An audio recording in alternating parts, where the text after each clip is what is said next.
The Mindful Sun, a beacon of hope through the storm of mental illness. Written by James L. Hickman. Read for you by Brian Peterson. Prologue. The writers of fiction say that it feels to them as if the story they are telling is truly occurring, perhaps on some distant plane of reality. Although my account really happened in this existence, the memories I invoke to assemble this memoir seem strangely surreal. I don't know if my mind contains some work of fiction within its depths, and I'm unlikely to ever find out until I share my story of real-life wonder with you. How many fiction writers who feel in some dark corner of their imagination that their stories may actually be real in some far-off place would continue writing if they were suddenly characters in their own works? Would a seer of such realities continue to write if he knew he stood a good chance of being roasted by a dragon or framed for some crime he had not committed? As the chronicler of my own journey of recovery from serious mental illness, I can't afford to dwell long on such questions. While I assure you that I will not reveal to you at the end of the story that it is all a dream, I cannot promise you that aspects of it will not seem like one. At age 7, I lost my mother to schizophrenia when she passed away unexpectedly. Thanks to the loving care of my maternal grandmother, among others, by the time I was 21, I was primed to enter law school. That same year, I too was diagnosed with this devastating disorder following my first psychotic break from reality. The year before I was diagnosed with my illness, I pedaled a bicycle across the country to raise money for children with disabilities. I never suspected that I would soon have a disability of my own. I was eventually in a position to remain in recovery from schizophrenia and to provide care for other people living with mental illness as a healthcare professional. Ultimately, I was able to rescue my older brother, Bert, also diagnosed with schizophrenia, from homelessness. I've known vexing poverty and ample surplus in successive waves. I've been friendless, and I've been loved by all. I've known hunger as an orphan without an attentive parent and been spoiled with advantages few can claim. I've been considered a fool and a genius, depending upon which people crossed my path. I've been a slacker and an athletic champion, depending upon my frame of mind. A failure and a success. I finally learned what it takes to remain on top. The events described in this journey you're embarking upon with me are significant for a variety of reasons. Anyone who seeks an understanding of what having a mental illness is will discover it in these pages. They prove beyond doubt that recovery from serious mental illness is attainable, and they provide concrete information on how this recovery can be sustained. The wisdom I acquired through years of trial and error is now at the disposal of anyone who reads these words. This story is inspirational. Anyone who reads this book will know that great obstacles are surmountable with determination and the application of certain principles. Greater understanding of the community of people with mental illness and their families will be fostered in my account. Professional providers of mental health care are special people, and this book is a window into their world as well. This is the story of the ultimate triumph of a family devastated by mental illness over the course of 34 years. Many dark days are recounted in this voyage until we finally reach the light together. I've become a messenger of good omen, though its delivery is arduous and has left indelible marks upon my spirit. It is with a free heart that I now proclaim its contents to you.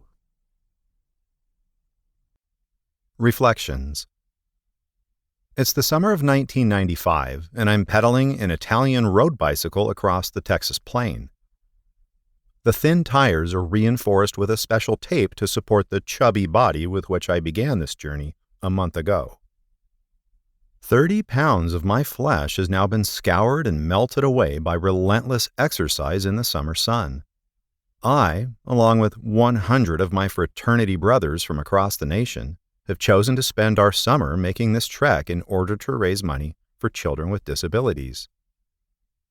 I'm an American Studies major at the University of Alabama, UA, home of the Crimson Tide, and this trip seems to fit perfectly with my chosen field of study. In American Studies, I've learned a great deal about the history, sociology, and literary tradition of the nation. Now I'm examining much of its topography in a very personal way as I watch my sweat drip to the earth for mile after punishing mile. The Crimson Tide won the national championship in football in 1992, my freshman year. I was a football champion on a city level in my hometown of Huntsville, Alabama. But 3 years and too many keg parties to count have taken place since I wore a pair of cleats. The cleats I now wear are fitted to the pedals of my bicycle. Their special design locks into place with a twist of my ankles. I had no idea that these shoes were a vital part of the gear I would need for my trip until I had already pedaled halfway across California. It was then that the reality of what I had gotten myself into really clicked in my mind. I was considered a fitness champion at Huntsville High School and had my picture taken for the yearbook.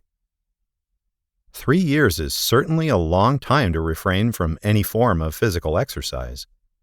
This really dawned upon me the first day of our journey when we crossed the Golden Gate Bridge in San Francisco. Mark Twain always said that the coldest winter he ever spent was a summer in San Francisco. Now I know what he meant. The third day of our trip, I was told that we would be climbing the Sierra Nevada mountains. Pushing that bicycle by hand up a mountain was a challenge. But when it started snowing on us, the task became that much more demanding.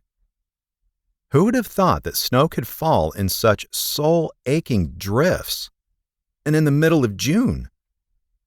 When one of our support vans finally rolled up beside me to carry me the rest of the way up the mountain, I didn't protest.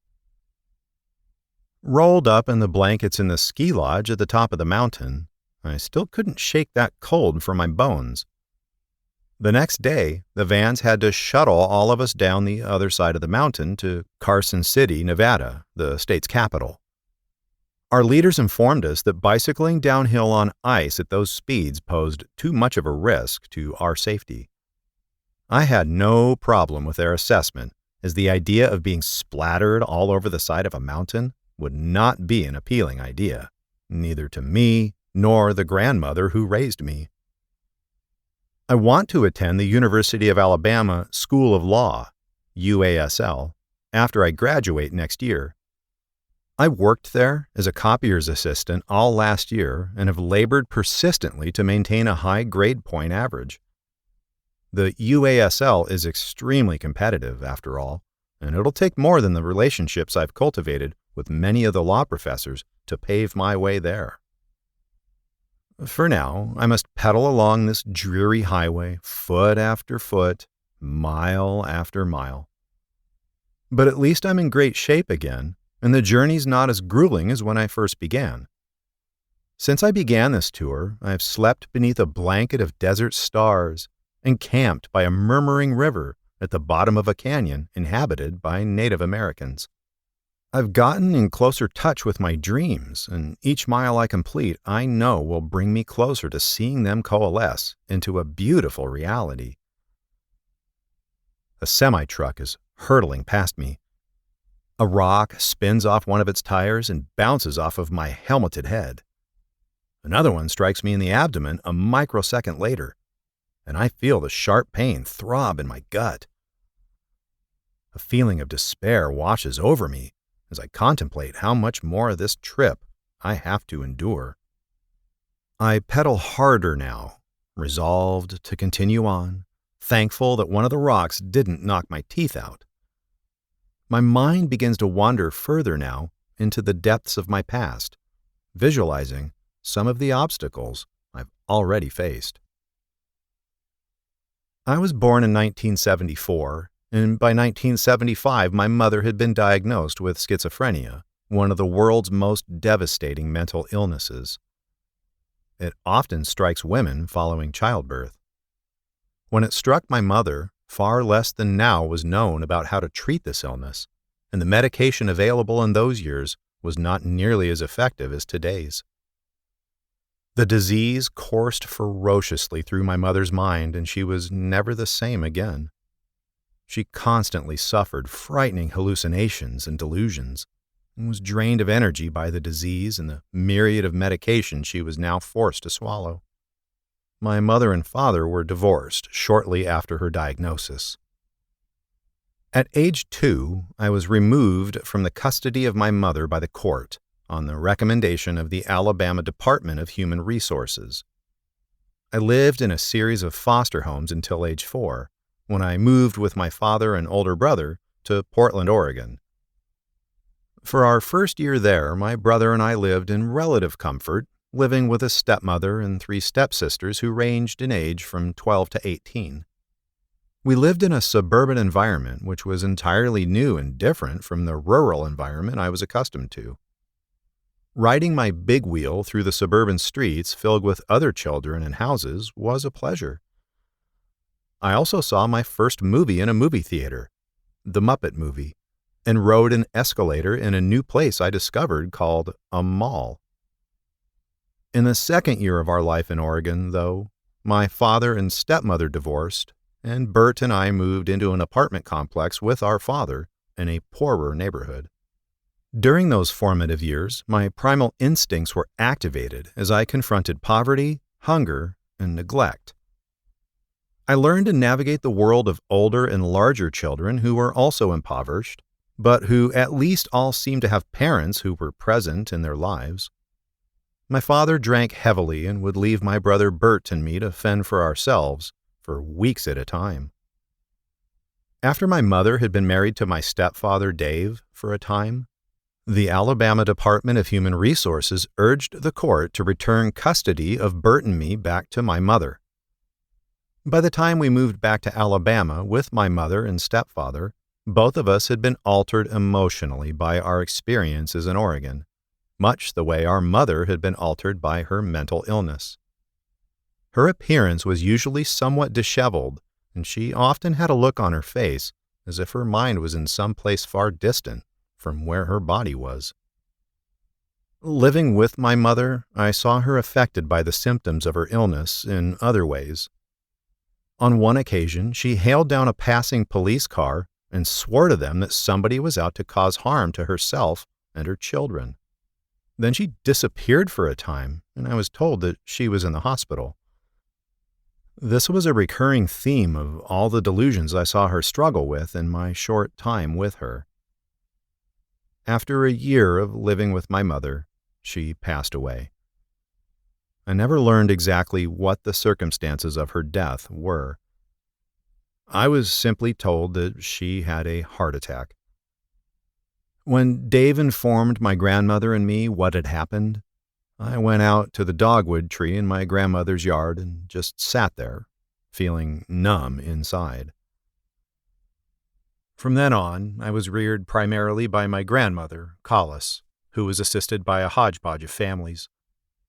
Dave continued to support my family financially and emotionally. My brother Bert continued to live in Dave's home until he was 25. Dave was a highly intelligent engineer, and he did much to ensure that his stepchildren developed an intellectual mindset.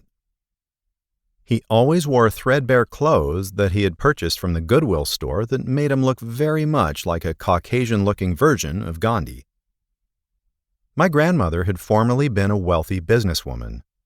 However, she had spent vast sums of money in her attempt to maintain the well-being of my mother. She often wore once expensive pantsuits that had become somewhat outdated and tended to give her the regal mystique of a Buddha. What remained of her fortune was a duplex house in a working-class neighborhood. When I was 10 years old, grandmother sold the duplex and moved us to an apartment complex in a wealthier part of Huntsville.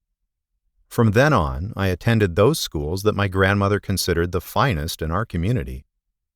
I eventually became the third generation of my family to graduate from Huntsville High School and had the opportunity, thanks to my grandmother, stepfather, and federal Pell Grants, to attend the University of Alabama. The events of my childhood are far more complex than can be summed up in a few words, and are certain to be of interest to people. Experts in mental health matters, of all persuasions, will want to understand the full nature of my childhood in their attempt to understand the man who appeared to face the daunting obstacle of serious mental illness. I'm back on my bicycle again. This time I'm pedaling from east to west across my home state of Alabama. I'm very excited about our destination for today, which is the Omicron chapter of the Pi Kappa Phi fraternity. The old fraternity house lies on the campus of the University of Alabama and is the place where I have lived, excluding summers, for the past 2 years. The journey of hope won't end until we reach Charleston, South Carolina, but reaching my home campus will mark a special milestone for me. I can't wait to see the reactions of the fraternity brothers of my home chapter when they see that I've really made it this far. Today, my excitement about traveling to the ultimate symbol of the end to this intense odyssey propels me to the head of the line of cyclists. I find myself pedaling faster than I ever have before, as I feel my strong, newfound muscles pushing my body into a higher gear. I had no idea that I was capable of riding this fast, and am elated to see that I am managing to maintain my lead. This is not a race, and every day up until now, I've been content to be one of the last riders to make it in each day. My group of riders tends to be the most pessimistic about our journey, as well as the ones most eager to reach our final destination. We're affectionately termed by the other cyclists as the Delta Lambdas, for the Greek letters D and L, which stand for dead last. As we reach the ending point of today's ride, one of the riders from the state of Washington is following right behind me, smiling as he encourages me forward. For that brief moment in time, I feel the sense of gloom which has hovered around me throughout my journey vanish, and now I only see the victory at hand.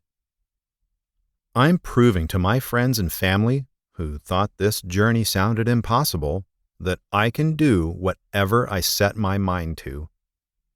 I'm not thinking about the many obstacles I've traversed to reach this point, and I'm entirely unaware of the mountains of despair I will face in my near future.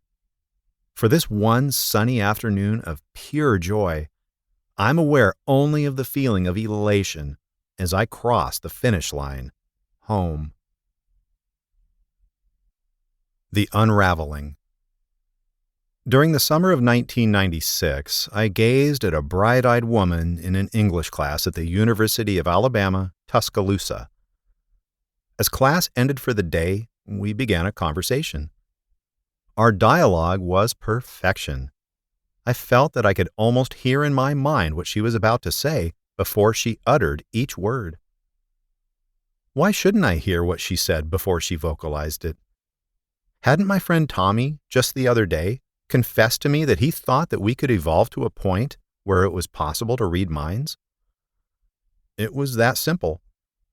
Fantasy and reality merged in a way to alter the path of my faculties. I danced out of the old school building, giddy about my love connection, as well as my newly discovered power of telepathy.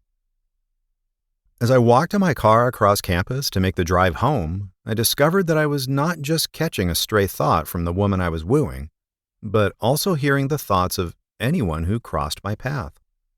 My mental abilities were also augmented by a phenomenon in which I began deriving meanings from every idea that seemed to be related to anything else, based on the thinnest thread of evidence. Anyone who glanced my way was doing so because they too could read minds. I was sinking into the world of the supernatural, which contained forces which were, at first, subtle, but were inexorably sucking me into a dark whirlpool. Ideas began to blend as I would think of one concept and would soon be linking it with another at such a rate that it was impossible to understand what anybody was really saying. The class I'd been attending when the phenomenon first appeared was based on Twin Peaks, a television show perfectly designed to have no real meaning. Trying to make sense of the show's loose connection of plots and themes only bolstered my state of confusion. I did well in the class for another week, but then found myself completely unable to concentrate on anything as my brain overextended its abilities, trying to keep up with the rapid pace of sensory input. One week following this initial chaos, I was lying on a hammock while Tommy was visiting me at the house I had recently moved into. I tried to describe to him how my mind was buzzing as I glared into the blue ether of sky. I feel like I'm really zoning out, and I can't think clearly at all. I think you should try to take it easy, was his reply. Unbeknownst to us, a serious mental disorder had crept into my life and was beginning to take root. It seems almost strange in hindsight that the concept that I was experiencing some mental aberration never occurred to me. I thought I was experiencing some sort of awakening in my mind, wherein I was gaining incredible mental abilities. I believed that this transformation was leaving me temporarily debilitated until I completed this metamorphosis. This notion was exciting as I contemplated my newfound abilities.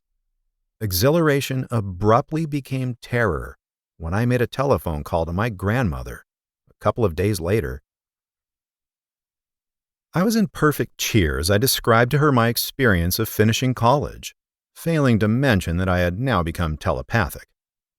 At the end of the conversation, she laughed loudly at something I said, and in my mind I could hear the laughter amplified, as if someone else were laughing inside my mind. A state of confusion superseded my elated state of mind as I hung up the phone. After careful contemplation of the situation, it seemed that one of my English professors, a man in late middle age, had been the one laughing in my head in unison with my grandmother. Incredible! Somehow, my grandmother had known about the awakening of my new powers the whole time. My professor also had this strange mental gift of telepathy, and he noticed me in his class as someone who had the potential to read minds. These strange theories bombarded me throughout the evening, and as I prepared to fall asleep that night, I was sure that my professor and my grandmother were forming some sort of union, with me as the catalyst. They even began carrying on whole conversations in my mind. They said that they were like psychic vampires, and I was going along for the ride. I eventually fell asleep as the conversation continued, independent of my awareness. I awoke at 4 o'clock in the morning and was conscious for only an instant before I realized, with dawning horror, what I thought had occurred. All of the religion I had largely abandoned in my college years came rushing back instantly, and I felt guilty of an enormous moral crime. The thought that I had agreed to merge with vampires left me fearing for my mortal soul, as I remembered that this was something contrary to God's will.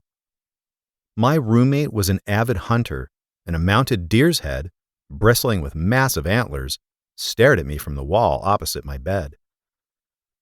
Suddenly, I could see in the darkness of my room that the animal's eyes glowed. The blue luminescence of the animal's stare gripped my heart in terror. I turned on the light switch, grabbing for the 9mm pistol I kept underneath my bed. I thought that my roommate was one of the vampires and would burst into my room with one of his hunting rifles at any moment. Gangster rap songs pulsed through my brain as I prepared myself to face the monstrous attack. After an hour of preparing for the feared ambush, I heard other voices begin to speak inside my mind. These voices were telling me to put the pistol down, that the only way to get myself out of this mess was to beg God's forgiveness and do what they said. The voices seemed like a combination of many of my professors, other than the one I thought was a vampire. They were robed in white, and they were saying that they were an academy of good and that they wanted me to be a new member. I said that I would listen to them, and I pleaded with God to forgive me for allowing the union between my grandmother and my English professor, which my mind was convinced had taken place. The voices told me to leave the house instantly, without a weapon. I packed my clothes and my possessions, including my gun, in 2 laundry baskets and headed for my old car. I placed the baskets on top of the car, and the voices told me to leave them there. I entered the car and drove off, allowing all of my possessions to spill out onto the street. The voices then told me to drive straight ahead. In a couple of minutes, I entered Tuscaloosa's small downtown area going about 35 miles per hour. At the traffic lights, the voices told me to drive through them with my eyes closed, and I followed their instructions, zooming through the intersection unscathed. Eventually, I reached the end of the street and parked the car there. I began walking aimlessly around town, and I completely lost track of where I'd abandoned the car. I walked around all that day, thinking about the bizarre occurrences that I had been witness to. No matter how hard I thought about it all, I couldn't understand how all of the supernatural pieces fit together. After a time, I found myself on the campus and noticed a green knoll watered by a sprinkler system. The good voices, who wanted me to be redeemed from the unholy happenings of the previous night, told me in angelic tones to kneel down there. As the sprinkler water showered me with droplets of cold pain, I felt something vile inside me being destroyed. I continued my wandering, and at about midday I called my grandmother from a pay telephone. I no longer felt that she and the professor were really a part of the hostile takeover of my soul. I told her I was walking around in the sun, that I could not find my car, and that I was very confused. Even then, I felt the irony. My grandmother had dealt with similar situations involving my mother. The fact that she was now forced to relive a comparable situation caused me to tremble with shame and guilt. While I could see the similarities in the condition of my mother and in what I seemed to be experiencing, I did not believe that I was exhibiting symptoms of mental illness. The bizarre events that had unfolded seemed quite real, even though I had not quite yet made sense of how they affected me. I managed to find my way to my friend Tommy's house by evening. I didn't tell him many details, but I explained to him that I was zoning out badly and had managed to lose my car. He drove me around and, to my relief, helped me locate it.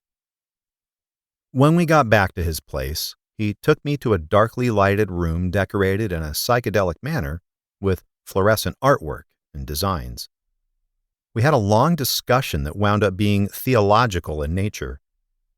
I had lost much of my faith around my sophomore year and had become an agnostic.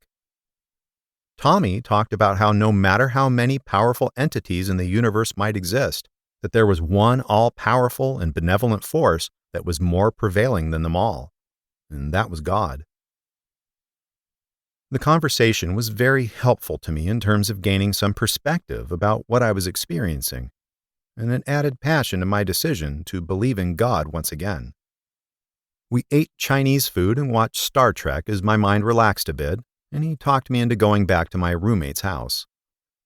When I arrived there, my roommate was happy to see me and concerned about finding my things out in the middle of the street. I then realized with quickening horror that my gun had been among the items that fell out, and that it was now missing. My worry magnified as I realized that there is an elementary school right next door to the house. I could envision a child finding the gun, picking it up, and doing heaven knows what with it. I had my friend drive me down to the police station, and I explained to the officers that I had lost the gun and where I had lost it, even though I did not have a satisfactory explanation for how it had disappeared. A police report was typed out, but I was asked no further questions. For the next 3 days, I quit eating, as my body simply stopped letting me know that it required food, and I ceased going to classes. I'd been hired that summer to work at the University of Alabama School of Law. However, I hadn't showed up to work for a week since I began hearing the voices. When I finally returned to the UASL, it was not to work, but to investigate the supernatural phenomenon I had been experiencing. I completely avoided my boss, who was in the copy room downstairs, in order to reach my new objective. I went straight up the Lego block stairs of the Art Deco building to talk to one of the law professors I knew. He'd been my teacher in an undergraduate constitutional history class. He had been one of the spiritual gurus speaking in my mind, and I thought he had answers for me. I walked into his office, and I asked him something about his experience in the Vietnam War, and referred to the fact that I had seen visions and experienced some supernatural phenomenon. "Can you help me figure out what's going on?" I asked. "No, I can't, but I suggest you go to the University Health Center," was his curt reply. I loped away from the UASL, feeling disappointed and not really thinking that the University Health Center, UHC, held any answers for me. My professor's manner did plant a seed in my mind that what was occurring to me could be related, in some way, to mental illness. I was not yet willing, though, to accept that possibility as a realistic answer to what I was experiencing. I walked past the UHC and to the office of the professor who I originally thought had invaded my mind, along with my grandmother. Maybe he could explain to me what was actually going on, or what I should do next. I entered his dark office located in a building that looked like a parapet of a castle, thankful to find that he was there. I first mentioned to him that I believed his daughter, who was in my Twin Peaks class, was dating the man teaching the class. This I had concocted from all of the symbolism and linking of themes that had been flying around the classroom. "That's not the case at all. I don't know what you're talking about, young man," he said. Holding up my index finger to him and feeling the magic of what it symbolized, I told him that I had concluded that there was one God and that his goodness would always prevail over any kind of evil. "God revealed all of this to me, you see. You have to understand that he keeps showing me signs of all manner of things," I explained. He had a stunned, fearful look on his face as I spoke. "I'm running late for a meeting," he said. His steps down the stairs were long and quick to get away from me. I followed him for a way across the campus, wishing he would reveal something more. He then turned back to me and said very sternly, "Don't do anything stupid." I decided then to start walking in the direction of my old fraternity house. His strides lengthened as he put space between us. Punching the secret code into the door lock of my old fraternity house, I quickly made my way to my former room.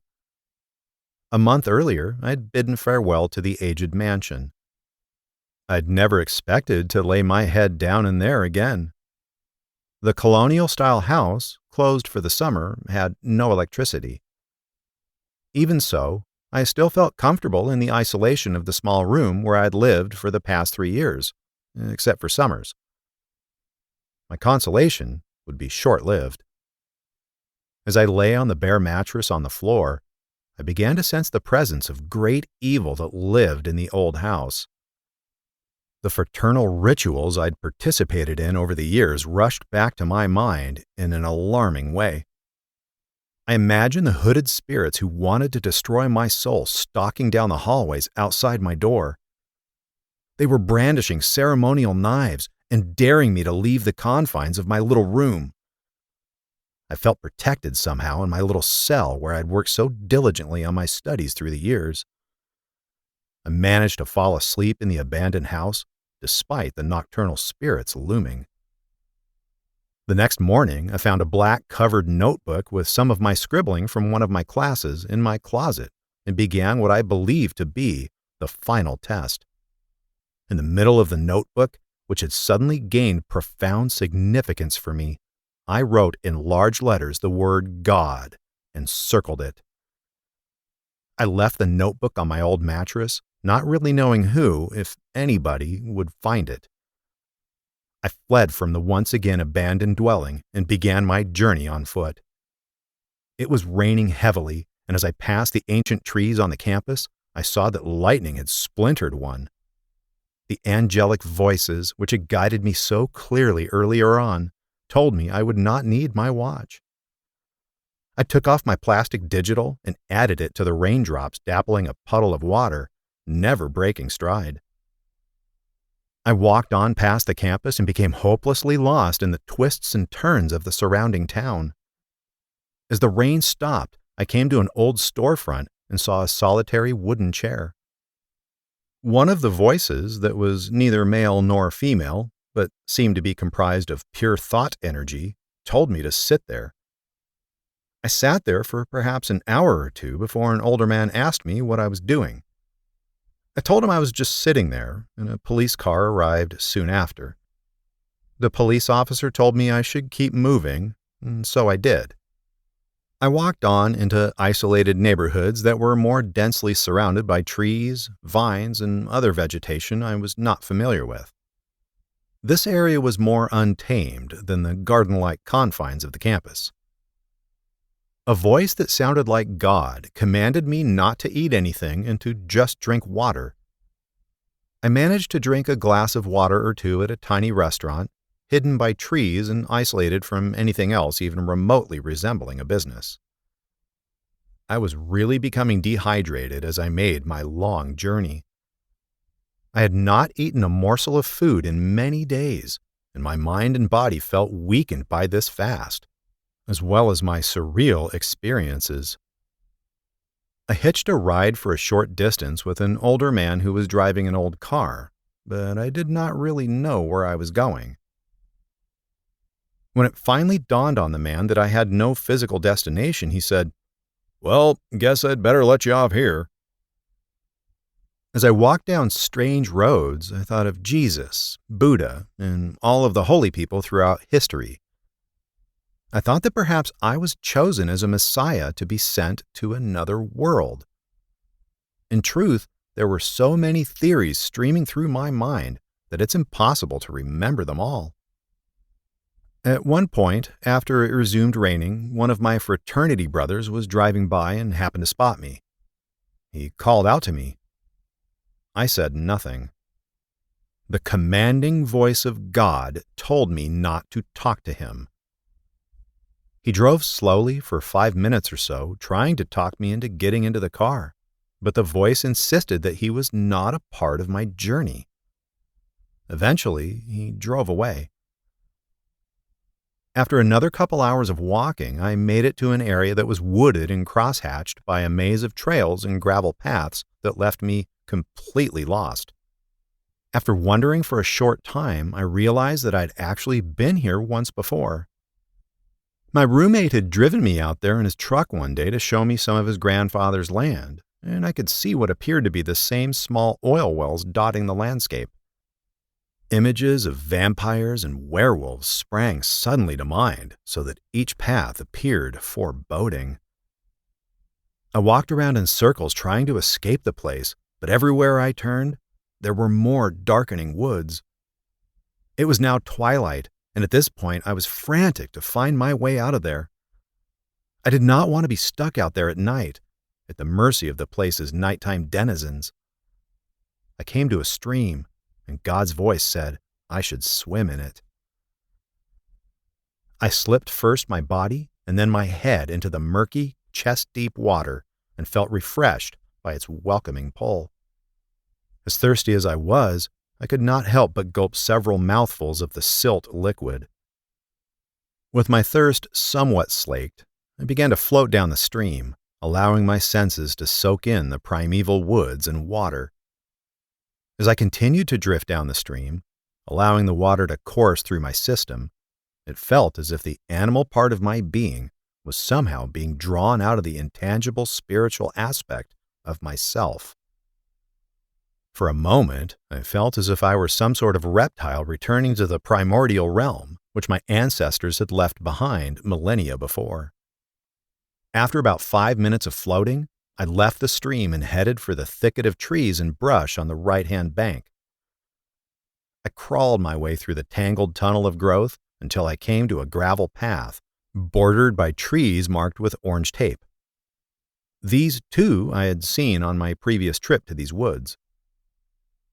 I prayed to God, asking Him to show me the way, and after several correctly taken turns, I was thankful to find myself on a standard paved road.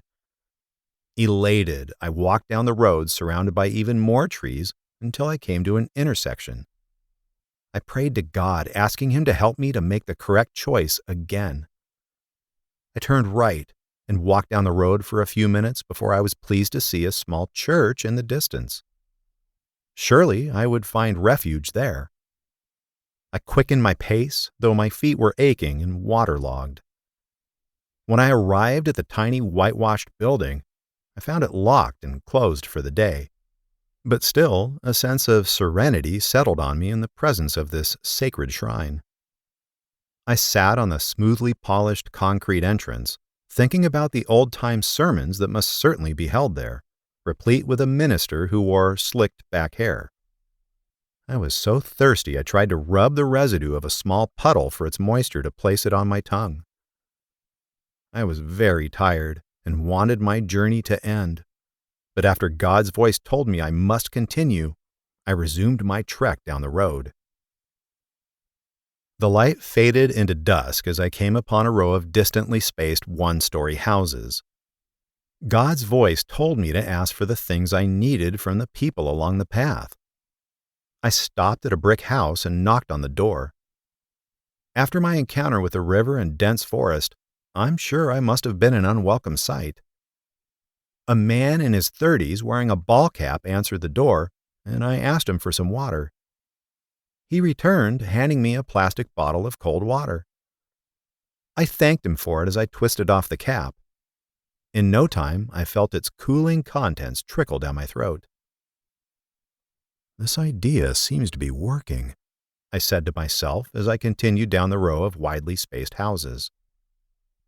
By this time, the country road had completely darkened into night. I decided to go to another house, and when an older-looking man, who seemed vaguely ex-military, answered the door, I asked him, "Do you have a bed where I might sleep for the night?"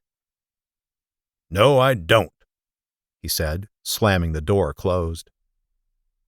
I resumed walking down the darkened road, and after about 10 minutes had passed, a police car pulled up next to me with the older man I had just spoken to in the passenger seat, glaring at me as if he had been deputized. The police officer driving the car asked me if I had a place to stay. "I don't have anywhere to go," I said curtly. He ushered me into the back of the police car and asked where he should take me. "Just take me to the homeless shelter," I said, realizing that finding someone to take me into his or her home was not to be part of my journey.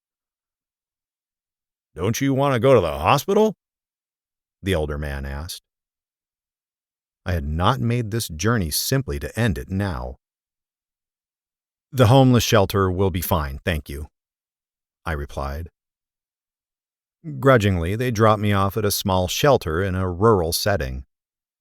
I was greeted by a middle-aged black attendant who did not quite seem to know what to make of me. After filling out a questionnaire asking me some basic information, like my name, height, and weight, I was ushered into a room with 2 rows of bunk beds and given an upper cot. The ragged men milling about the bunk beds really frightened me, in my state of mind, though they all kept a silent distance from me. I woke up in the middle of the night with visions of demon-possessed men molesting me in some manner.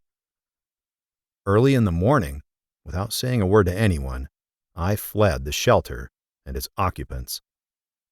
The sun had just risen, and the sky looked stunningly beautiful, as the world seemed to stand still. I walked down the street having absolutely no idea where I was. I imagined myself on a hill above the university preaching to the masses. I walked about a quarter of a mile or so contemplating this idea when I passed a convenience store, which was closed, just like everything else in this new world. There was a poster on the window that illustrated a soul singer whose first name was Marvin. My mind quickly associated this image with Marvin the houseman who worked in our fraternity house. Marvin was a middle-aged black man who had worked at the old house for decades doing minor jobs, and he was the target of much jest and many practical jokes. I spoke to him on many occasions and seemed to do so more often than any of the other fraternity brothers. The man I was now seeing in the poster was somehow Marvin the houseman's alter ego. The soul singer moaning painfully into the microphone looked as if he was privy to some ancient mystery. Yes, it all made sense. Marvin somehow thrived on the debauchery enacted by the unknowing college students. He was a psychic vampire, or perhaps a demon. I walked a little further and came across some sort of small manufacturing plant. The place projected an abysmal aura, as if it were a whirlpool sucking in human misery. When I walked into the darkened corridors of the place, I thought I had entered the mechanized bowels of hell. A grizzled woman pointed to a ledger and told me to sign it as if I belonged there. I beat a hasty retreat in the opposite direction of the woman to a gazebo that sat outside the tiny factory. God's voice commanded me to sit down and keep my eyes closed and not to say anything. Shaking with fear, I did as I was told.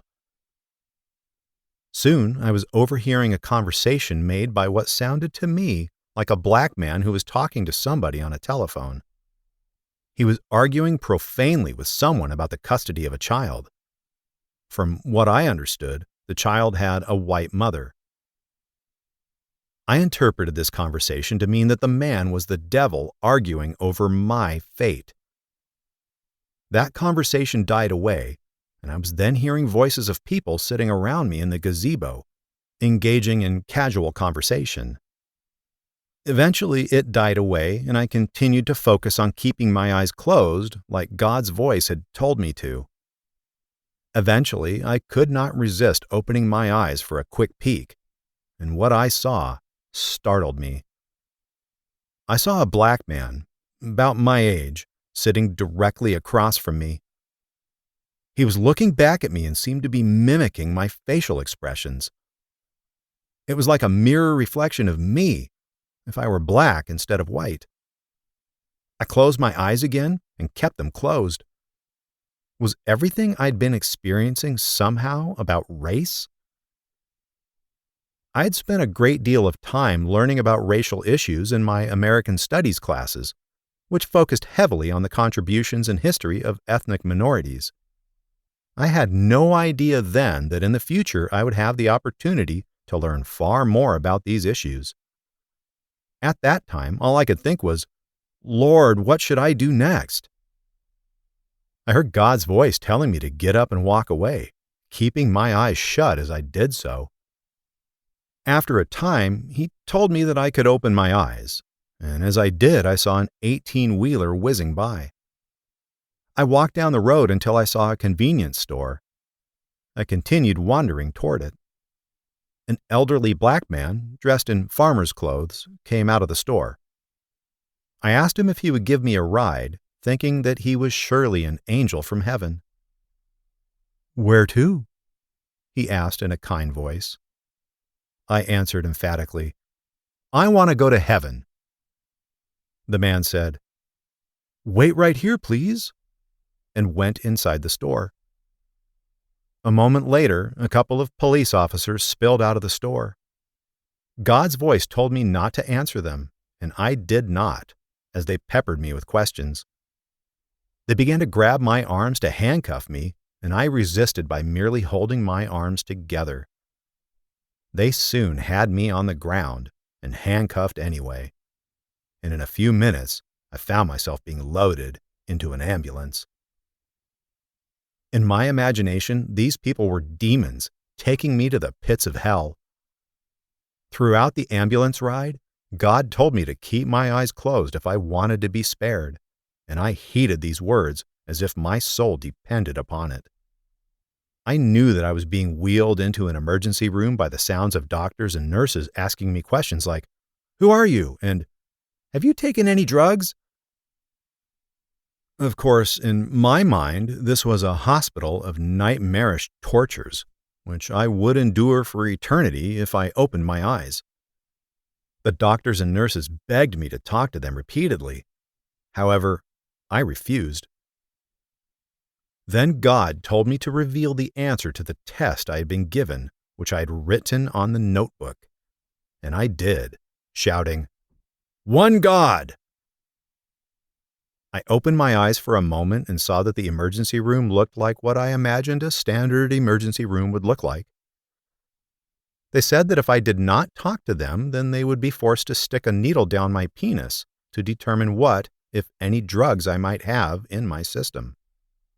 After a moment, they realized I was not going to speak to them, and a fire erupted in the vein of my genitals as I felt a needle draining urine away from my bladder. This pain would recur intermittently for the next 5 years. During this time, I never knew when the pain in my penis would strike. This would be but one of the many reminders of all I had experienced in the course of this life-altering week. The hospital phoned my grandmother after finding her phone number in my wallet. She, in turn, phoned my adopted sister, Kim. Kim happened to be managing a hotel in Tuscaloosa at the time, and she rushed to the emergency room. Kim was appalled at my disheveled appearance. I could hear the deep concern in her voice as she tried to convince me to speak to her. I remained silent, though, as I could not rule out the possibility that she was another demon, merely masking her voice through magic. I was wheeled away, eyes closed and lips tight, in a rolling bed, down the corridors of the unknown. The last thing I remember was my sister's voice comforting me as I fell unconscious. Coming to. After awakening from a sleep that lasted 1,000 years, I found myself lying in a hospital bed. When a black man dressed as an orderly came in and started chatting with me, I remembered God's voice in the emergency room commanding me not to speak to anyone. In response to this supreme directive, I glared at the blue uniformed man in silence. "You need a bath," he said. He ushered me into a room dominated by a metallic tub. God's voice had given me no admonition with regard to following people's instructions, as long as I did not speak. I silently disrobed and entered the steaming water, allowing the man to scrub my shoulders with a sponge and wash my hair. After the bath, he led me into a small cafeteria where a tray filled with eggs, bacon, and grits was placed before me. At first, I refused to eat, remembering God's instructions for me to eat nothing, but to only drink water. The man gently pried my lips open with a fork full of eggs, and the experience of tasting food for the first time in days was extraordinary. It then struck me that God had sent an angel to me in the guise of this man, in order for me to be allowed to eat. Immediately, I was chewing the food hungrily, and in a minute even holding the fork myself, shoveling the salty breakfast into my mouth with gusto as my angel beamed. Later that day, my older adopted brothers and sister, David, Bill, and Kim, filed into my room. They were met by a deathly silence, which they couldn't break, no matter how they tried to persuade me. They were a part of the hodgepodge of families who had adopted me into their lives following my mother's death. When I was a child, they were adolescents, and when I was an adolescent, they were in their 20s. These people had been mainstays of my life since I was 7. Prior to this, I had followed all of their commands without question. Despite a lifetime of good times and important lessons, my face was now a mask of silence in the face of my family's concerned inquiries. The look of horror on their faces was clear. They realized I was not going to respond to any of their questions, no matter how they cajoled me. Inside, I could feel their frustration, but I was not prepared to break God's direct command for any reason until I had some sense that He was ready for me to do so. I was given medication throughout the day. I swallowed the pills with water unquestioningly, as I was in no position to be anything other than compliant with the wishes of the masters of this new, restricted environment. The behavioral medicine section of Druid City Hospital was divided into 3 areas of care, organized by the seriousness of the patient's conditions. I was in the section housing the most severe cases with the most cognitively impaired people. I remember sitting in a rocking chair surrounded by elderly people who were clearly disabled, many of whom would not speak at all or were mumbling to themselves. After a time of being surrounded by these gentle souls, I felt as if God at last wanted me to speak. I pronounced in a loud voice, "God made the voices stop." I was referring to the chorus of spirits that had compelled me to begin my journey in the first place. I noticed a psychiatrist sauntering by who only said, "God works through the medicine." He continued on his way without breaking stride. Although at this point I knew practically nothing about mental health, what the doctor told me at that moment struck a chord. I had a scientific mind and had no problem visualizing my mind as a physical entity which could be altered through chemical means. What he'd said wasn't a difficult concept for me to grasp. I'd been given some form of medication, and if the medicine did indeed help me, then perhaps God did work in the more mundane ways than He had recently chosen to demonstrate to me through the voices.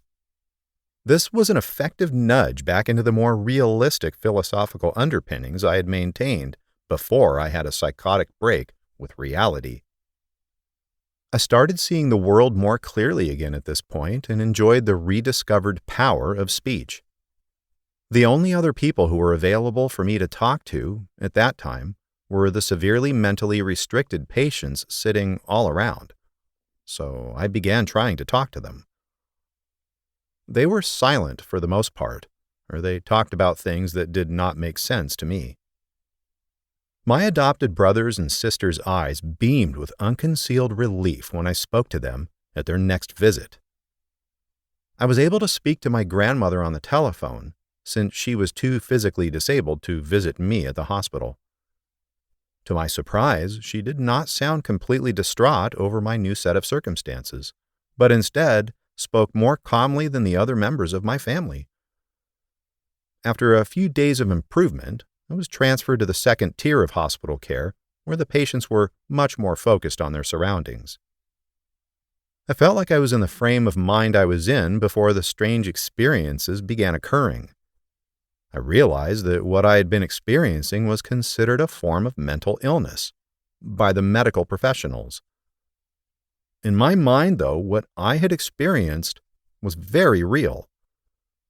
I'd managed to survive the ordeal God had set before me, so I was allowed by this higher power to continue with my everyday pattern of life. I cannot overemphasize the fact that all of this was new to me. I had never been a resident at a hospital, nor had I been surrounded by mental patients. I talked to a man who told me he was a psychologist. He asked me questions that I tried to answer honestly. He later brought my family into a room with me and told us that I had schizophrenia. I found this diagnosis difficult to believe. I asked the doctor, "Have you ever read the book Future Shock?" After thinking a moment, he said, "Yes, I have." Future Shock was a sociological book I had read in high school which premised that people could become overwhelmed by the sheer volume of technological and societal changes that occur. I told him, maybe what I experienced was all a form of future shock. He then announced that the meeting was over without commenting upon my observation. During the course of the next 2 weeks, I was bombarded with information about schizophrenia, as well as with the antipsychotic medication, which I was told I would have to take for the rest of my life. I also learned more about the people whose ranks I'd joined. Everyone around me was older than me, and for the most part seemed very pleasant. None of them seemed particularly dangerous, though they all seemed to have a glare in their eyes, which indicated that they were resigned with their situation. I could certainly sympathize with their predicament, and while they seemed much like many of the people I knew who were not mentally ill, I didn't believe that I was, in fact, a part of their society. That is, I did not believe that I truly had a mental illness. I thought that maybe I had experienced something temporary, like a nervous breakdown. Over the years, I would hear many people with mental illness describe the same mistaken belief. One thing that I knew we all did have in common was the sense of shame for having to be there, separated from the rest of humanity. As someone new to living with a mental illness, I was accompanied by a stigma that felt almost palpable. Before, the vast majority of people in society did not look at me as other, and then all of a sudden they did. Nothing stressed this point as much as the steel door that kept me locked in my new restricted environment. It symbolized the fact that I was now separate from the rest of society, if only temporarily. How was I supposed to learn to feel comfortable in my own skin from this point forward, let alone face what other people may think of me? The world outside did not feel comfortable with my presence, and I certainly didn't feel comfortable within the confines of this new world. I did not yet feel a kinship with the people with whom I was confined, and did not believe in my heart that they held any answers for me as to how I should carry on with my life. I felt ashamed because I was not considered strong enough mentally to know what was real and what was not. I felt as if I could not be sure whether other people would be afraid of me because of the new way I was defined. I was very anxious to regain my freedom to move about, although I had no idea what I would do next, except to return home to my grandmother's house. After 2 weeks, I was cleared to leave the hospital, and I received a bottle of antipsychotic medication called Risperdal to take for the road. Kim's husband, Scott, came by to pick me up from the hospital and take me back to Huntsville. They wished us the best of luck, pointing us in the direction of the mental health center once we made it home.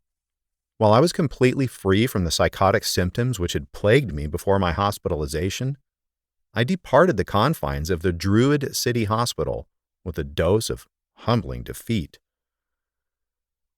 After I came home, Bill, one of my aforementioned older adopted siblings, took matters in hand with regard to my mental health care. He worked frantically to get me signed up for mental health services at the Huntsville-Madison County Mental Health Center, HMC-MHC, as well as for Social Security benefits. I had a very difficult time acquiring the medication that I needed because it was extremely expensive, and I had no money. I remember looking at the stone face of a gray-haired female pharmacy technician who announced that I would not receive my medicine unless I could first produce several $100s. After jumping through many hoops, Bill finally helped to obtain the medication I needed through the HMC-MHC, and I resumed taking it immediately. I thought that Social Security benefits were only for elderly people and had no idea they were available to people with disabilities, including mental illness. Matters were complicated in this area by the fact that my grandmother was afraid to accept any money, thinking with certainty that I would have to pay it back. The Social Security Administration telephoned her, and she was at a loss as to how to answer their barrage of questions, such as how much rent I paid and what kind of property I owned. "He doesn't pay me any rent," she informed them resolutely. Soon after this, they began sending my grandmother checks for about $200 every month, which we were afraid to spend. Grandmother kept the lion's share of these funds in a separate savings account for fear she would have to return the money later. I soon discovered that having a mental illness created serious problems for me in the romantic arena. I telephoned the woman I will call Julie, whom I had dated on and off for the past 3 years, and told her that I had been hospitalized for having a mental illness. She never returned any more of my calls. After a couple weeks of this silent treatment, I knew I was in real trouble.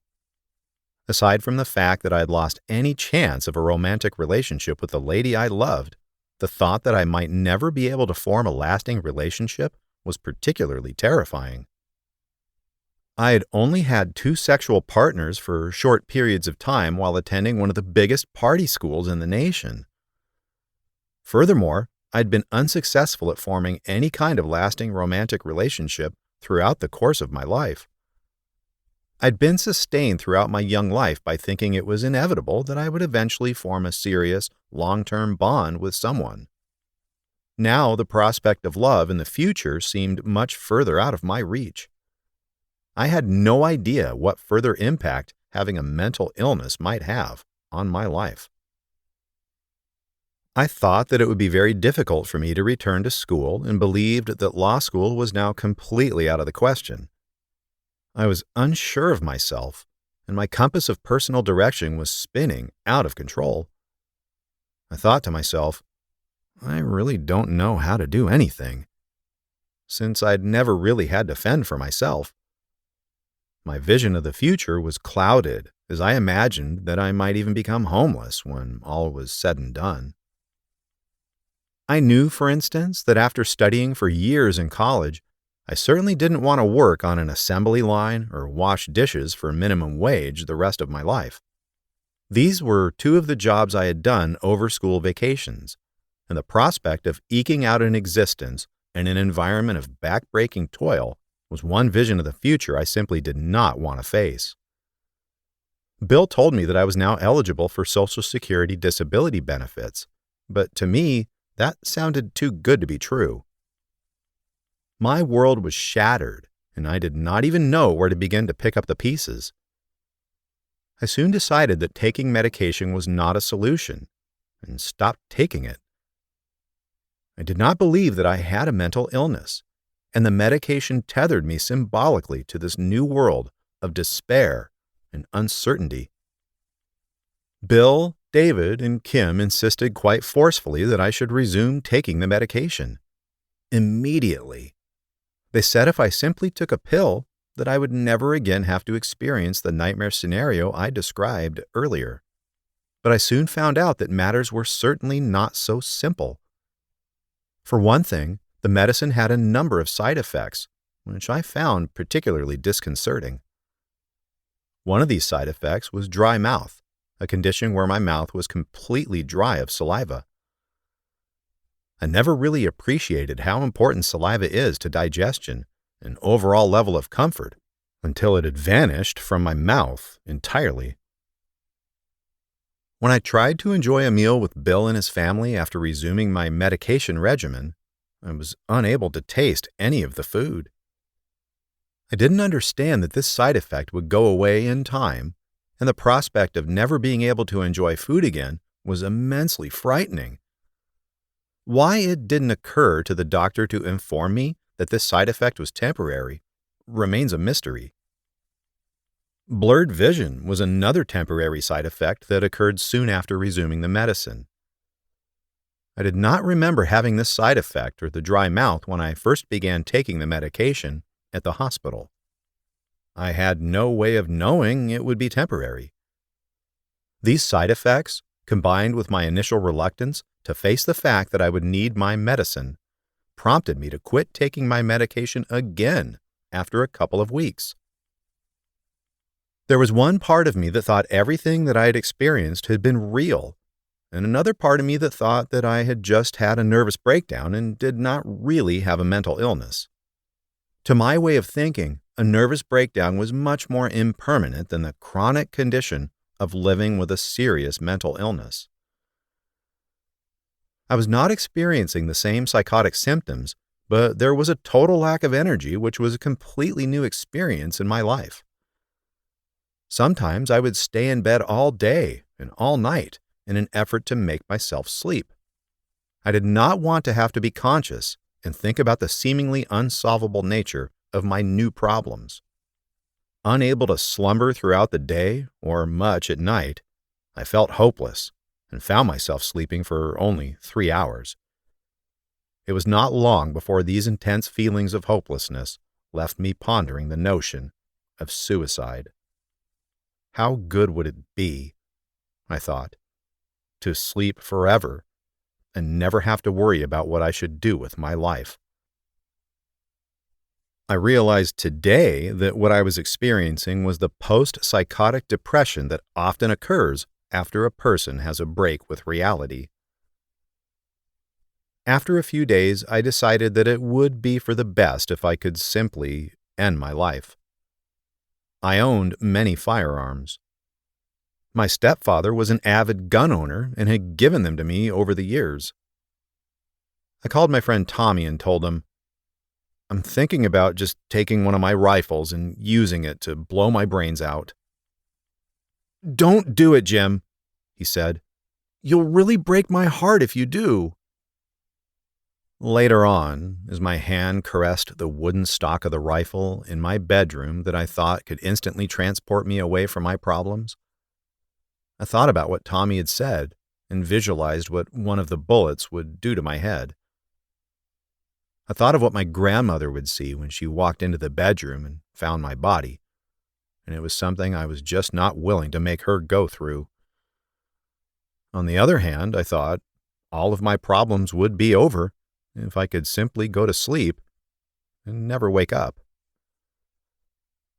I grabbed an entire bottle of sleeping pills, known as Ativan, thinking that I would never wake up after I took them. The world would be better off without me, I thought as I prepared to drift off into an eternal slumber. No one will have to worry about how to help me take care of myself, I thought as I swallowed the entire bottle of the sleep remedy. I slept for a time and awakened to the somewhat surprising realization that I was still alive.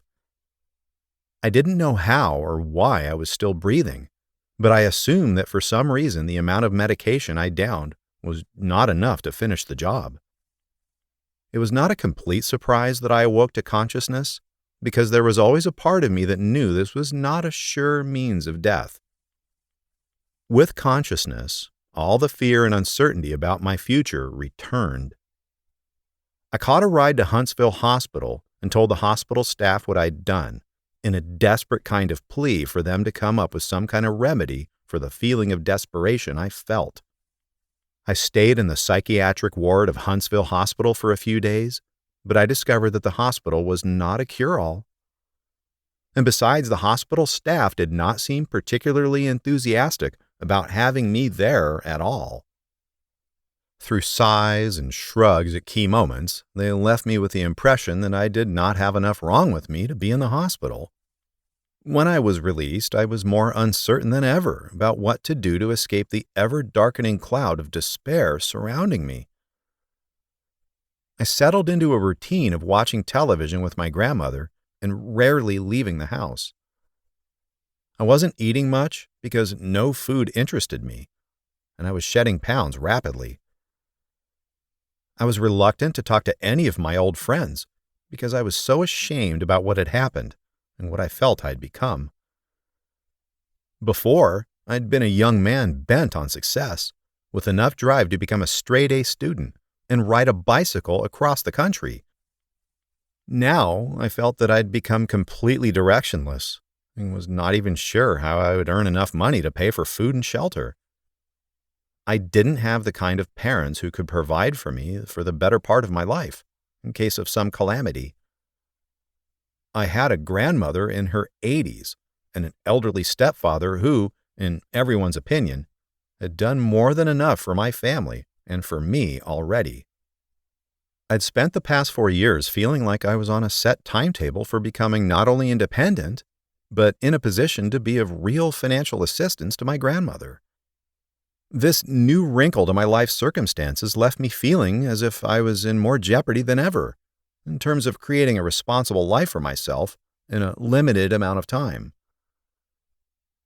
I began seeing a therapist at the HMC-MHC named Marilyn. She was in her late 30s and very attractive in a businesslike fashion. She had short brown hair and a smile that conveyed friendly warmth and concern. She explained that what I had experienced was a symptom of my mental illness called psychosis. Psychosis means that you experience sensations of hearing or seeing things that are not there. These are called hallucinations. Some people even smell and feel things that are not there. It can also mean having beliefs that do not correspond with the evidence at hand. These illogical beliefs are called delusions.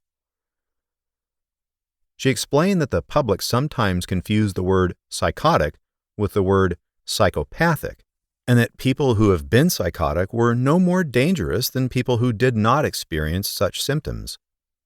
Psychopathic was the term used to define people who did not appear to have a conscience, such as serial murderers. The two states of mind were not connected. She explained other facts about schizophrenia and made sure I understood how important it was for me to take my medication to ensure that my psychotic symptoms did not return. Despite her impassioned pleas that I take my medication, I continued secretly to dispose of the pills. I felt guilty about concealing the truth from Marilyn that I was reluctant to take my medication since I valued our therapeutic relationship. I felt that I could be open with Marilyn about practically every aspect of my life and was grateful that I had someone with whom I could discuss the fact that I had no idea what direction my life would take. Marilyn was the only person who could convey a genuine knowledge of what I was going through, combined with a genuine sense of concern for my well-being. When you add to this mix a kind of hard-won wisdom of the world and an ability to never lose control over emotions, then what you end up with is the perfect recipe for the type of person I needed in my life at that time. In many ways, Marilyn reminded me of a much younger version of my grandmother. She had been in business in the marketing department at the Huntsville airport before deciding to leave that behind to attain her master's degree in counseling psychology and eventually becoming a licensed professional counselor. She also had a tendency to speak in the same soothing, mellow tones in which my grandmother communicated. She recommended a program called day treatment as a way to learn more about living with a mental illness. Day treatment was a 4-hour program for 3 to 5 days per week, where people with serious mental illnesses gathered to learn coping skills and training for managing their symptoms. The people with whom I attended day treatment were far older than I and seemed to function at a much lower level than I did. Many of them appeared endlessly distracted by their symptoms, and they talked to themselves constantly. Others seemed to have much lower IQs than average. Some of the attendees had a disheveled appearance. Attending day treatment and seeing how much more psychiatrically disabled the people there were served to strengthen my belief that there was a fundamental difference between other people diagnosed with a mental illness and myself. I felt that the doctors and various professionals must have made a mistake in suggesting that I was in the same situation as the others in this group. Marilyn explained to me that I was just like the average person when I was not in a psychotic state, but that if I didn't take my medicine, I would continue to have psychotic breaks with reality, and that each additional break would leave me worse off than before. She explained that the medication I took was only a few years old, and that the people I was in group with had not had the advantage of the scientific breakthroughs made in that area. They'd been diagnosed with schizophrenia many years before the medication that was available to me had been discovered by medical researchers. "This is why the 1990s are known as the decade of the brain," she said with a knowing smile. The medications people took before often caused as many problems as they solved.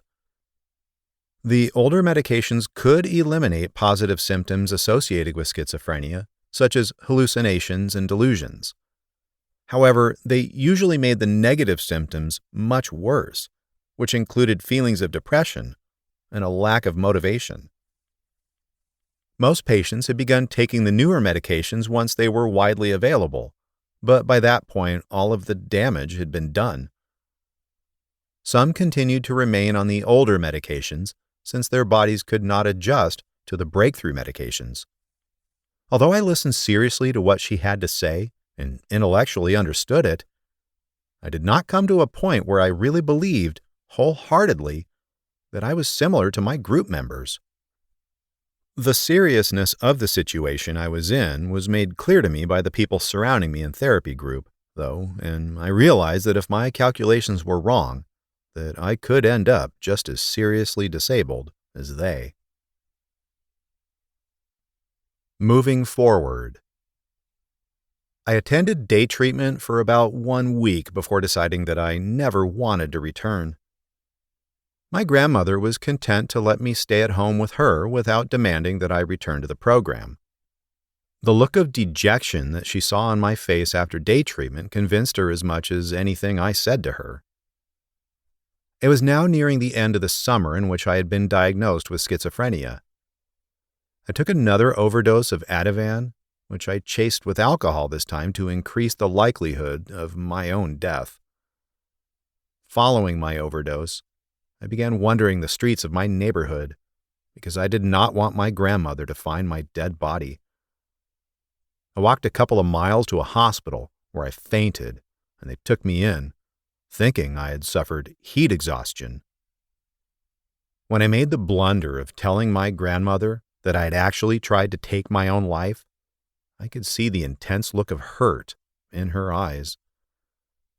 She must have remembered how my mother died in her sleep and felt the flood of remembered emotion from that traumatic event. This was certainly not my intention, and it increased my feelings of guilt about the entire situation. I thought to myself, why was I even born? Grandmother asked my stepfather to remove all of my firearms from the house, which he did. I continued my malaise, watching television, not sleeping much, not eating much, and leaving home infrequently. There was conflict between me and my extended family members over the issue of my medications. They, along with my therapist, were very insistent that I take the medication as prescribed, while I was reluctant to take it. Grandmother asked that I take the medication, but was not insistent on the matter. On one occasion, Bill caught me flushing my medication down the commode. I was brought before an elderly nurse at the Huntsville-Madison County Mental Health Center who said she had a solution. None of the nurses at the HMC-MHC wore uniforms, and their stern looks were the only thing that differentiated them from the other staff. She said that I was to receive an injection of the older medication called Prologue. She told me she was going to give me a shot in the buttocks. After this, you won't have to worry about medication again for another month, she explained as I was trying to figure out why people were now speaking to me as if I were a child. Reluctantly, I agreed to the painful prick of the thick needle required to deliver the syrupy elixir to my system. That wasn't so bad, was it? She said. I guess not, I replied, with an expression that was now as severe as hers. It was a week later when the living nightmare began. Sometime in the morning, while sitting at my grandmother's house, I began to feel my body tremble all over. What made this sensation particularly unsettling was that I was trembling not only on the outside of my body, but on the inside as well. The feelings would not stop no matter what I did, and it was the most uncomfortable sensation, lasting for an extended period of time, that I have ever experienced. David drove me to the emergency room, where I was told by a young male doctor that I should stop taking the Prologue because I was having an adverse reaction to it. I was given an oral medication to help me get over the reaction more quickly, and was told that my tremors would go away whenever the Prolixin left my bloodstream. The Prolixin didn't leave my system right away, and the constant trembling on my insides only seemed to get worse. After another week of this anguish, thoughts of suicide flooded my mind more forcefully than ever. I was distressed at the loss of my firearms, which were my one sure method of suicide. I searched my mind for some other certain means to end my suffering.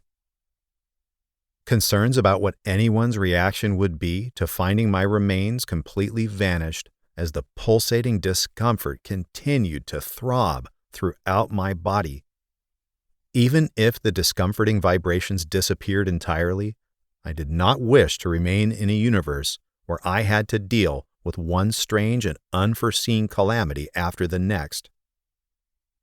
If I had had access to a firearm at that time, there's little doubt that I would no longer be among the living. I was angry with myself for not using one of the weapons to end my life when I'd had the chance. The next best way to end my life swiftly and surely was with my automobile. I thought that if I could only drive my car into something at a very high speed, then the crash would surely kill me.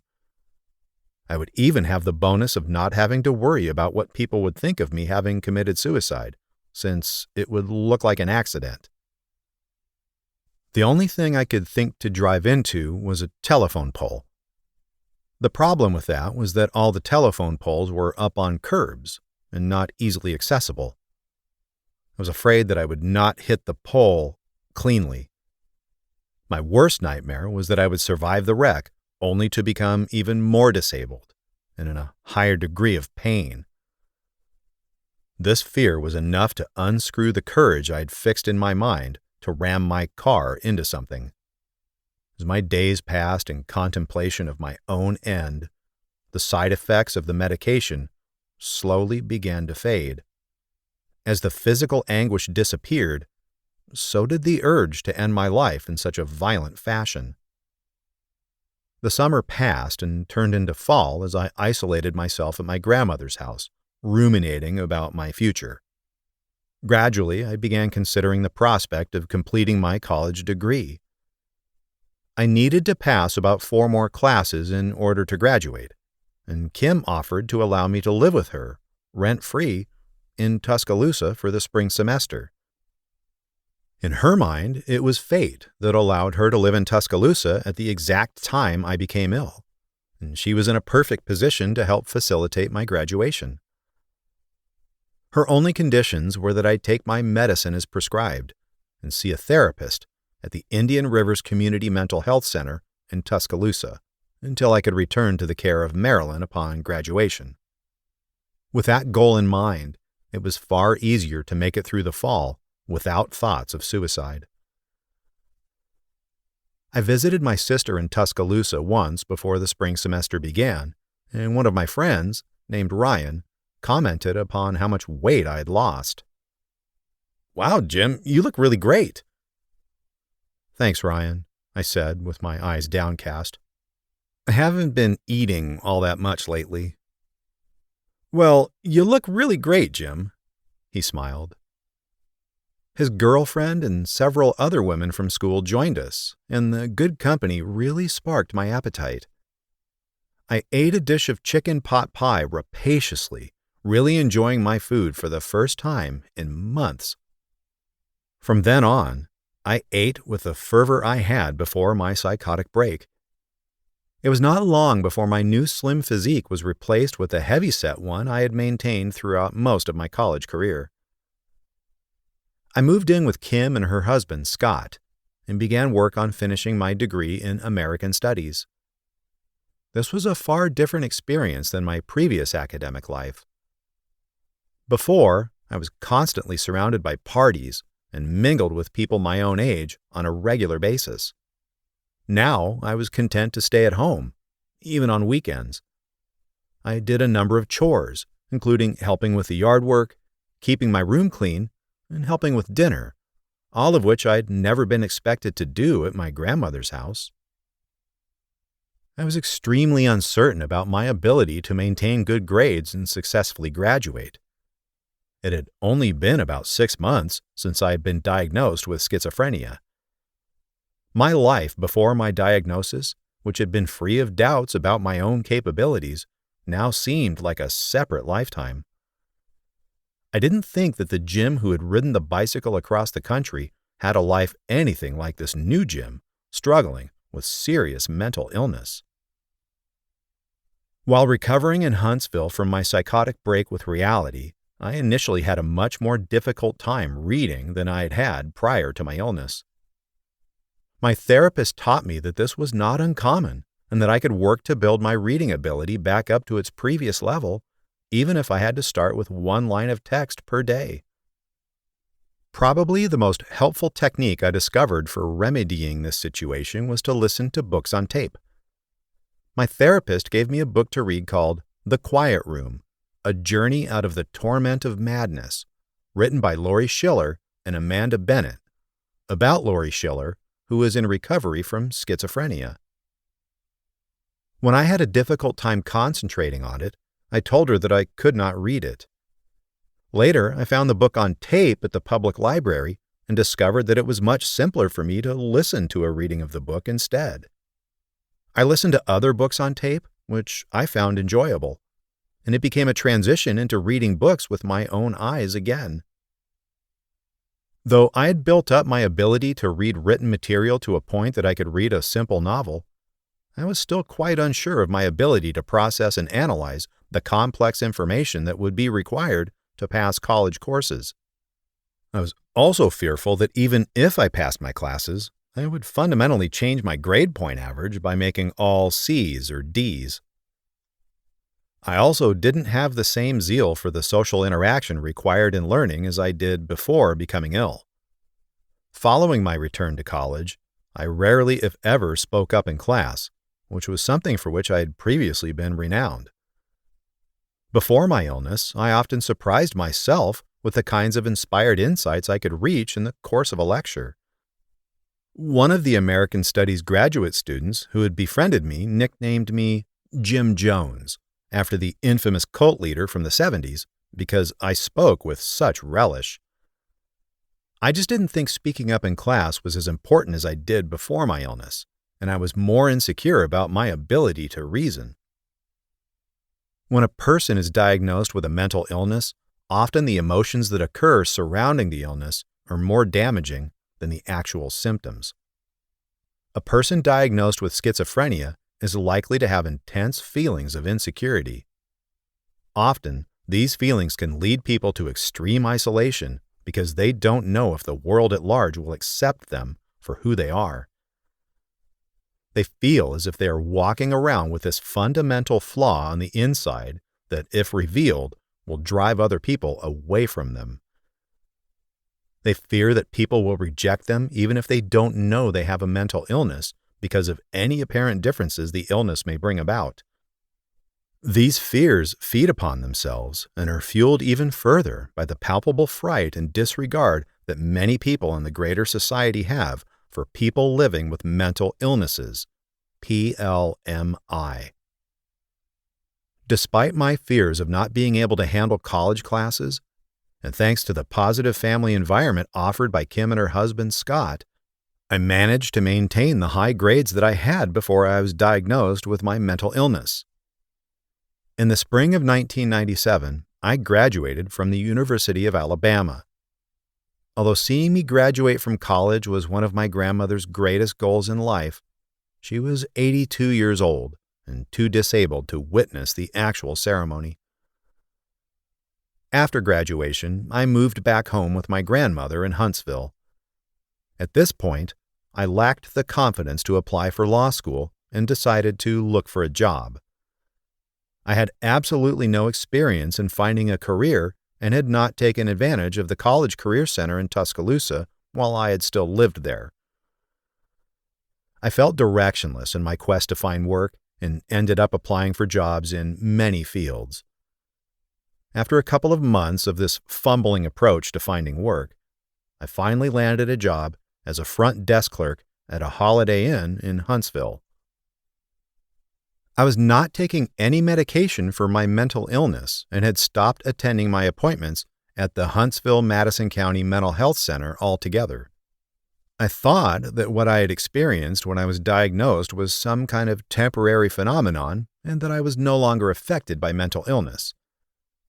During this time, I spent a lot of time driving back and forth to Tuscaloosa to socialize with my friend Tommy, who had not yet graduated. My level of self-confidence increased dramatically as I spent time with Tommy and his circle of friends. My psychotic break from reality became more of a distant memory, since I didn't experience any return of the symptoms I had before. While I continued to have problems forming romantic relationships, my prospects in this area seemed much improved and my outlook was much more optimistic. One blemish on this outlook of optimism was the sizable amount of debt I had accrued in college. The greatest amount I owed, by far, was for hospital bills. There were many times when I was admitted to the hospital and was not covered by insurance, or the insurance I had didn't cover medical bills associated with my mental illness.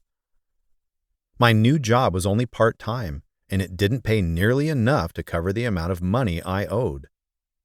In the area of finances, as in so many other matters, I was inexperienced.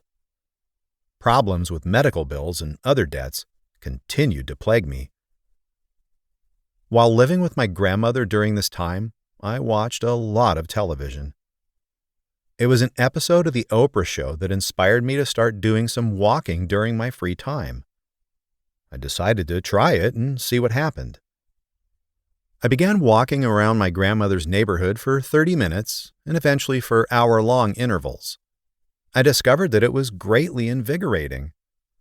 After a month or so, I could really see a difference in my waistline and enjoyed the favorable comments I received from my coworkers. The realization that physical fitness was a palace with an open gate and not one with high walls spurred me to continue exercising. My level of self-esteem was heightened even more by this accomplishment. During walks, I would experience a state of euphoria at times, and I found that I had increased creativity. Lyrics to songs would form miraculously in my mind during these hikes, and I had particular clarity of thought and enough time to consider how to plan my future. It was during one of these exercises that my original dream of attending law school was rekindled. If I began attending the University of Alabama School of Law in the fall of the next year, I would only have deviated from my original plan by 1 year. My earlier lack of faith in my abilities was banished, and I began pondering how to make my dream a reality. It had been about 1.5 years since I had been hospitalized. This gave me about 6 months to take the steps necessary to be accepted to law school for the fall.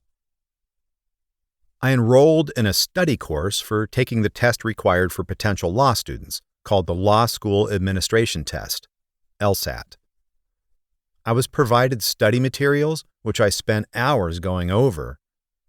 The UASL was extremely competitive, and I would need to score as highly as I could on the LSAT in order to be admitted.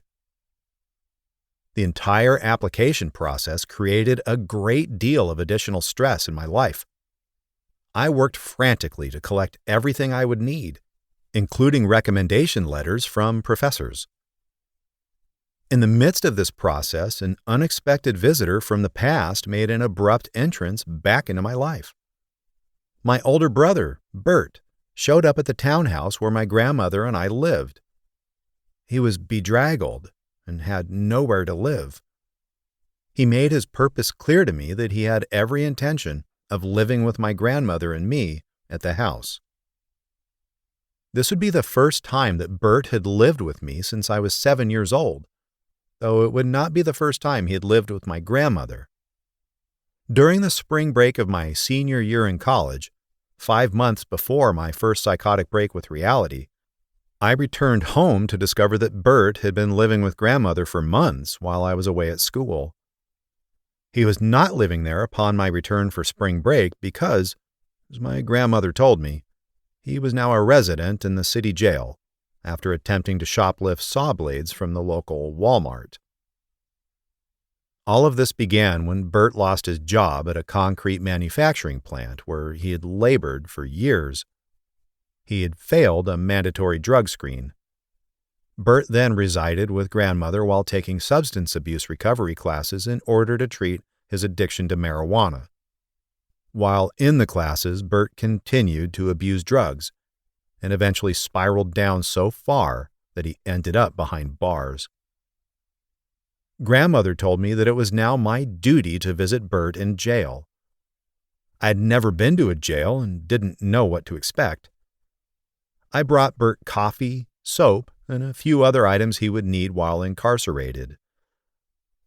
The older brother I saw in jail seemed far different from the man I remembered from the time I had seen him at the last family Christmas, his 6-foot 4-inch frame far thinner and more disheveled.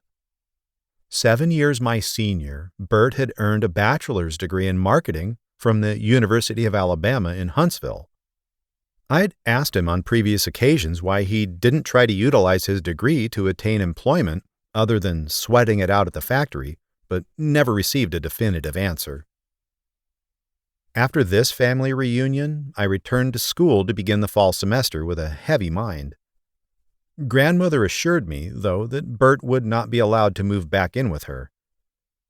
Within 6 months, I experienced my first psychotic break with reality, which I've already described to you. A year and a half following that break with reality, Bert's return felt very much like a hostile takeover. I pleaded with my grandmother to insist he stay somewhere else. I also did my best to explain to Bert why his residing in the house simply would not work. Bert ignored all my protests, and so did my grandmother. Despite my pleas to the contrary, Bert became a permanent resident in our home. From the outset of this new and unexpected arrangement, something became immediately apparent to me. I did not have to speak to Bert for more than a few sentences to tell that he clearly had a mental illness. He would describe in a ceaseless flow of words how frightening it was that there were satellites in space that could read people's minds. He knew that unknown people, for uncertain reasons, had bugged the apartment he had previously occupied. He was grandiosely religious, thinking that God sent him messages through both subtle and direct means, whether it was through songs on the radio or in the way sunlight splashed on the kitchen counter. In trying to disprove to Bert that what he was thinking was unreasonable, I found it difficult because what he was describing couldn't be disproved. Certainly, he had no evidence to support what he was proclaiming, aside from the circumstantial bits his mind had managed to string together. Years later, I read a passage from G.K. Chesterton's pro-Christianity essay Orthodoxy, which quite accurately describes this phenomenon. Chesterton attempts to show how trying to argue against Christianity is akin to a form of what he calls madness. In doing so, he described the types of arguments that people who are mad make. Although Bert was extremely intelligent, he was unable to break out of what Chesterton calls circular logic. Indeed, most of the many people I've known with mental illness are extremely spiritual in nature. Many times they're simply unable to perceive what it is they experience because they have a chemical imbalance. This conflicts with the image portrayed by the media in the public's eye. Those with mental illness are portrayed as dangerous psycho-killers, incapable of having spiritual concerns. Movies and television shows tend to depict people living with mental illness in a negative light in order to increase viewership. News broadcasts also engage in this activity by only discussing PLMI when something horrible has happened. The millions upon millions of other PLMI who are gentle in temperament go unnoticed. This ratings game is extremely detrimental to the image of people living with mental illness as a whole. Bert's symptoms aside, it was evident that he was capable and willing to provide personal care for my grandmother. Right away, he began preparing all of her meals. He also performed, without hesitation, any maintenance that he could handle on the house. Aside from being one of the most intelligent people I've ever known, my brother is the hardest working person I have ever known, and he jumped into the duties of grandmother's care with gusto. His perseverance in this respect carried some weight, I suppose, in my grandmother's decision to allow him to remain. This, combined with her seemingly infinite capacity to care about the welfare of others, especially her children, meant that Bert had her permission to stay. My stepfather, Dave, paid the mortgage, since he actually owned the house. I urged him to acknowledge that Bert clearly had some form of mental illness, but he stayed uninvolved in the activities in the house. Like me, he really didn't know what to do. I recall one night in particular when I was upstairs in my room in the townhouse. I could hear my brother downstairs screaming incessantly from some hallucinations or delusions. I telephoned my stepfather and described to him what was going on and explained that I was really frightened. He said that if things got out of hand, I should call the police. He was 72 years old at this point. He had also had a tremendous amount of experience trying to care for my mother, who had suffered from schizophrenia. That had ended badly, and it was likely that he just did not have the energy or experience to try to deal with a similar situation again.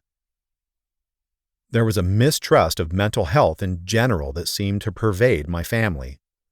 This mistrust stemmed from the perceived lack of care that my mother received while she was ill, which culminated in the loss of her children and her eventual death.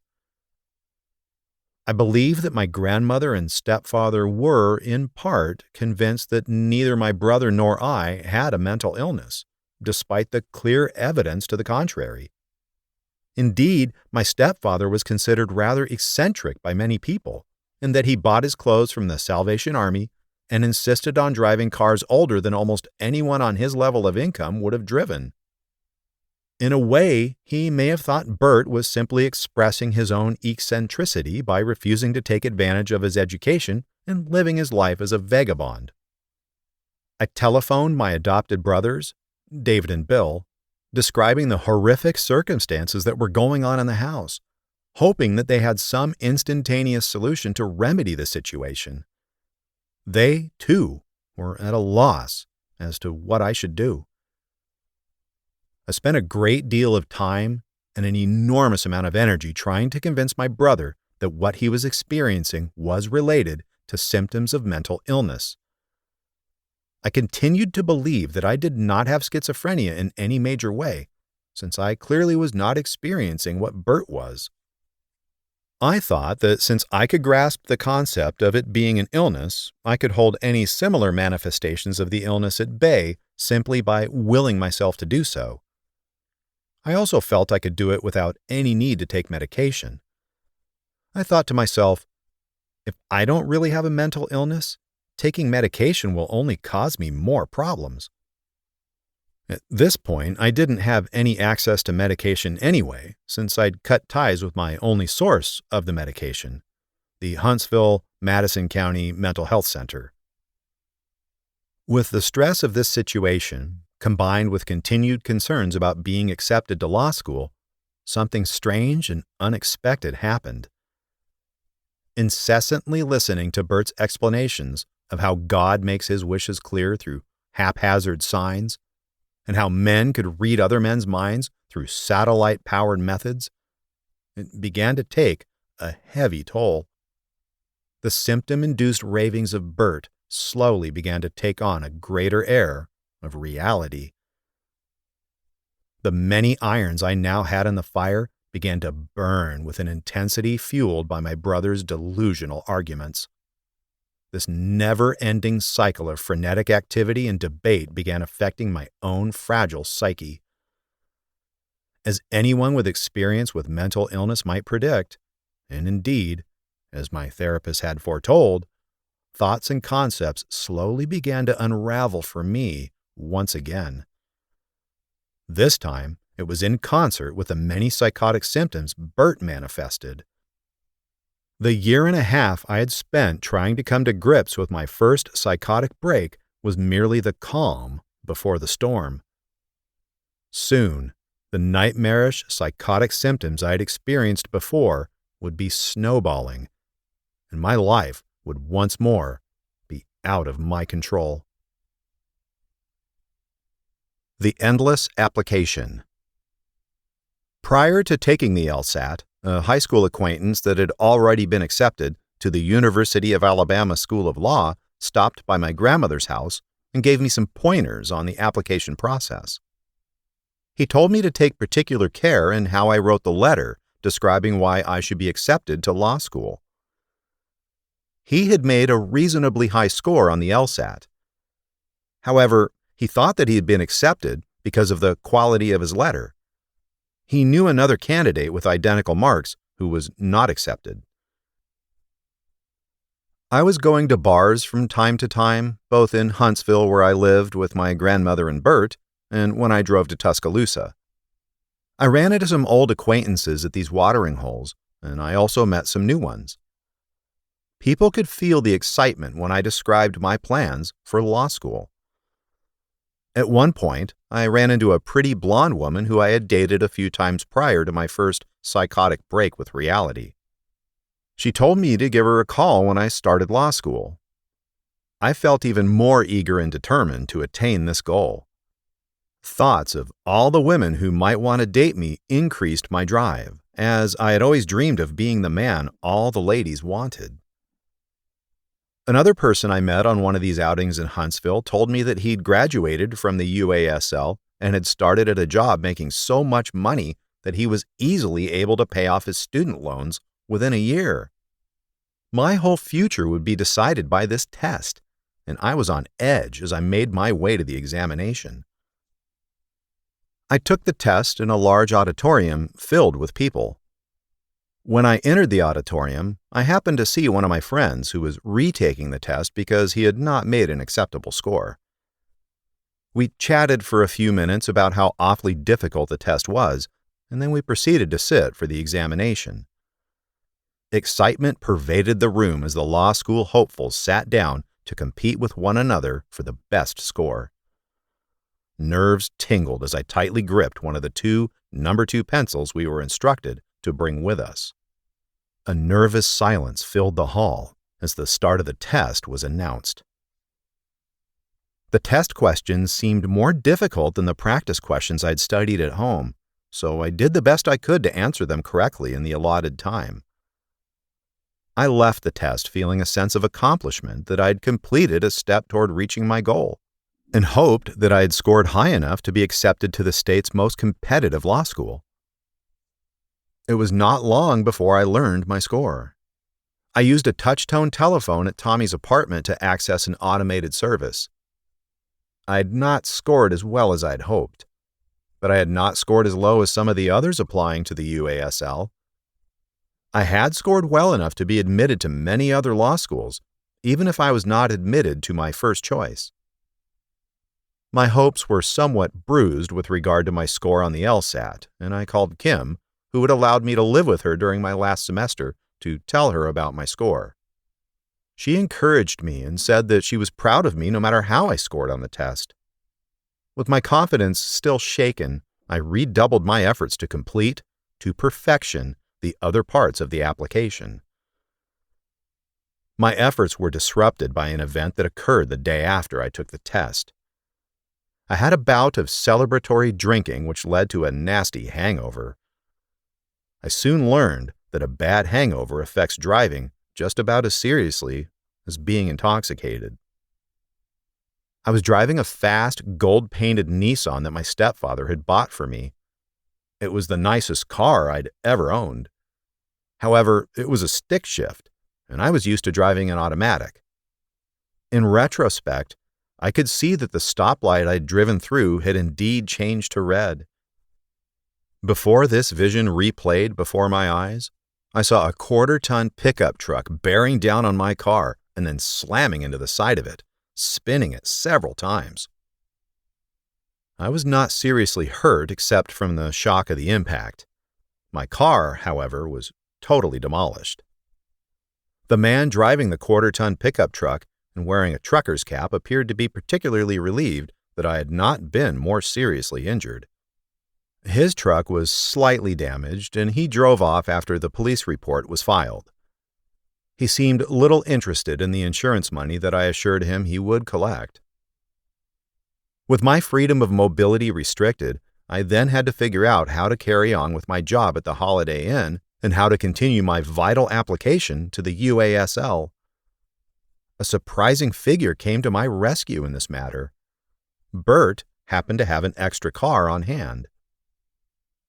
The car he gave me was a 1979 Monte Carlo that was so light blue in color that it appeared white. It did not run well, however, and it was certainly inappropriate for my excursions back and forth to Tuscaloosa. In spite of that, I thought the car had a cool character, and I even arranged to have an 8-track tape player installed in it. Listening to 70s music in a 70s model car, I floated down the road in mellow style. I telephoned my stepbrother, Wendell, who was practicing law in St. Louis, and informed him I was applying to law school, had taken the LSAT, but had not scored as well as I would have liked. His response was, "So you take the test again until you score what you need." I said he was right, although there was certainly no more time to take the test before the school year began. Even if there were, I felt I needed more time to prepare. Additionally, I did not have the money to take the test right away. Around that time, I watched Steven Spielberg's classic movie, Duel, for the first time on television. In Duel, a man driving a Dodge Duster is being chased to the death by an unseen person driving an 18-wheeler. I felt like the man in the Dodge Duster. I was doing everything I could to escape the inevitable cruelty of life, which was represented by the Goliath on 18 wheels. Poverty, illness, and unforeseen calamity were chasing me down, and I was doing everything in my power to escape their relentless pursuit. Painstakingly, I acquired letters of recommendation from past professors, one of which was the man I encountered during my first psychotic break. I'd told him there was one God and raved about the fact that I thought his daughter was dating the professor who taught the Twin Peaks class. He was much more cooperative now that I was not in a psychotic state of mind. While working on my application, I began attending the Twickenham Church of Christ, where I had been baptized when I was 12 years old. The church was unique in that it evolved to be fairly liberal for its denomination. As far as I know, it's the only liberal slanting Church of Christ in North Alabama. At any rate, a liberal Church of Christ is still a little stricter than most other churches. When I reconnected with the church I had stopped attending as a teenager, it added a great deal of meaning to my life. I learned things about Christianity and its virtues in private discussions with the preacher. A liberalized version of the religion of my childhood seemed to be in perfect alignment with my spiritual needs. Once I invited Bert to attend church with me. This seemed to be in accordance with what I thought God wanted me to do, since Bert talked non-stop about religion, even if most of it was blended with his own delusional ideas. Bert had a somewhat ragged appearance. I really felt tense about him accompanying me among the finely dressed Sunday morning service congregants.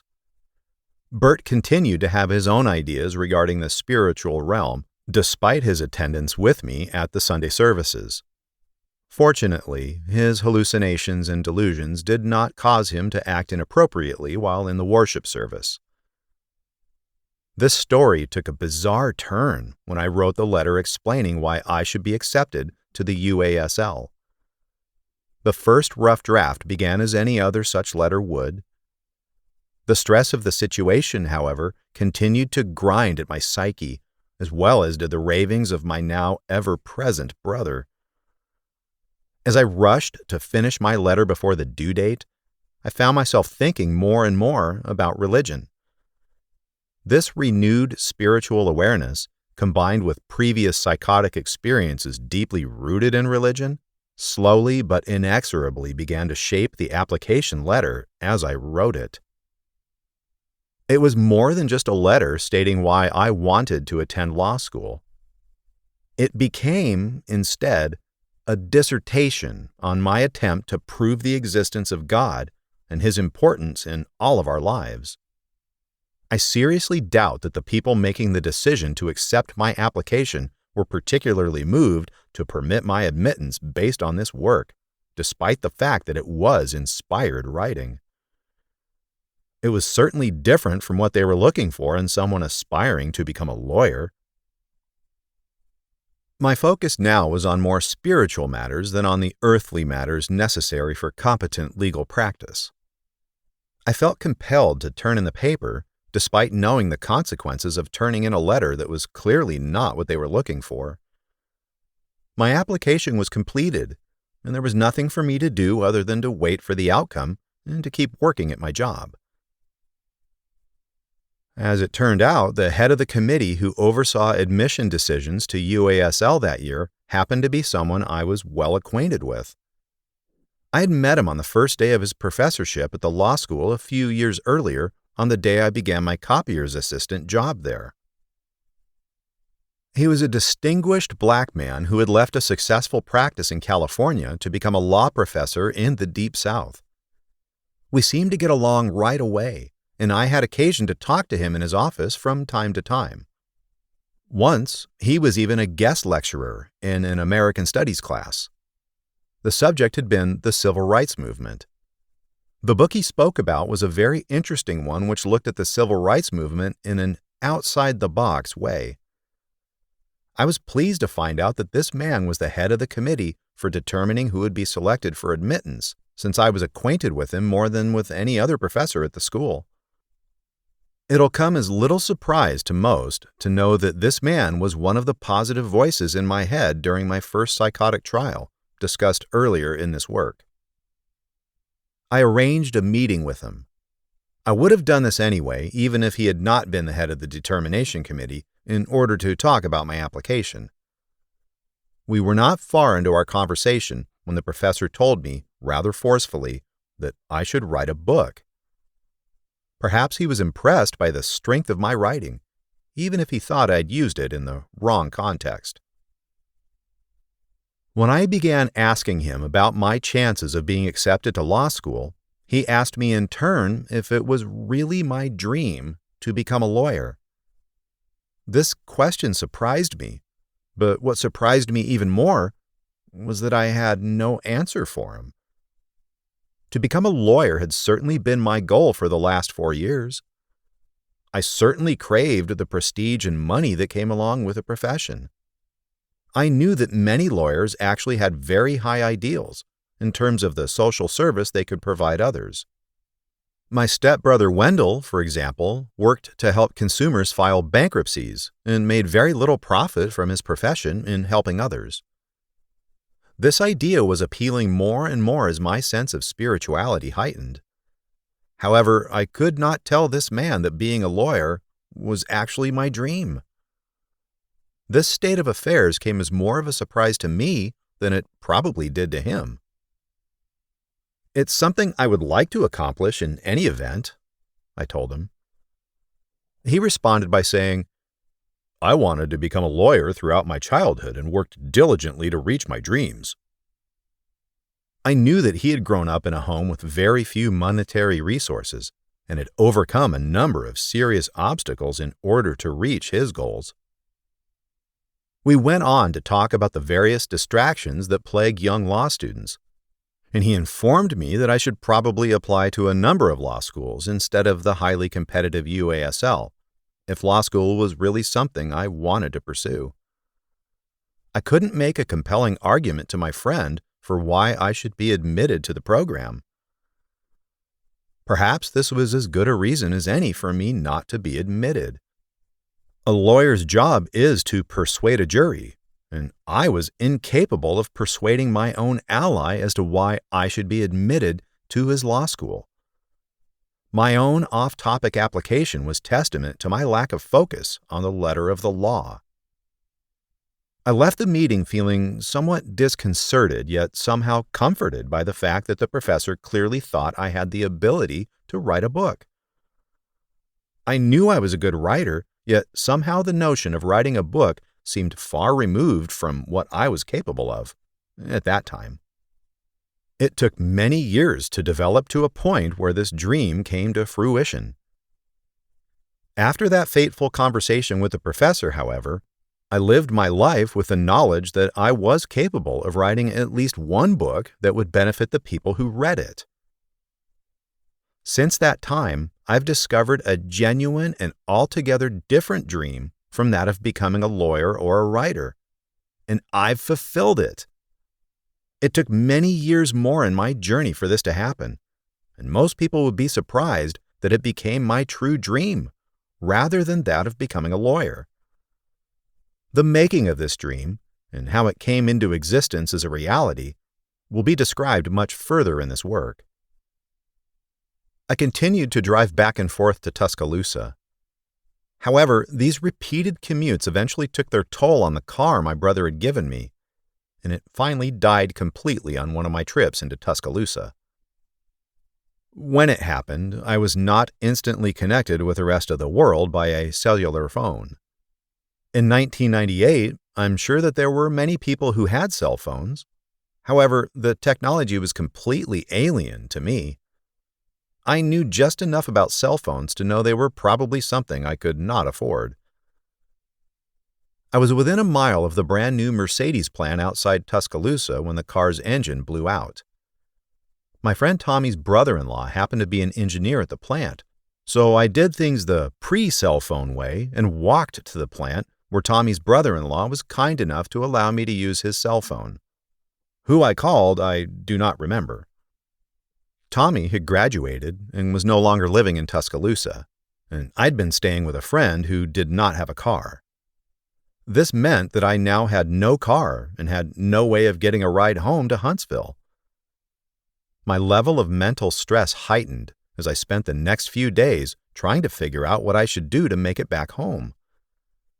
I began walking all over Tuscaloosa in an effort to make sense of what I should do without wheels. At one point, I spoke to a man with a salt and pepper beard wearing a do-rag at a used car dealership. He took me on a test drive of a shiny red American car, in which he spoke to me of his troubles dating a dancer at a strip club. "You don't go to strip clubs, do you?" he asked me with a scrutinizing glare. "Why, heavens, no," I told him, trying to keep my focus on the test drive. Thoughts began to blur in my mind a bit as people and things began taking on more abstract meanings. The car I was test driving, for example, symbolized my ability to carry on with my life without limitations. Its brightly waxed red finish practically glowed in my eyes with its promise to take me into a boundless new horizon. When I told the salesman that I had no way of producing the $1,500 he would need to give me the car, I could see the disappointment in his eyes. I left the car lot, realizing that no magic carpet would whisk me away from my troubles. The promising aura surrounding the car lot faded into the distance as I continued to contemplate, on foot, what action to take. I had to make my way back to Huntsville in order to work at the Holiday Inn, so for the first time in my life, I rode on a Greyhound bus. At the bus station there was an African-American man in what appeared to be a security officer's uniform. In my fuzzy state of mind, he seemed profound, telling the clerk that he had done some detection work the previous day about one thing or another. The discussion that I was listening to seemed to take on some greater relevance to me as my mind began swirling. As I sat in the bus station waiting for my ride home, I began connecting one seemingly random detail to another about a great many things. One concept linked with another in a pattern that left me continuing to ask myself more questions. After connecting an endless array of dots, I took my seat on the bus to begin my journey home. It was at this exact moment that my second psychotic break with reality hit with full force. One moment I was sitting in the bus riding back to Huntsville on a sunny day, thinking at a fast pace and connecting concepts. And in the next moment, I could feel my mind twinge and vibrate, collapsing into a deep level of psychosis. At that instant, I felt like I was on another plane of existence, and I could read people's minds. Again. The amazing thing was that it never occurred to me that I had been through all of this type of thinking before. All of a sudden, it all made sense, and Bert had been right the whole time. He wasn't delusional at all, but filled with the most exquisite manner of divine truth. While my application to law school was at an end, a period of 6 weeks in a severe state of psychosis was only beginning. Hotel counter at the edge of time. I returned to Huntsville on the bus from Tuscaloosa in a highly delusional state. Bert was still living with us, except now, instead of me trying to convince him that his ideas stemmed from a mental illness, we were very much on the same page in terms of the delusions we were experiencing. In fact, I was learning from him new ways of interpreting the distorted input my mind received. The clinical term for this phenomenon is folie à deux, but I would not learn this until many years later. The way Bert described how he interpreted his surroundings was that every building he walked into was a mansion that he owned due to spiritual power. I came to believe that I was a powerful being touched by God as well, and that I had ownership of far more than my station as a desk clerk at the Holiday Inn implied. Bert helped me to see that I'd possessed this type of power the whole time, but was only now becoming aware of it. I clocked in for my shift at the Holiday Inn, as always, only this was now an experience much grander than the hundreds of times I had done so before. This time, I thought that I, in fact, owned the Holiday Inn, if not the entire world that the hotel inhabited. On the first day of the job in this psychotic state, I walked over to the counter at which I worked thinking that I was a part of the family that owned the hotel. Thoughts of mafia figures, who I thought owned things like hotels, pervaded my mind as I strutted behind the desk. While I know this is not in accordance with the enhanced level of spirituality I alluded to earlier, it is the nature of psychosis as one's train of thought shifts rapidly from one concept to the next. The green colors that decorated the lobby shone brightly as my perception was glazed by symptoms of my illness. I was not at the counter for more than a couple of hours before it occurred to me that there was no reason for me to remain behind the counter at all, since I owned everything anyway. I left my post and began to walk to the mall that was just a couple 100 feet away. I walked through the mall thinking how awesome it was that I had these wonderful powers and could command so much richness from the world. I walked over to a cell phone sales booth and talked to a man about buying one. This was the first time I'd ever spoken to anyone at the many cell phone sales booths that were so prolific at shopping malls at the time. A young man at the booth looked at me as if I did not quite belong there, but ran a credit check on me anyway to see if I would be eligible to purchase a phone. It did not take long for him to pronounce that I had awful credit that would in no way allow me to buy a phone. I left the sales booth with my ideas about owning everything somewhat diminished, but my delusions of grandeur continued, as I realized that my ability to utilize my new powers would require a bit of tweaking. I walked around the mall in amazement for a time, thinking about the marvelous nature of the mall and, of course, my untapped powers. I decided to walk back to my counter at the Holiday Inn, and as soon as I arrived, an angry front desk manager confronted me, demanding to know where I had been for the past 2 hours.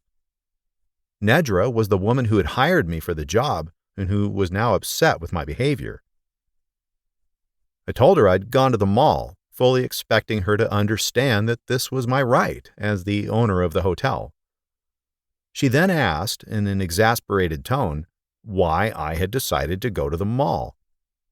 This confrontation seemed very much at odds with my concept that I owned everything and was accountable to no one, and the only answer I had for her was that I simply did not know why I'd gone there. She then looked at the tie I was wearing, which was part of the front desk uniform. The tie I had on had the Kroger logo on it. I picked this tie when I dressed for work that day because I thought that it was a particularly potent token of power, as Kroger had been the first job I had when I turned 16 years old. This was the first time I had ever been in any real trouble at my job, and I was again caught completely off guard when she asked me why in the world I was wearing it. I had no good answer to this question, as I did not expect anyone to question why I did the things I did. Nedra asked me to go home and to take a couple of days off work, as I clearly was not feeling well. I took her advice and did just that, not understanding why the things which made perfect sense to me did not seem understandable to her. Taking a few days off, I did what most people do, particularly when they do not have a car. I watched television. This time, however, when I watched television, I thought that the people on the screen could actually see and hear me just as well as I could see and hear them. This phenomenon started out in a subtle way. At first, I became convinced that the two women on a local cooking show were aware of me. Their close proximity to me, geographically, made this possibility more likely in my mind. The two women on the show, who were the picture of gentility, were not speaking to me directly all the time. Most of the time, they would speak to me through subtle innuendos, which I would then have to interpret. Their comments about the consistency of a potato soup, for instance, might mean that I needed to become more consistent about my daily exercise regimen. I also interpreted much of what they were saying to have sexual overtones. These interpretations were very disconcerting, in that they signaled that even my most private thoughts were on display for these people communicating with me through the television waves. These ideas, like all delusions, came to snowball in time and grow in intensity. If these cooking show ladies could read my thoughts, then so could the lady who delivered the evening paper, or anyone else. When one believes that other people can read their thoughts, it doesn't take long to enormously miss the freedom of privacy. It's hard to even imagine a more stressful state of mind to live in. During this time, I became much attuned to symbolism inherent in both people and objects. I spoke to Bert about this idea at length, and he agreed that he, too, was highly aware of how people and objects were representative of many things. We spoke at length of the appreciation we had for the people in our lives that had provided so much for us. Our grandmother and stepfather were at the forefront of our minds in this regard, and we decided to show our stepfather just how much he meant to us. We decided to pile up many objects that we felt symbolized the gifts that he had provided us. We gathered toys, books, and all manner of material, and placed them outside the door of his house for him to view. At the very top of this heap of symbolic objects, I placed the paper I'd written for my application to law school. In retrospect, I realized that this action probably caused my stepfather much unnecessary grief and worry. However, at the time, it all seemed perfectly natural to us. I also gathered together all of the comic books I had collected during my youth and over the last year, when I developed a renewed interest in reading them. Bert and I loaded these objects into his car, and we disposed of them in the dumpster at the church I attended. I did this because my delusions made me believe that these books symbolized concepts of worldliness that God did not want me to contemplate. My act of disposing these books in the church dumpster symbolized my desire to be rid of ungodly things. My grandmother later chastised me for this act of cleansing more severely than I expected her to. She found the deed reminiscent of burning books, which was an act she found particularly repugnant. "That's like something the Nazis would do," she said with a sickened scowl.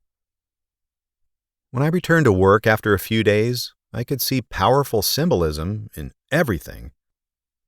The chastening I'd received because of my unsanctioned desertion of the front desk made me realize that I clearly had certain protocols I had to maintain in order to remain at work without upsetting other people. While I checked people in and out of the hotel, they began to take on enhanced meanings. By the end of the night, the people I checked into the hotel were somehow angels, and the credit cards they used were their passkeys to enter this dimension of reality. The hotel counter became a magical gateway by which beings of immense power could navigate their way to our world. Why these beings from a higher plane of existence wished to inhabit our level of reality was not my concern. My job was to make them as comfortable in their transition as I could. I beamed a smile at the man in the dress jacket with no tie when he presented me a gold card, shining with spiritual energy. He had curly brown locks that would rival any archangel. And when he left the hotel counter to enter the inner confines of the dimensional portal masking itself as a hotel, he strode with powerful elegance. With a cascade of symbolic thoughts reeling through my head, many in different directions, a woman I had been working with that night approached me. She was a black woman who was currently living with her parents and her young child. She'd confided in me weeks earlier that she had recently struggled with a decision to have an abortion. Her parents would not have approved. In my usual frame of mind, not distorted by psychosis, I'd clearly understood that this was a lady faced with a very human decision about her future and that of her family. In my delusional state of mind, however, her presence seemed to signify something much more sinister.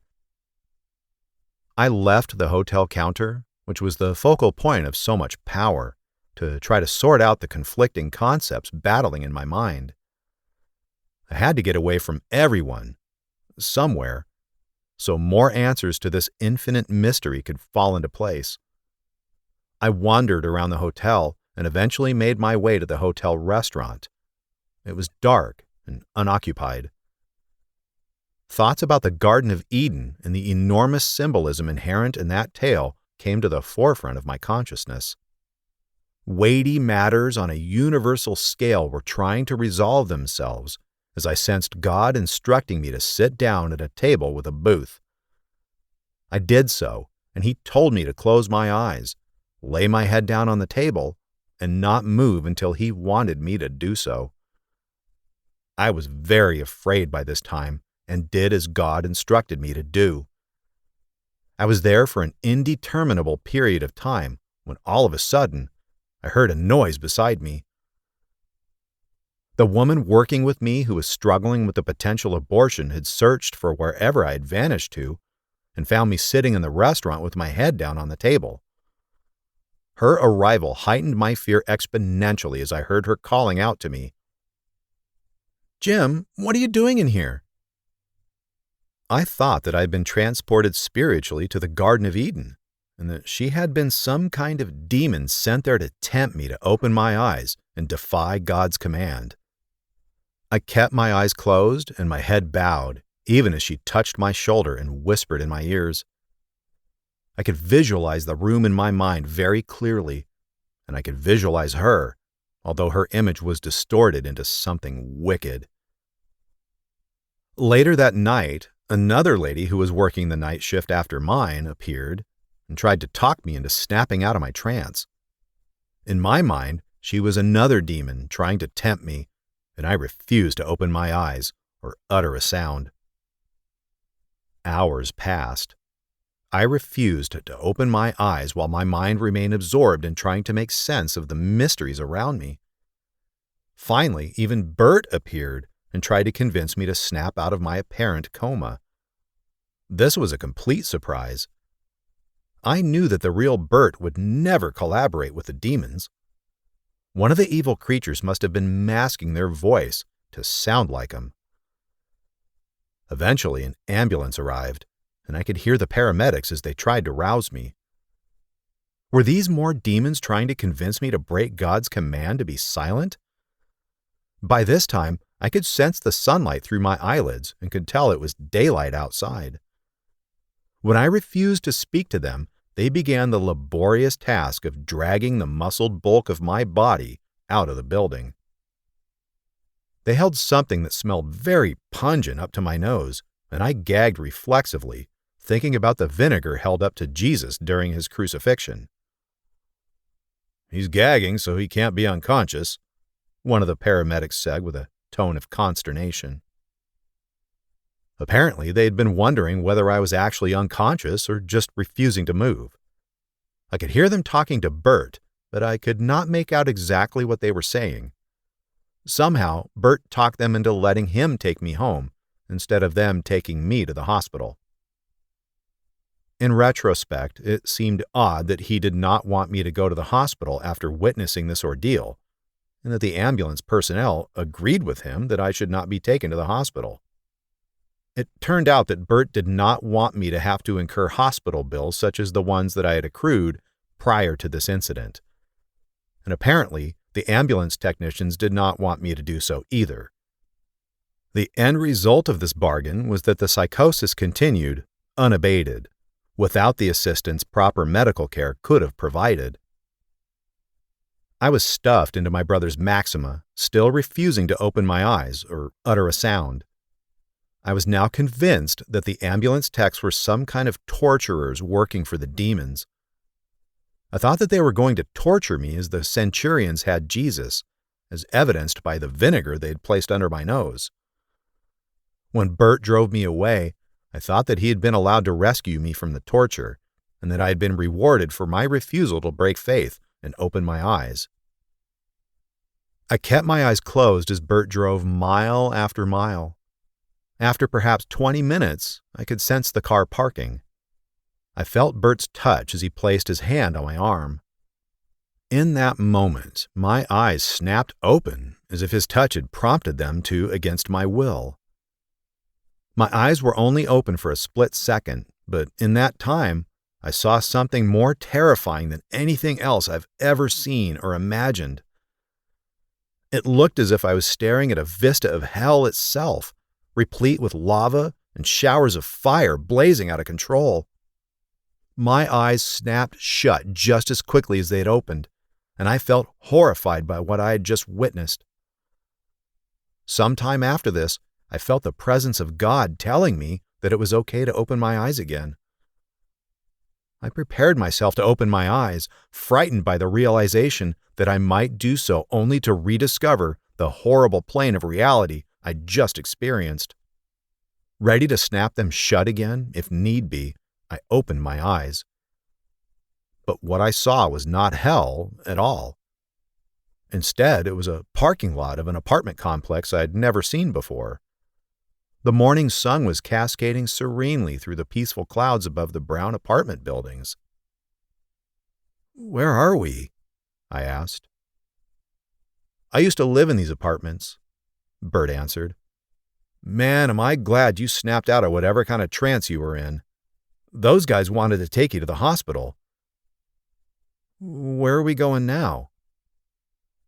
"Back to grandmother's house, I guess," he shrugged. Metaphysical Romp.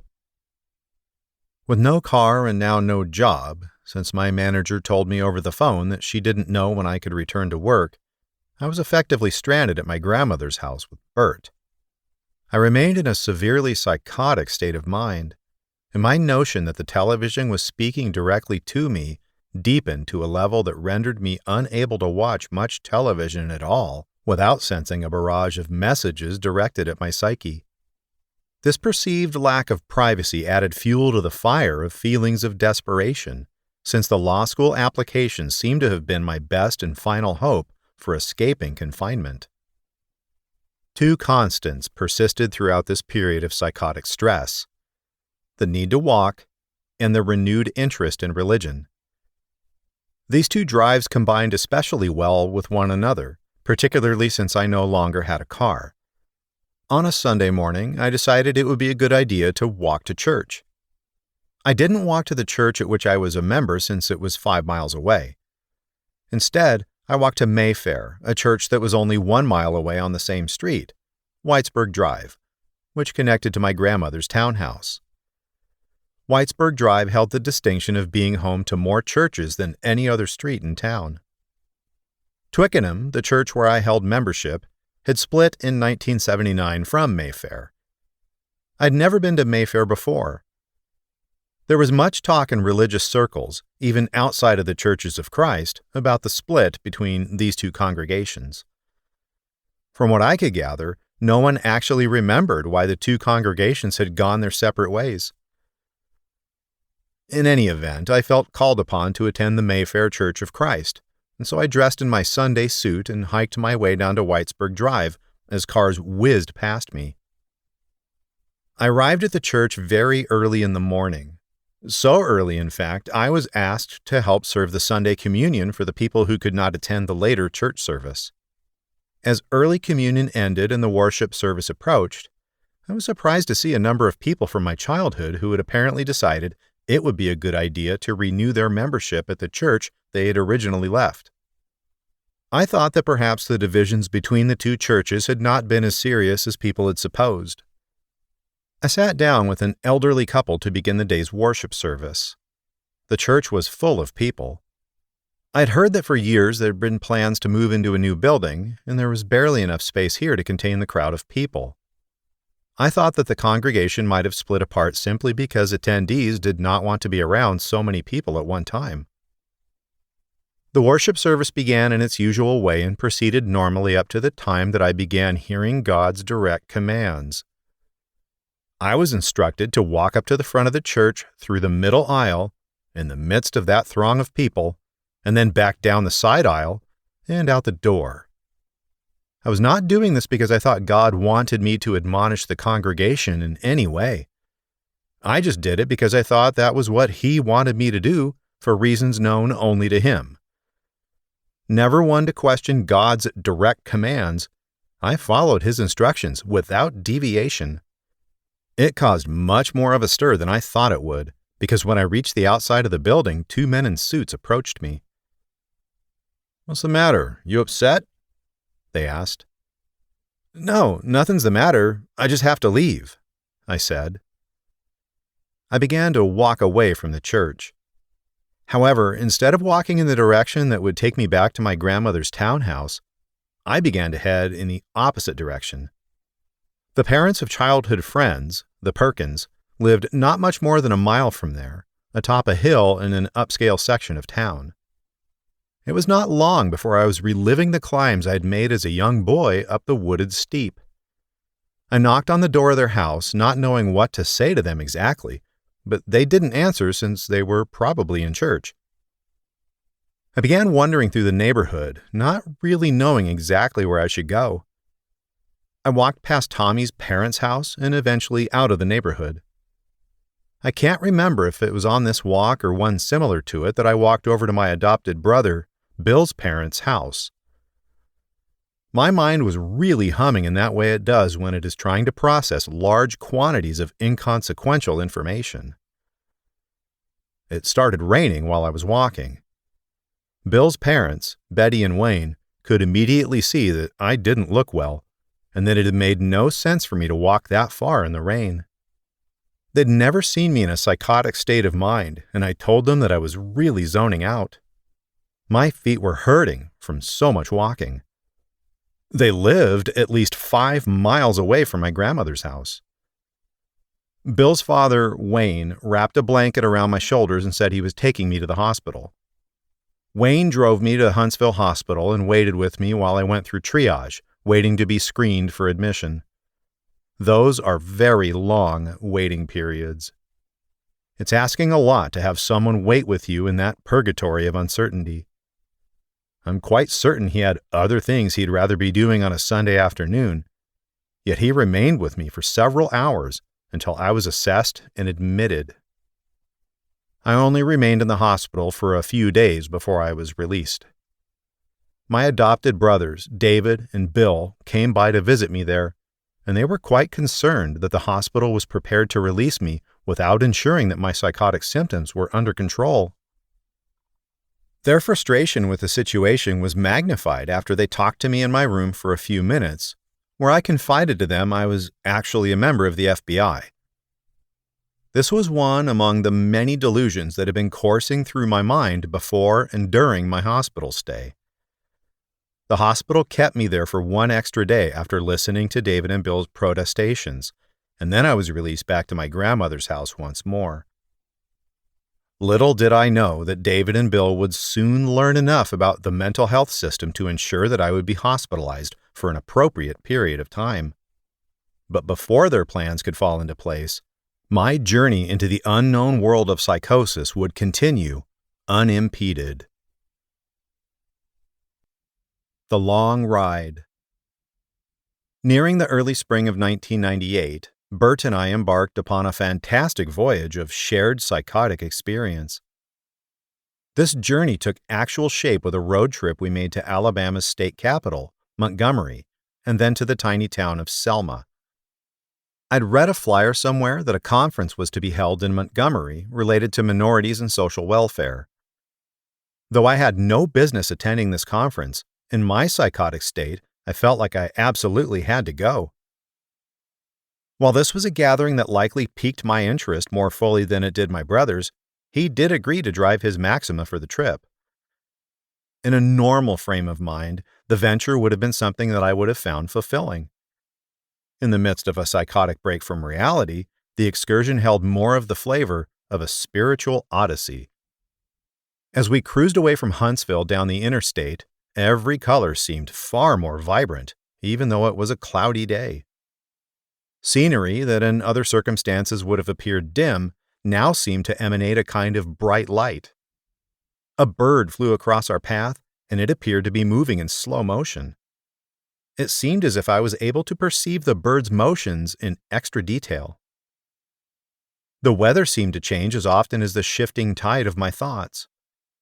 It would be sunny for a while, and then the sky would rapidly fill with clouds. As we traveled across Alabama's green hills and fields, I had the sense that we were traveling through dimensions of time and space. My mind wandered to the rolling hills of Scotland, which I felt were somehow connected to these fields in an extra-dimensional way. My thoughts were very much influenced by the woman that I'd been in love with, named July, who had stopped answering my telephone calls once I told her that I had been diagnosed with schizophrenia. Her family was of Scottish ancestry, and they made their home in the rural South Alabama fields through which we were traveling. We entered Montgomery, the Alabama state capital, looking for the conference I had read about with no real need for a reason as to why I should go. We stopped at one of the buildings connected with social welfare and entered in an effort to find out more about the conference. As we walked around the building, I saw that one of the office doors displayed a plaque that proclaimed "Welfare Fraud Investigation" in golden letters. It made me wonder if some punishing angel must inhabit the office in human form. After asking around about the conference, we were introduced by a secretary to a black woman dressed in business attire. She told us that the conference had taken place earlier. We were too late. At that point, since we had no other agenda in town, we began exploring monuments and state buildings. The sun began shining, and somewhere along the way I ended up with an umbrella that I had taken from the doorway of one of the buildings we explored. I remembered an adage a professor once told me. People discard umbrellas all the time, and another person picks one up, in a sort of mutual exchange. That umbrella seemed to be, by all rights, mine. I began to feel somewhat nervous about it later when I realized that I had stolen someone else's umbrella. However, this thought was overpowered by the feeling of magic, of exploring the grounds surrounding the state's capital. I traipsed across the beautiful greenery with my brother with a feeling of awe. I was not just seeing Alabama's state capital. I was seeing some focal point that connected the spiritual realm to us and our journey. At some point, it dawned on me that we should drive to Selma and see the famous Edmund Pettus Bridge that was celebrated as a historic landmark for the civil rights movement of the 1960s. Civil rights activists had tried to march across the bridge and were met with tear gas and billy clubs. In time, they were able to cross the bridge, and they ushered in the dawn of a new era of American equality. My feeling of euphoria soared when Bert agreed to continue the adventure to Selma. Every song that played on the car radio seemed to be speaking directly to us as we trucked through what seemed a tunnel-like road on the final leg of the journey to Selma. The shimmering darkness that now pervaded the sky seemed magnified in an intense way. My mind felt permeated by some kind of dark field that emanated into my peripheral vision, while my direct line of sight, which was fixed on the road, saw primarily the light that somehow seemed much brighter. The song that drifted through the speakers and seemed to touch my very being was "If You Don't Know Me By Now" by Percy Sledge. I interpreted this to be an intense manifestation of God's presence, which meant that my brother, holding the wheel beside me, was actually Jesus himself. This was a kind of breaking point for me in the sense that my psychosis had magnified to an intense level due to the extraordinary amount of sensory input my mind had already absorbed. A bridge is a magnificent structure. The design of the gray metal turrets, transposed across a gray sky, which work delicately in unison to support stupendous amounts of weight, would be a marvel to all who had not traveled across one before. The fact that this bridge, who so many had sacrificed so much to eventually cross, this bridge, who I felt God's Son himself had led me to, seemed marvelous beyond comparison. In my state of mind, it seemed quite literally to be a bridge linking my own corporeal existence to spaces far more sublime. I walked across the Edmund Pettus Bridge awaiting some miraculous event or revelation to occur. None seemed to be taking place, so I thought God wanted me to look underneath the bridge. What I saw underneath the bridge, where it connected to the ground, was graffiti written in some illegible script in red paint on concrete. My sense of awe at having made contact with this supernatural bridge was dampened by the realization that I was not receiving some divine revelation. Not knowing what to do, I began walking through the town and was soon separated from my brother. I walked up to an old country store where several older black men were congregating. I must have appeared rather bizarre to them since I was clearly wandering haphazardly around town. However, I was surprised to see that one of them, wearing a trucker's cap and overalls, seemed to have some kind of answer for me at last. He handed me a copy of the Watchtower magazine, published by the Jehovah's Witnesses. While I did not realize what this publication was at the time, I felt satisfied to have some token of spiritual power to carry away with me from this journey. And while I never became involved with this denomination, in later years I would come to know people of that faith. I left the old store in the downtown area completely and began wandering in residential neighborhoods. I remember seeing small houses that were bright blue and yellow that seemed to shimmer in the gray afternoon sky. At one point, I wandered to a nursing home and felt it was God's desire that I go inside. I walked in and wandered down the corridors, looking for answers to the ultimate questions. The place seemed drab despite the effects of my hyperextended awareness, and I do not remember seeing much of the staff, and those I saw didn't seem to take any special notice of me. I looked into one of the rooms and saw an ancient black woman. She was in a wheelchair, dressed in a gown, and she had long white hair. We made brief eye contact, but it seemed to last an interminable amount of time. Perhaps this woman reminded me of my own elderly grandmother who I loved so very much. Whatever the connection, I soon decided that I had fulfilled the directive that had brought me there and felt it was time for me to leave. Once outside, I realized that I was lost. I had no idea where I could find my brother. I wandered back to the downtown area and couldn't find Bert. In fact, there didn't seem to be any people about town. I was astonished then to see my brother walking down some sidewalk steps toward me. He said that he'd been looking for me all over town. To me, it was as if my prayers had been answered. We both decided that it was time to leave Selma. Somewhere along the line, I'd seen another flyer advertising that one of my favorite bands was playing in Tuscaloosa, Alabama. The band was comprised of middle-aged black men who played a collage of oldies hits. I was convinced that should be the next part of our adventure. On the long trip back to Huntsville, the weather was sunny again, and my hyperextended senses had subsided quite a bit. I tried to convince Bert to drive to Tuscaloosa to see the band, since I had no other means of getting there. I failed. By the time we returned to my grandmother's townhouse, I had talked Bert into taking me to the Greyhound bus station so I could continue my journey alone. I didn't even go inside my grandmother's townhouse. To someone experiencing psychosis, a bus station seems a profound place. I imagine that this is a universal principle of all people who experience psychosis, unless perhaps they've been to a bus station on a number of other occasions. It felt to me like an oasis of motion in an otherwise inert world. At the bus station in Huntsville, the lights seemed an especially bright yellow inside, and everything seemed pristine and orderly. This was offset by the fact that the streets surrounding the bus station appeared particularly dark and maze-like. The bus first had to stop in Birmingham before it could continue on to Tuscaloosa. The other passengers on were mostly black, which in my mind confirmed that I was making the right decision in taking this journey. I had, after all, immersed myself that day in a spiritual experience by seeing the Edmund Pettus Bridge. The whole bus concept conjured up many thoughts of past civil rights struggles.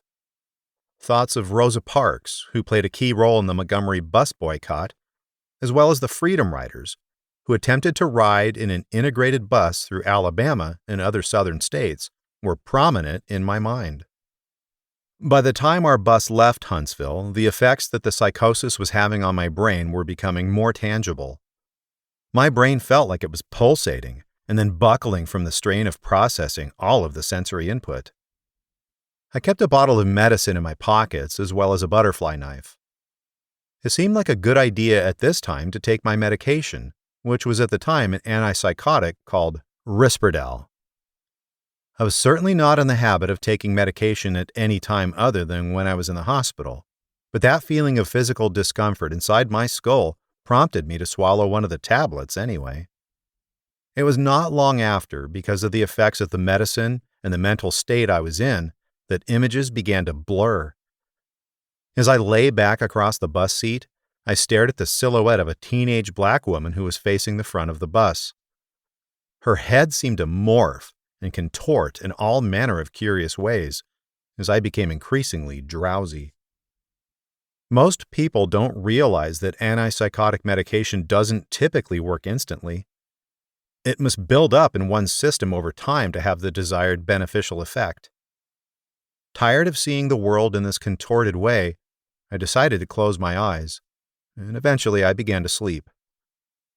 I awoke shortly after we'd completed the first leg of our journey and arrived at the Birmingham bus station. I demonstrated the one trick I knew on the butterfly knife to a person I met after debarking from the bus. The black man in his 50s who drove the bus walked past me, seeming little impressed with my display. The outside of the bus station in Birmingham seemed rather austere, much like the one in Huntsville, but larger. The inside of the station seemed much larger, darker, and somehow more sinister than the station in Huntsville. It was several hours before the next and final leg of the bus ride began. This was definitely ruining my timetable to be in Tuscaloosa by 10 p.m. It must have been around 11 p.m. when I began to wander around the downtown Birmingham area. Surrounded by the tall, old buildings, I walked to a large bank that had a wonderful glass storefront. It was a crystalline wall emanating an emerald light. I peered into the bank and saw counters and desks like any other bank, except these were surrounded by that green, shining brightness. I walked through a park that featured beautiful benches and trees that had vibrant red leaves. By this time, I realized that I needed to head back in order to catch the bus again, but I was now hopelessly lost. I wandered around and found myself in a more industrial section of the city. Factories and other fenced-off buildings filled the landscape. The streets were devoid of people. I ran into a solitary black man who was heavy-set, wearing a dingy t-shirt and jeans.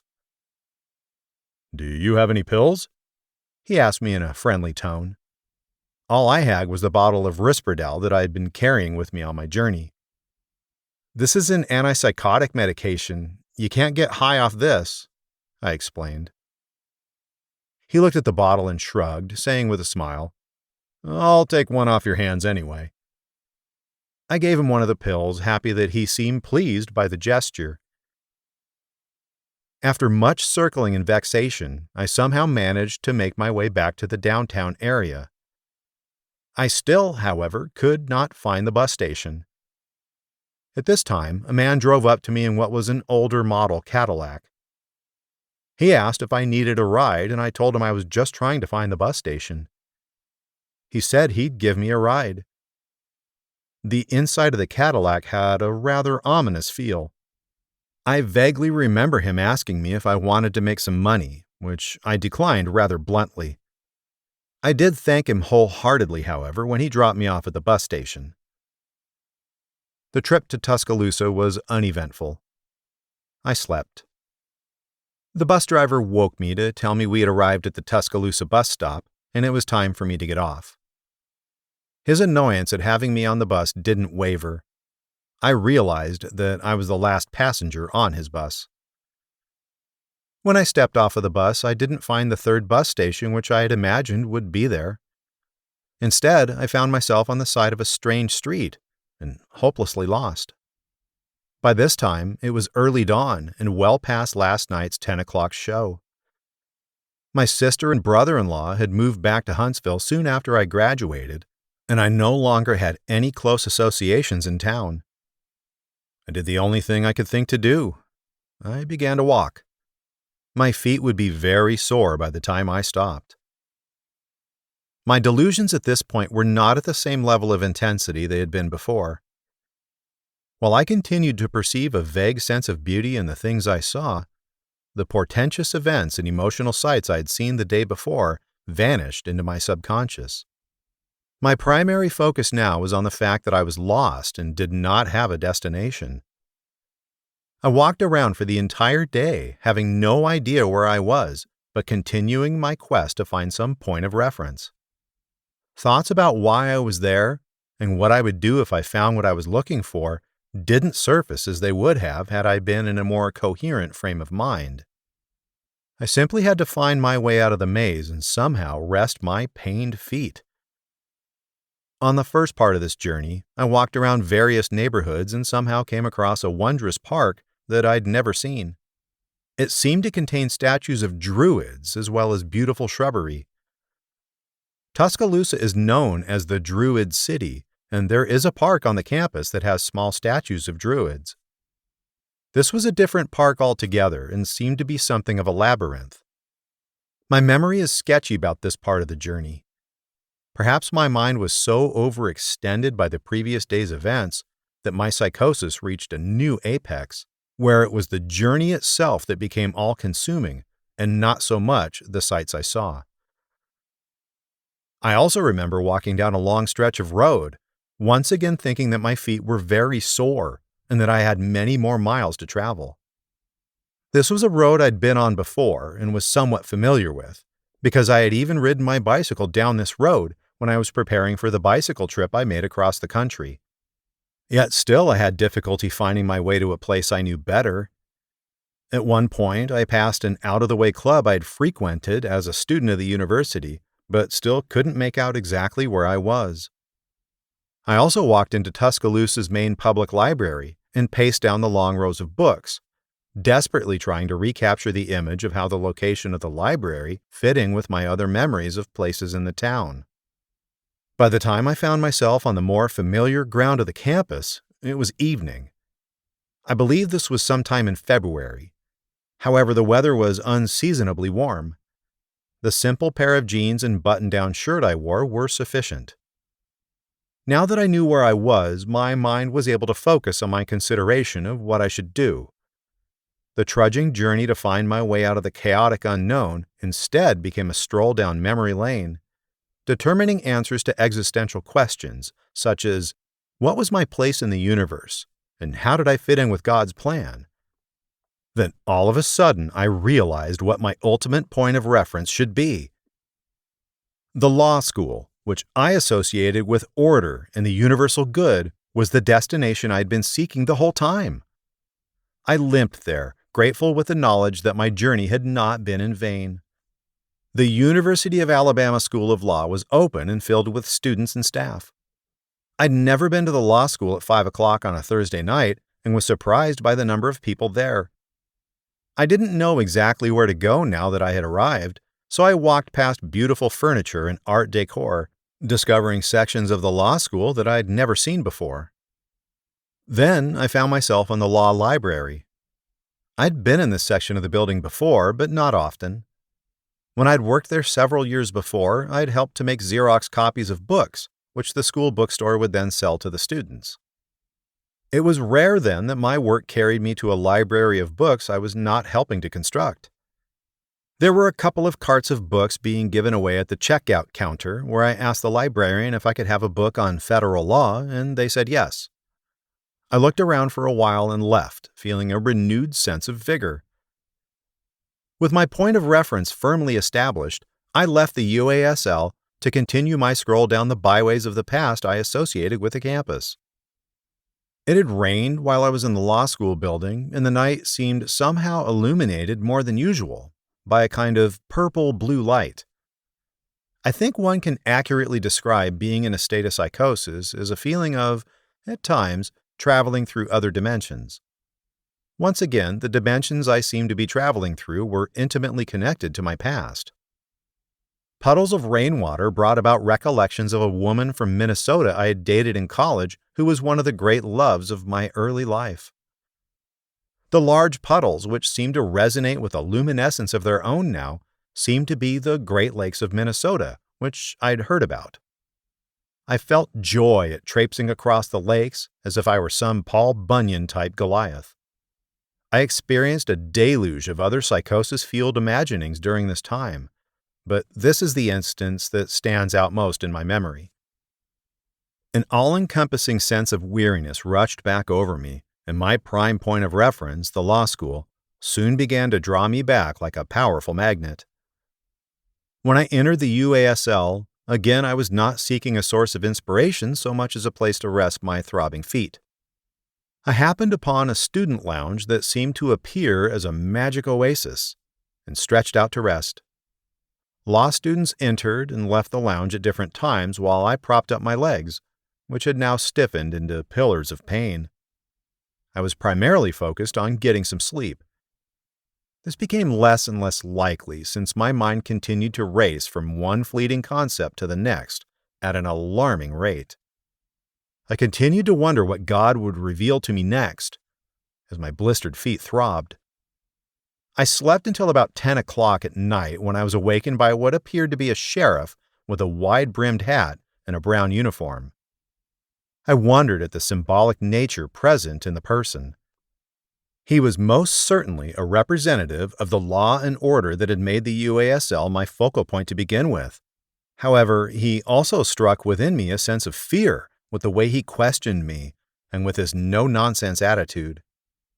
Perhaps this was some sort of angel of death, come to impart clues for the next part of my journey. The truth, of course, was far more mundane than that, and soon this man escorted me to the hospital.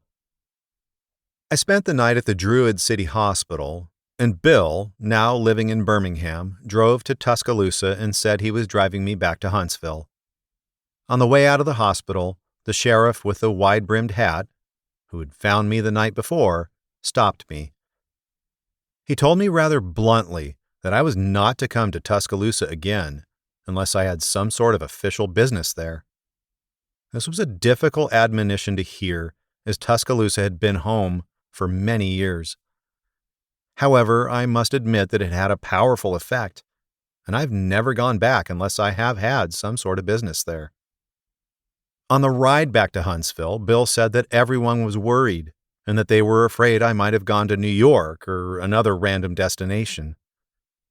I was stirred by a vague sense of guilt, but I remained fairly silent, as I didn't know exactly how to explain to him what was going on. I cannot recall if he drove me to the hospital in Huntsville, where I stayed for a few days, or if he took me back to my grandmother's house. The last 3.5 days had been just the beginning of a psychotic break from reality that would last for 6 weeks. Clanging Crash. The television continued to speak directly to me with an ever-increasing deluge of messages that correlated with whatever delusions I was experiencing and sending them in new directions. In my bedroom, I watched a rerun of the Taxi television series from the early 80s, and the television seemed like a dark bubble of life from another dimension. It was somehow allowing the characters to communicate directly across time and reality. The characters seemed to morph, however, into more sinister entities than the characters everyone else knew. Danny DeVito's character exuded a cynicism far beyond the two-dimensional experience of watching standard television. Even the friendly character named John seemed to be the butt of some monstrously incomprehensible joke. It was as if the television set was a window into another realm, except it was really an open window, and the other realm seemed to be able to push out of the bounds of the television screen and into my own reality.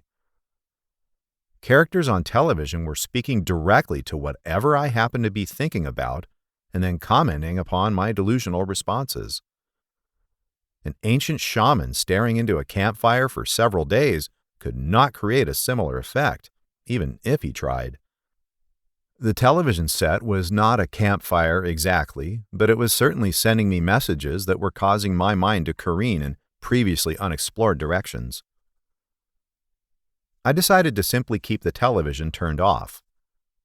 How wonderful it would have been if turning off my delusions were as simple as turning off the television.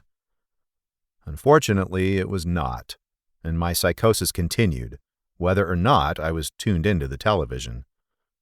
It began to seem as if the television could see what I was doing, even when it was off. The ancient shaman can always stop staring into the fire when he knows he's finally had enough. I was not allowed that luxury while experiencing psychotic symptoms.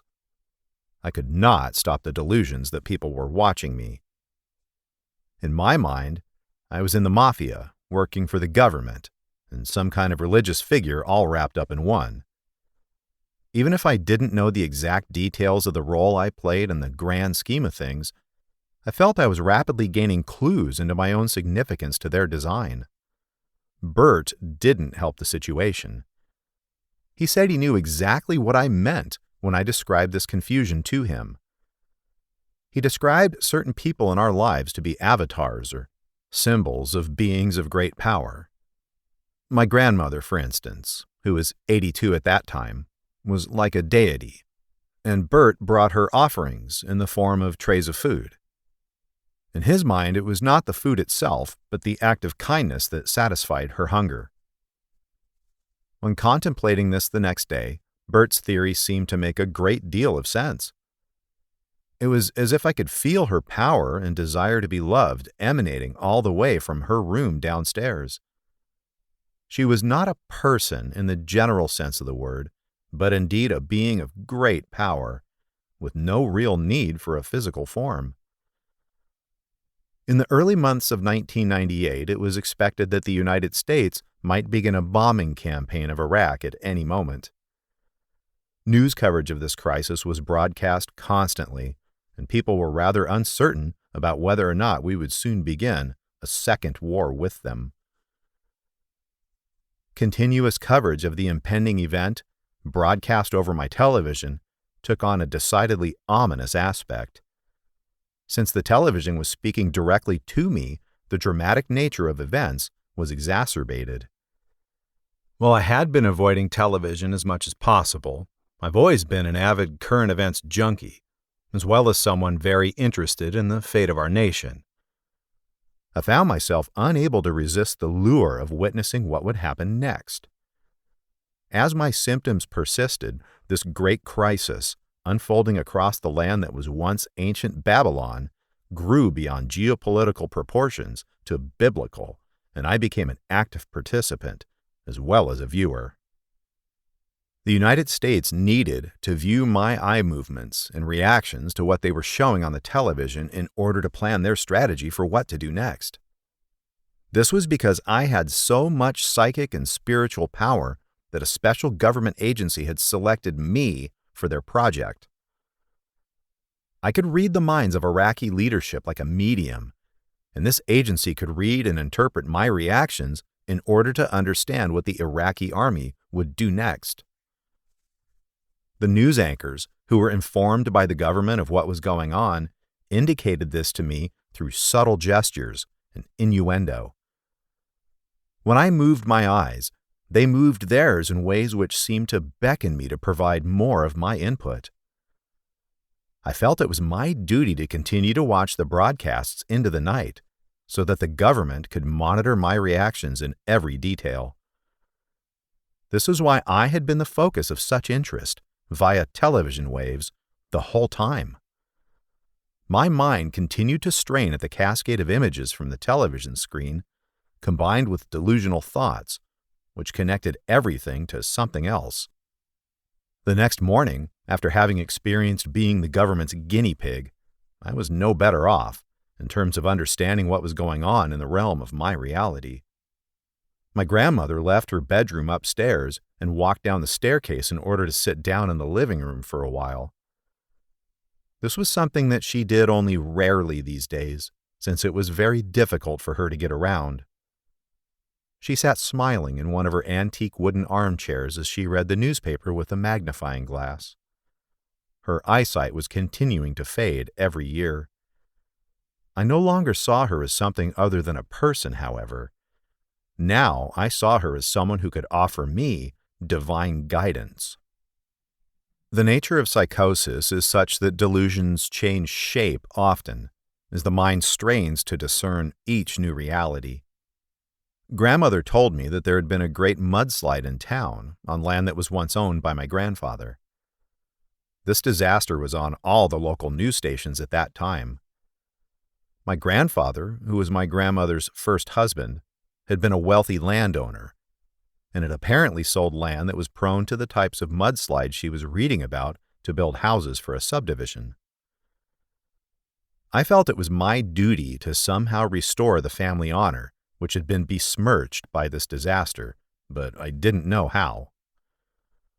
Later that morning, after my grandmother had gone back upstairs, I was divinely inspired about what I should do next.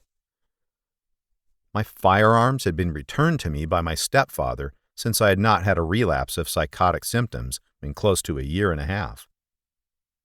I was to take one of my rifles and walk from my grandmother's house to the site of the mudslide.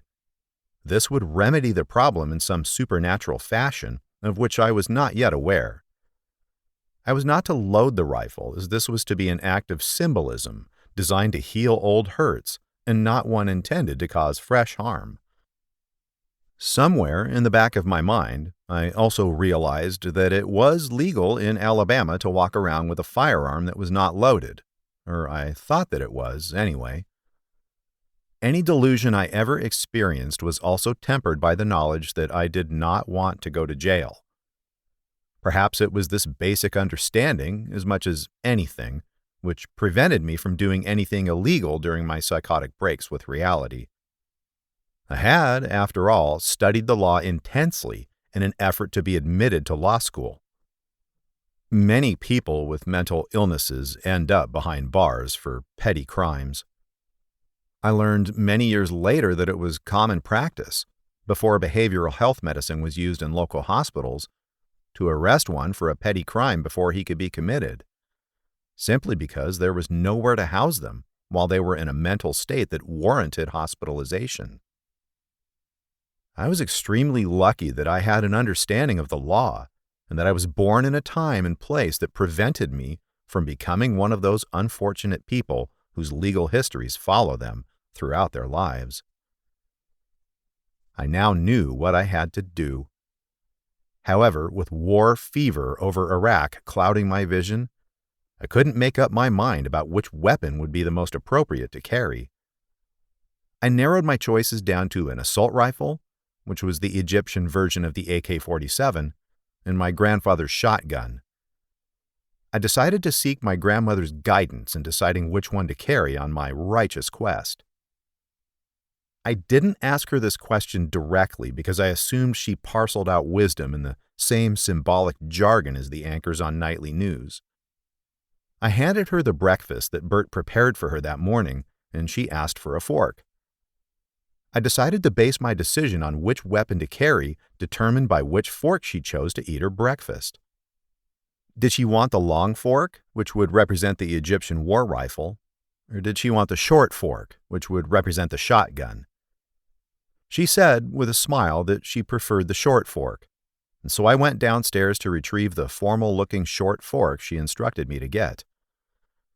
I was now armed with the knowledge of which token of powerful symbolism to carry with me in my endeavor. Shotgun in hand, I left the house and began walking, with only a slight notion about where the mudslide had actually occurred. The streets were ominously quiet as I walked through the neighborhood surrounding my grandmother's townhouse, the shotgun slung against my shoulder, like a good soldier. No one seemed to notice me at all as I carried my magic shotgun through the neighborhood. I crossed a major thoroughfare into a neighborhood with grander houses. Militaristic visions of glory bombarded my mind as I walked through the quiet streets. Thoughts about my family and its honor and what it meant to this city swelled in my conscious mind. I began thinking, nervously at this point as the reality of the situation began to surface a bit, about my cousin Bill, who had been an important part of my life from age 7 to age 12. He'd been a fighter pilot in World War II and retired as a lieutenant colonel from the United States Air Force. "Your grandfather was good to me as a child, and now I intend to be good to you," he told me after meeting me while I was living with my neighbors shortly following my mother's death. My grandfather had been a self-made man who, like Bill, had grown up in a poor rural community. From the day we met, Bill brought me with him to church on Sunday and Wednesday and took me fishing in a boat on Guntersville Lake at least twice a month. He was able to answer every question that a child with an inquisitive mind might ask. He taught me about everything from the birds and the bees to the history of the United States. We never seemed to tire of one another's company, and he became one of the defining figures of my formative years. "A good parent doesn't care if their child likes them or not," he told me once. "The parent's job is simply to raise the child in a proper fashion regardless." His passing when I was 12 years old, like my mother's passing, would be a loss more fully understood only with the passage of time. In my psychotic frame of mind, while marching through the streets, he suddenly began speaking to me directly, telling me not to be afraid and telling me in which direction to walk. I walked by expensive-looking houses with well-manicured lawns. It was Sunday morning, and there was hardly anyone outside. I began walking closer to the main thoroughfare, Whitesburg Drive, as my cousin Bill's voice instructed. Eventually, I ran into a familiar building from my past. I was at the Elks Lodge. My grandmother had a free lifetime membership to the Elks Lodge, and my grandfather had been a member there in its heyday as well. My grandmother had taken me there every Friday night when I was a small boy, where we would dine on savory fried catfish, and I would drink Shirley Temples. We would watch The Incredible Hulk on the television. I still remember the sad piano music that would play during the credits while Bill Bixby walked in the rain with his knapsack slung over his shoulder. The club had a darkened atmosphere that only enhanced the shimmers of light that the television cast on plate and glass. Now, as I marched past the Elks Lodge, shotgun in hand, I recalled visiting the club a couple of times in the past year without grandmother, courtesy of her lifetime membership card. Grandmother had quit attending the club for the last 15 years, saying that the club stirred up too many bad memories. Seeing the Elks Lodge amplified my thoughts about family pride. My cousin Bill's voice now mingled with the voices of my mother and my ancestors whom I had never met before, including my grandfather, to become one commanding throng of voices. These ancestral voices said that it was now time to walk back down the main thoroughfare toward grandmother's house, carrying the shotgun. I had to overcome my fear in order to do so, because somewhere inside I realized I might be making something of a spectacle of myself. I never did discover exactly where the landslide had occurred, although I'm sure it was some number of miles away. The voices, however, told me to have courage and to complete my task as instructed, despite the modification in plans. I made it across several blocks of the main thoroughfare, with cars zooming past me, when something startling occurred. In my peripheral vision, I saw a police car pulling up next to the sidewalk. In the next instant, I was staring at the muzzle of the most brightly polished silver pistol I could have ever imagined, held by the black mustached policeman driving the car. In the instant after that, I could hear the loud click of the giant gun as it was being cocked, as it continued to be pointed at me. It's a very frightening, and indeed sobering, experience to be looking down the barrel of a handgun. The voices subsided to a degree in that instant, enough for me to do exactly what the voice holding the gun ordered me to do, and that was to place the gun I was carrying down and to put my hands behind my back. The sobering voice holding the gun then began asking me what I was doing as its owner began cuffing my hands behind my back. It did not take the police officer long to determine that the gun I had been holding was not loaded, and as I had thought before I had set out on this adventure, I had not committed a crime. Another police officer joined him, and unfortunately this police officer was one with which I had a history. One night, many months before, I had been carousing at a popular nightclub, which I had walked to since I had no car. I'd become quite drunk and had called a cab to take me home. The cab driver became upset over something I said, or the fact that I had no money, or some combination of the two, and refused to give me a ride home. At that point, I decided to simply walk home, since I only lived 2 to 3 miles away. Walking through downtown Huntsville was a different experience in the middle of the night, and while intoxicated. I had no fear of walking at night. After all, I'd walked through downtown Memphis, which was much larger and reputed to be more dangerous than Huntsville, and had not been bothered. This time was different, though. I made it past the downtown area and started walking through a series of neighborhoods, bringing me without incident into the neighborhood where I lived. I finally made it to the large thoroughfare which I needed to cross in order to enter my neighborhood. As I crossed this lighted thoroughfare to enter the seemingly pleasant darkness of familiar streets, something that seemed out of this world occurred. A group of young white toughs, too many even to count, rushed me from out of the dark. There were so many of them, and it was so sudden that it seemed they were actually falling out of the surrounding trees. One of them gave me a light punch to the face, and they had me on the ground in no time, screaming for me to give them my wallet, which they simply took without my help. The wallet only contained a few dollars, which was the main reason why I was walking home in the first place. They threw the wallet at me. Now, completely broke and feeling so much like rubbish, I stumbled my way to a drugstore a block away and told the clerk what had happened. The story sounded bizarre even to my ears as I explained it. I lived in what I thought was a reasonably nice neighborhood, after all. I'd certainly never heard any tales of this kind occurring in the area before, and apparently the store clerk hadn't either. I asked the clerk to call the police, and as soon as the officer arrived on the scene, it became immediately apparent, to my stunned surprise, that he was hostile toward me. I was still somewhat under the influence, and the police officer apparently thought that the story sounded about as incredulous as it had sounded when I described it to the clerk. The officer then began questioning me thoroughly, and in a manner that signaled to me that he thought I was probably contemptible.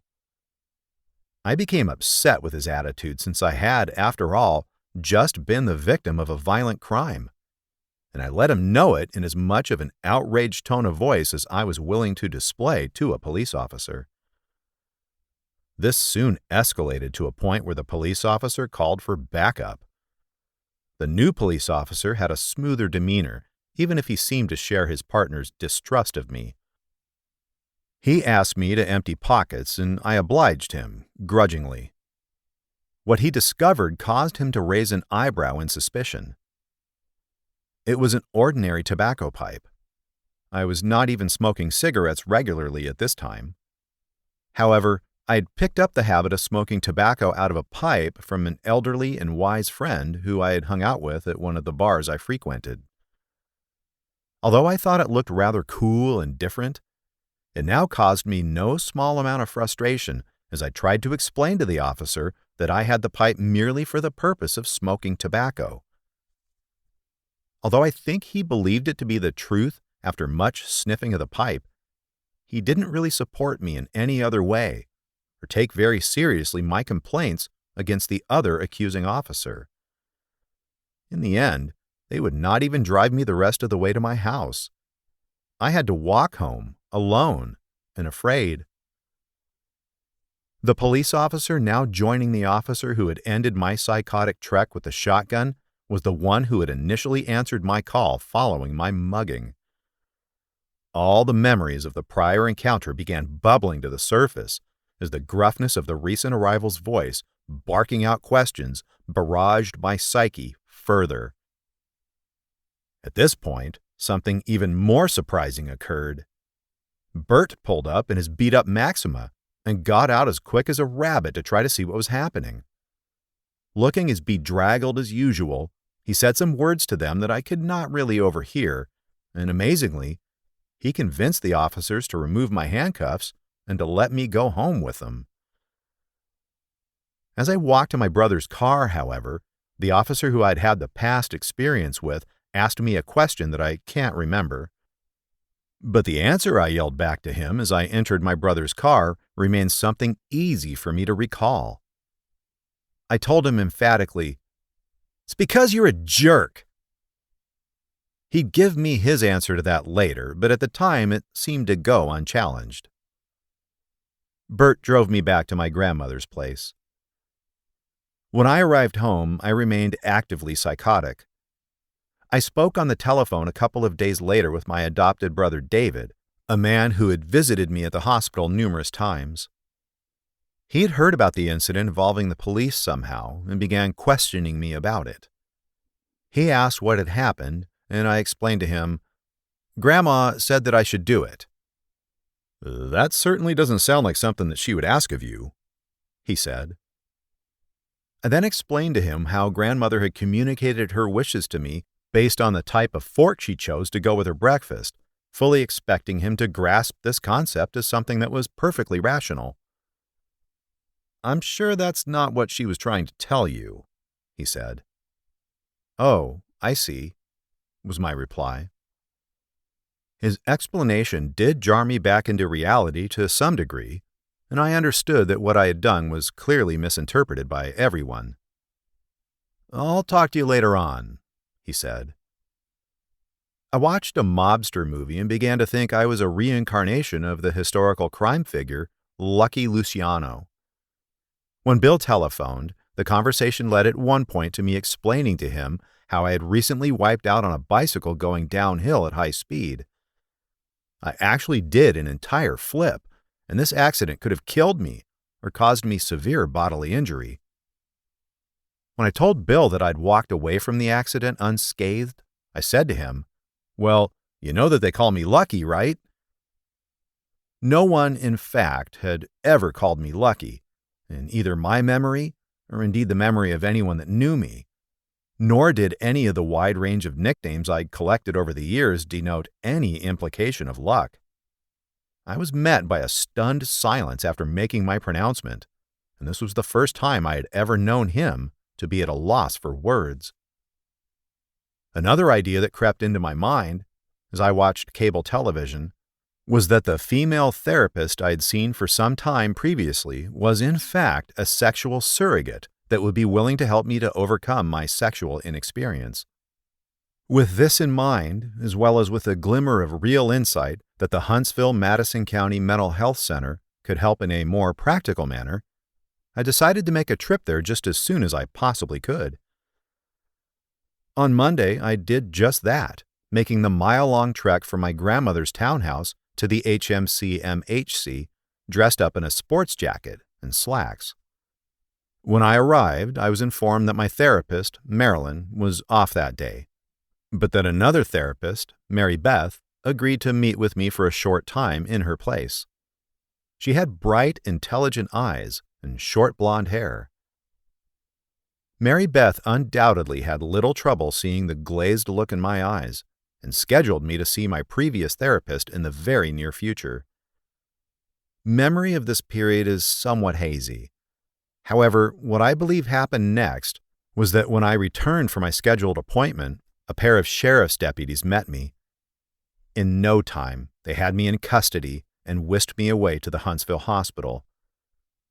They informed me that someone in my family had filed a petition for a hearing to determine if I would be committed to a state hospital.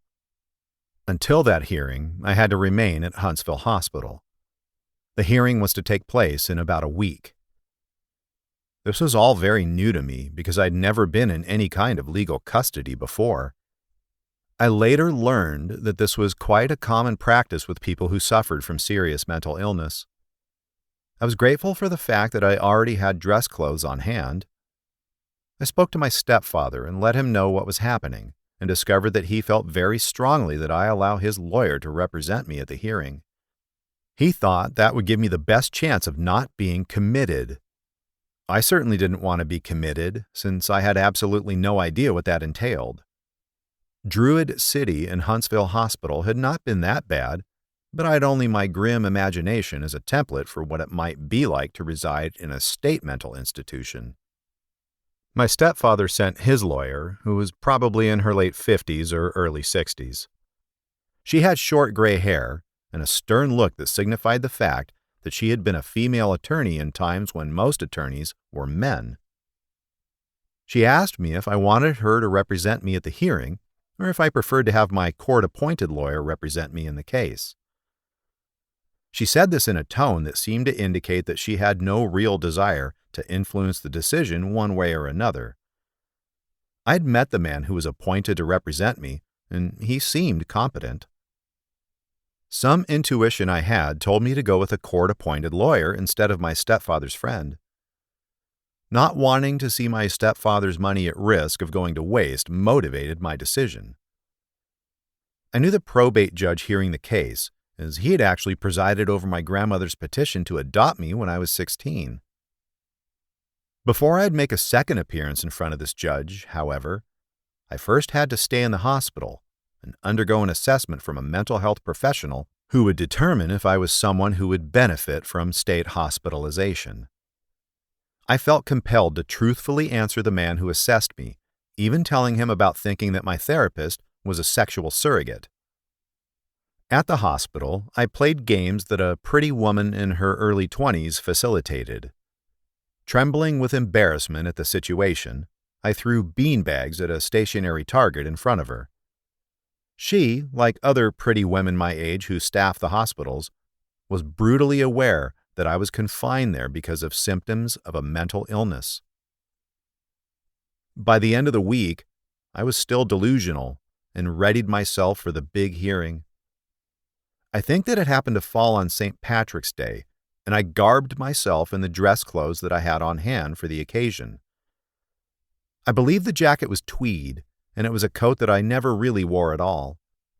I'd searched through my closet to find it before my walk to the HMC-MHC. Of course, I made sure that I had on green for that day. When I entered the small wood-paneled courtroom where the hearing was to be conducted, I noticed a number of my family members. My adopted brother David was there. It turned out that he was the person who had filed a petition for my commitment to the state hospital. In order for a person to be committed, someone must file a petition with the appellate court in that county.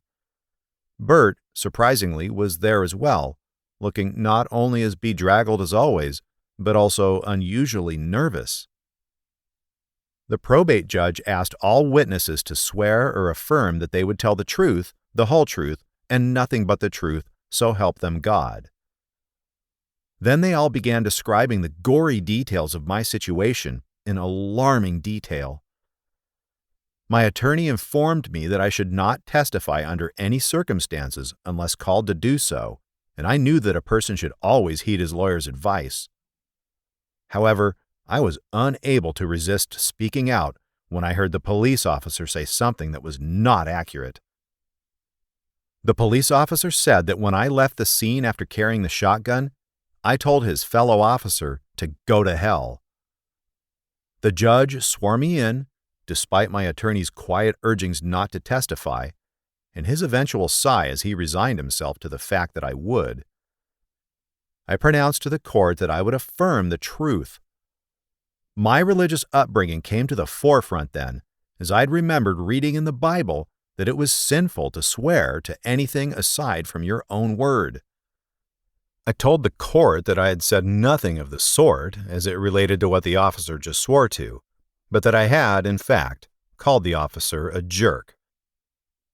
A broad smile creased the officer's face, and I could hear snickers from the spectators in the tiny courtroom. I'd just seriously damaged my case. The judge read his ruling, which consisted of unintelligible legal jargon. I looked over at my attorney to try to figure out what it all meant, though I only remember him wishing me luck in the sincerest tone he had managed since I first met him. Then I was whisked away by the sheriff's deputies to the garage, located somewhere in the darkened bowels of the courthouse, and then into their car, where I was ushered into the back seat. Looking through the mesh screen, separating me from the sheriff's deputies in the front, I asked them where we were headed. "We're taking you to the state hospital in Decatur," one said. "Ah," I said. I noticed a toothpick on the floorboard and wondered why my focus was so fixed on its delicate form. Way station. My level of fear rose exponentially with each mile in back of the sheriff's car. I had no idea what was in store for me, and I wondered if the state hospital would be like prison, or even worse. My overactive imagination, as well as the memory of the prison flicks I'd been fond of watching over the years, were my only guides for what this institution might be like. My delusional state continued, although to a lesser degree than before, since I'd been consistently taking antipsychotic medications for a week. With my imagination running away like a freight train, I went into the mode of someone who was getting ready to be processed into a prison. In other words, I was ready to fight or do anything I needed to do to keep from becoming assaulted or abused while there, even if this meant I had to start getting into fights right away or start crafting shanks out of flatware. After a 35-minute drive, I was driven up to what was affectionately termed the Hill, to one of the state mental institutions.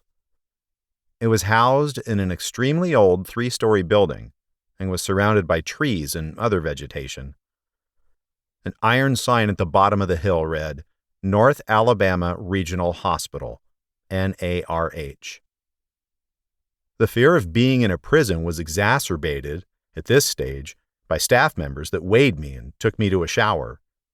A delousing agent was provided, and the way they barked out orders lent itself ominously to the idea that I was being put in a maximum security institution where unimaginable dangers lurked in every corner.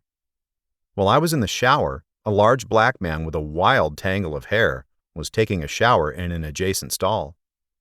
My feelings of trepidation were heightened as he began singing the song, That's the sound of the men working on the chain gang. Not knowing what else to do, I began singing the song along with him as we showered in our separate stalls. After showering, I was walked down a long hallway and shown to my room, where I was introduced to a man who I was told was to be my roommate. In his early 60s and politely mannered, he was getting ready to go home any day. He told me that he lived in a rural community. I would never have known that this man had ever had a mental illness, if not for the fact that he was sharing a bedroom with me in a state mental institution. We got along quite well, and I had no fear of sleeping in the same room with him. The room was Spartan. It had a chest of drawers, 2 closets, and 2 single beds. The windows had bars on them. These served as good reminders to everyone in the facility that their freedom to walk among people in mainstream society had been revoked for as long as the state deemed necessary. It didn't take me long to make the initial discovery that the environment I had to move about in would at first be one that was rather cramped and restricted. I was in level 1, which meant I had highly restricted freedom to move about the hospital grounds. The next day, I found there was a sitting room, which was about 20 by 20 feet, my bedroom, and a small room filled with crossword puzzles and board games. This was the extent of my physical world. People in my status would have to level up with good behavior in order to have full freedom of movement within the hospital. I met a few of the other patients on my floor and felt a strong rapport with most of them. I began to relax my guard a bit, and we played board games until it was time for lights out at 10 o'clock. I awoke early the next morning to discover a large hospital orderly standing over me. He insisted that it was now time to get out of bed. He demonstrated the proper way to make a bed, which he insisted that I do repeatedly until he was able to bounce a quarter on it. Until I leveled up, I'd have to dwell in the sitting room for hours on end, since we weren't allowed to simply lie in our beds, except for a 30-minute nap after lunch. There was an older television set without cable in the sitting room, which was full of people. They were mostly people who stayed at level 1 for one reason or another. People with higher levels tended to spend time in other parts of the hospital grounds. Most of the people in the sitting room were older than me, and many of them were extremely symptomatic in terms of their mental illness. Someone might start screaming or crying at one of the hallucinations or delusions they were experiencing at any time. Many of them simply talked to themselves for long periods of time. I had to exercise a form of mental discipline that allowed me to endure the noise of the sitting room. I had to tell my mind to try to focus on whatever television program was on, instead of my chaotic surroundings. Every couple of hours or so, we would get a smoke break, where we would ride an ancient elevator up to a terrace enclosed in a mesh screen. There was an assortment of snack machines and Coke machines there. My grandmother ensured that I had pocket money to spend while institutionalized. The smoke breaks were an important part of our daily routine, in terms of socialization and getting a break from the enclosed surroundings of the hospital walls. I was not a regular smoker when I entered the hospital, but I did smoke an occasional cigarette. People offered me cigarettes during the smoke breaks, and I found myself smoking much more frequently than before. As a result of this experience, I became a regular smoker for many years afterward. I discovered also that the hospital had some stimulating entertainment, especially after patients moved up from level 1 to level 2, and finally to level 3. There was a pool table and large, what are now considered old-fashioned, video game machines. There was also a popcorn machine in a room where a popcorn social was held on my second night in the hospital. I remember getting into some sort of argument with a large orderly who showed me how to make my bed. My hand, trembling with rage while holding the paper popcorn bag, spilled kernels of its precious contents on the floor. I cannot remember what the argument was about exactly. I only remember that I managed to regain my composure. It's important to note that I was still delusional at this point, thinking that I was all sorts of things, including a mafia don, or the reincarnation of various people, such as Elvis Presley I soon found that people began looking up to me for leadership and guidance. I'd never been considered a leader in any other time or setting, and had usually found myself being the equivalent of the class clown in various social situations. The realization of this interesting new role became clear one night in particular, as my group of friends hung out on the terrace during a smoke break. The hospital was divided into 2 main floors, and on this night, both of our floors had a smoke break at the same time. Still in a moderately delusional state, I felt drawn toward a young man of East Indian descent from the other floor, who I could tell, through his grace and demeanor, was the leader of the people on his floor of the hospital. I walked up to the man and shook his hand, introducing myself. He seemed to shimmer with a sort of personal magnetism which drew other people toward him. He introduced himself to me and said, "I can see that you have a lot of spiritual power." I was surprised to see that he was looking at me with the same admiration in his eyes with which I gazed at him. In the frame of mind I was in, I saw this as some sort of monumental meeting between 2 beings of great significance. I could even feel the cosmic power streaming through the beams of the hospital and into me and my new friend, as I looked on his smiling face, illuminated by the yellow lamps lighting the terrace. This was the first time in my life that someone who appeared amazing to me had looked at me with such a sheer look of appreciation. Smoke breaks were not the only times of critical importance to me and the other patients at NARH. Meal times were also an escape from the monotonous floundering around the confines of the institution. I found the food at the hospital to be quite tasty, and it was rumored that Morrison's Cafeteria Company also catered the hospital cafeteria. The eggs were clearly powdered, but I discovered that I didn't mind the taste. We gathered in the dining room in orderly groups, determined by the staff, of 30 people at a time, and received our trays, cafeteria style. We sat down to enjoy our meal at round tables which sat 6 people. Although I never pocketed any forks for making a shank, there were no knives, I will admit that the thought ran through my mind from time to time, particularly on occasions when I would have to stand up to one bully or another. These oppressors were not as pervasive as they surely must be in prison. However, they did surface from time to time. There was one incident early on when I was assigned a new roommate who was clearly delusional. He went on and on about how he was in the mafia and was not someone to be trifled with. In my own mental state, I was a mafia figure as well, along with so many other things, mostly religious, and I could hold my own against anyone. He was from my hometown of Huntsville, and that was eventually where we found common ground and a way to lessen the friction between us. Another focal point of the hospital was the pay telephone that people waited in line to use. I'd sit in that dark wooden booth that someone had built by hand, like a confessional, and attempt to reach out to people I cared about and who I thought could offer me guidance through this life-altering experience. My grandmother had given me a phone card to use only in case of emergency. I soon ran up a large tab on it, though, as I felt the need to reach out to anyone who could comfort me in this dark time in my life. I spoke mostly to my grandmother, who provided her usual share of comfort and wisdom in these conversations. I had the recurring thought that it must be really breaking the heart of a person who already witnessed more tragedy than most people can dream of to have to be living through another of her children's battles with mental illness. In thinking about how she could endure such tragedy in her life, I think back to some of the things she often told me over the years.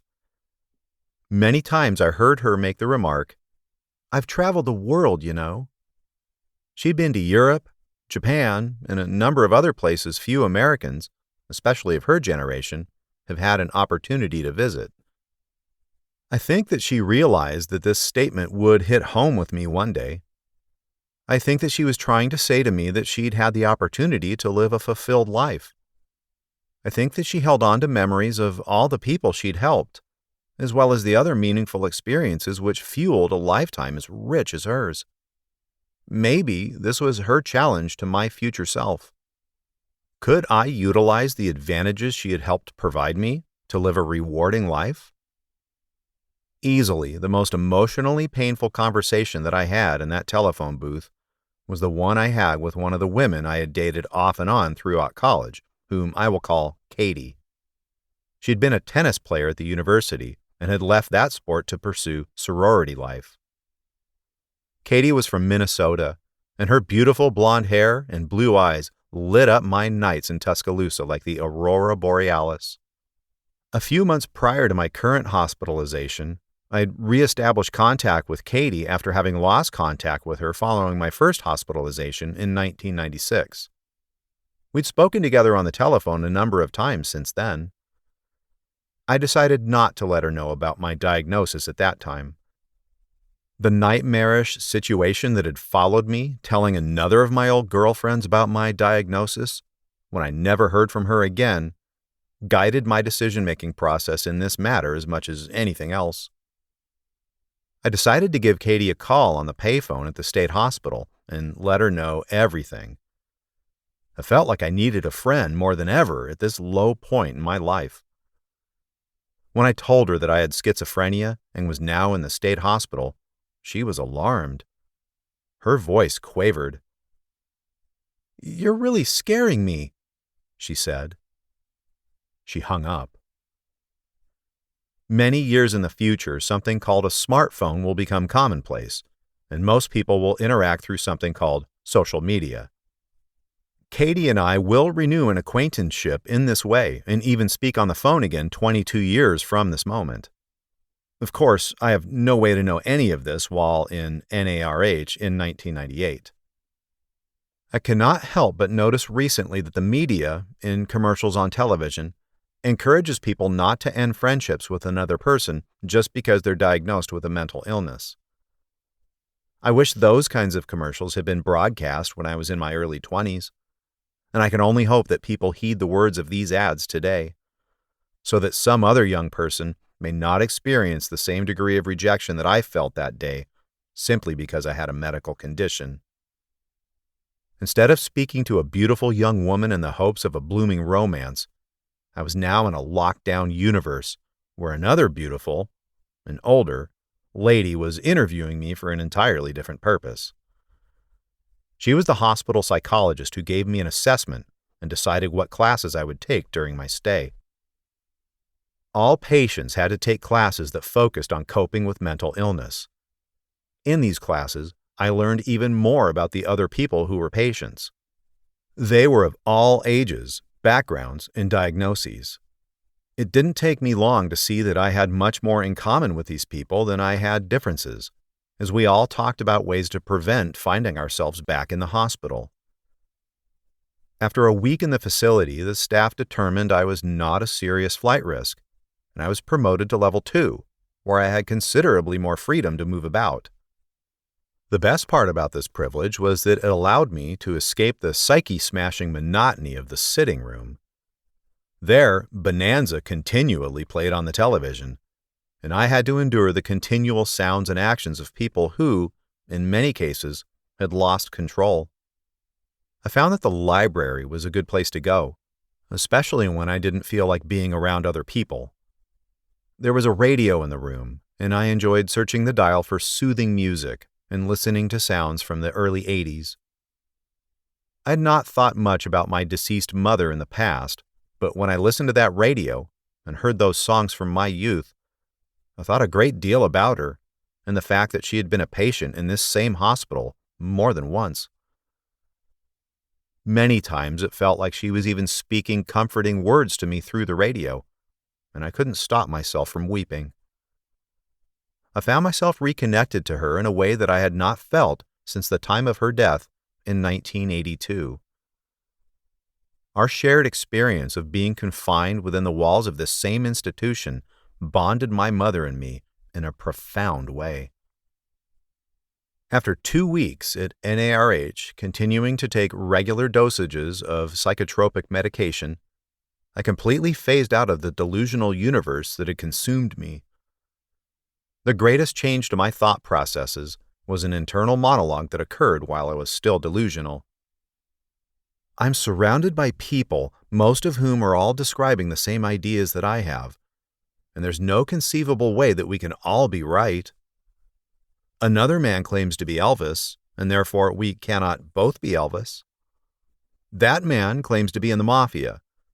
That idea sounds absurd, except for the fact that I myself have the same exact idea about myself. Therefore, it must be equally absurd that I'm a mafia figure. This logic helped me considerably to break out of the psychotic state I'd been in, to one degree or another, for the past 2 months. It's important to understand that logic, in and of itself, is not enough to break out of delusional thinking, because reasoning can often be circular. Being around so many other people who had a mental illness was a good remedy, though, and the state hospital was the perfect place for me to get back on track mentally. There was a man about my age who had a very agreeable personality. He was admitted to the hospital at about the same time I was, and he tended to be in my circle of friends. He was in a delusional state for a period longer than mine, and he described to me the delusions of grandeur he was experiencing. I found myself trying to convince him that his delusions were, in fact, just that, delusions. I did that by using the same form of reasoning that had helped me to find release from my own psychotic state. 10 different people are saying that they're Elvis. How's it possible that they're all correct? I would say.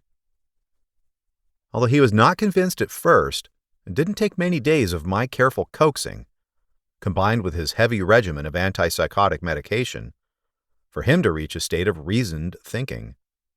He felt quite awkward and embarrassed about the delusions he had suffered a few days earlier, and about him trying to convince me that they were real.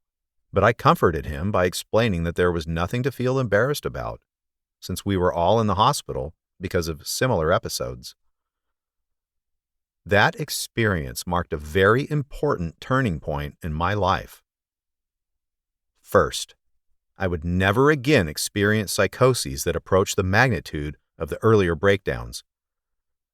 My illness continued to affect my brain and my life in various other ways. But losing all control of my faculties due to my psychotic disorder was something I would never endure again. Second, I discovered that I could be successful in reaching out to and working with other people who had experienced mental illness. While this talent took a considerable amount of time to come to full fruition, the notion that it existed came into being at precisely this time. In this sense, my confinement at NARH was an opportunity for growth, and certainly was not the frightening experience I thought that it might be when I first entered its mysterious walls. Home field. With my return to reality, there came an increased desire to get out of the state hospital. There was, as well, the nagging question of where I would go once I left. Although I was completely free of psychotic symptoms after the first 2 weeks of my stay, I stayed in the hospital for another month. While this seemed unnecessary at the time, it was the reality of the situation I faced. While I didn't expect to be one of the rare people who was confined in the hospital for a year, I didn't know if I would be forced to be there for perhaps 6 months. The fact that I remained confined in this facility, whether I was beset by symptoms or not, was a sobering lesson in life. I was encouraged by the fact that I moved up to level 3, and now could walk around the grounds of the hospital at my leisure. There were no fences surrounding the facility, and nothing to stop me from walking away from the hospital. I knew, however, that no real good could come from leaving. I was happy about this in one sense, because I could resume walking to exercise as I had been doing for the past year or so. I had a number of visitors while in the state hospital. Bert dropped in most frequently. Grandmother made sure that he came to see me once a week in order to make sure I had money, underwear, and anything else I might need. My adopted brothers, David and Bill, visited me one time. David and Bill were in their late 20s, and they talked with relieved glee about the difficult time they had getting me into the state hospital, and how thankful they were when I finally engaged in enough wild activities to end up there. They warned that they could get me back into NARH if they needed to, and if necessary, they would have me committed to Bryce, the state hospital in Tuscaloosa. When they said the word Bryce, they pronounced it in such a way as to indicate that it housed people much worse off than where I was. People tended to say the name of that state hospital with a mixture of both dread and awe, and David and Bill were taking the opportunity to keep the tradition alive in order to keep me reined in. Interestingly, Bryce was considered a state-of-the-art facility when it was built in 1860, and its founder, Dr. Bryce, was a pioneer of promoting reforms in the treatment of people living with mental illness.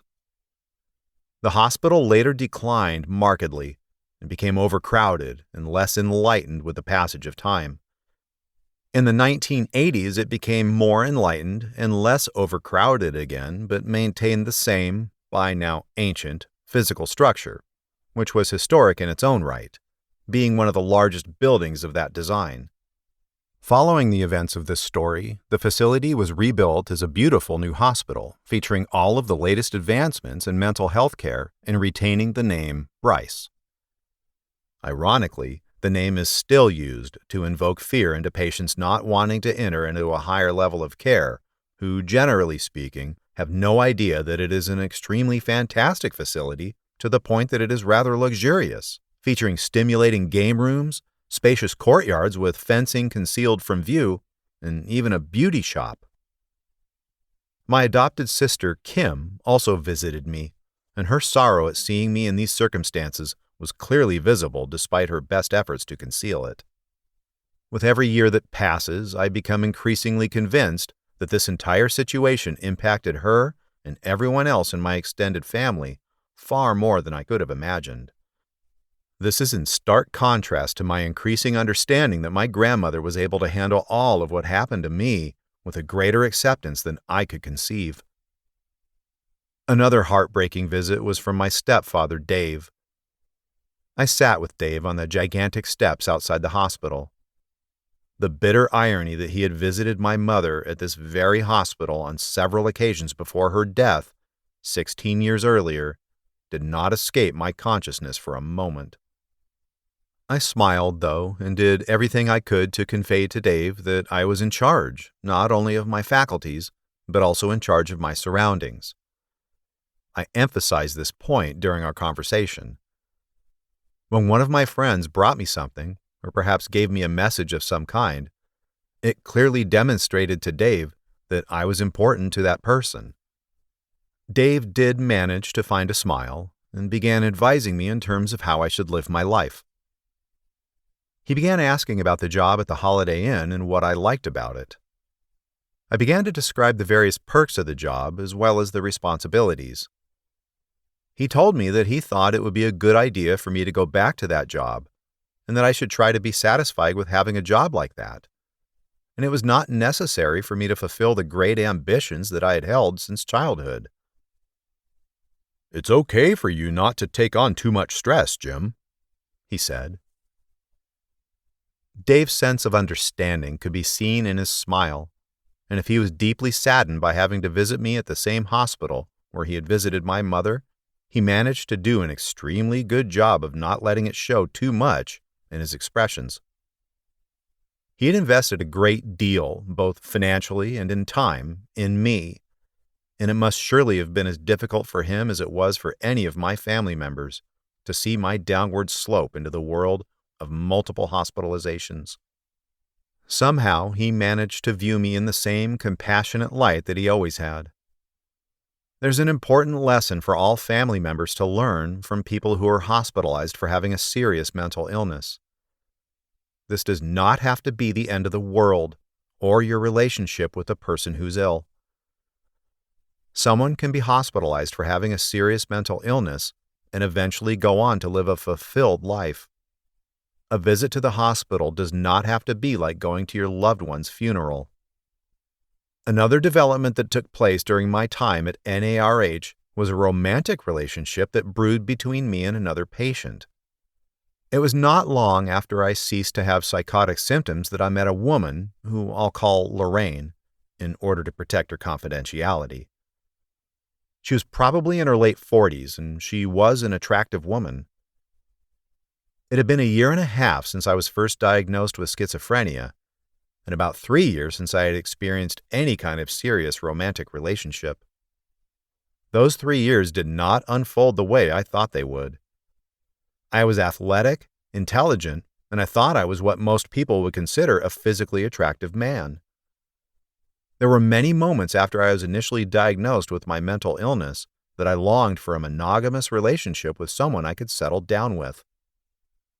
I found out in short order that having a mental illness hampered my prospects in this area even more than I had initially thought it would. It did not take very long in the limbo of this thought process for me to think about some of the young women that I had no particular desire to date in the past as most desirable prospects in retrospect. Why on earth didn't I try to date her or her?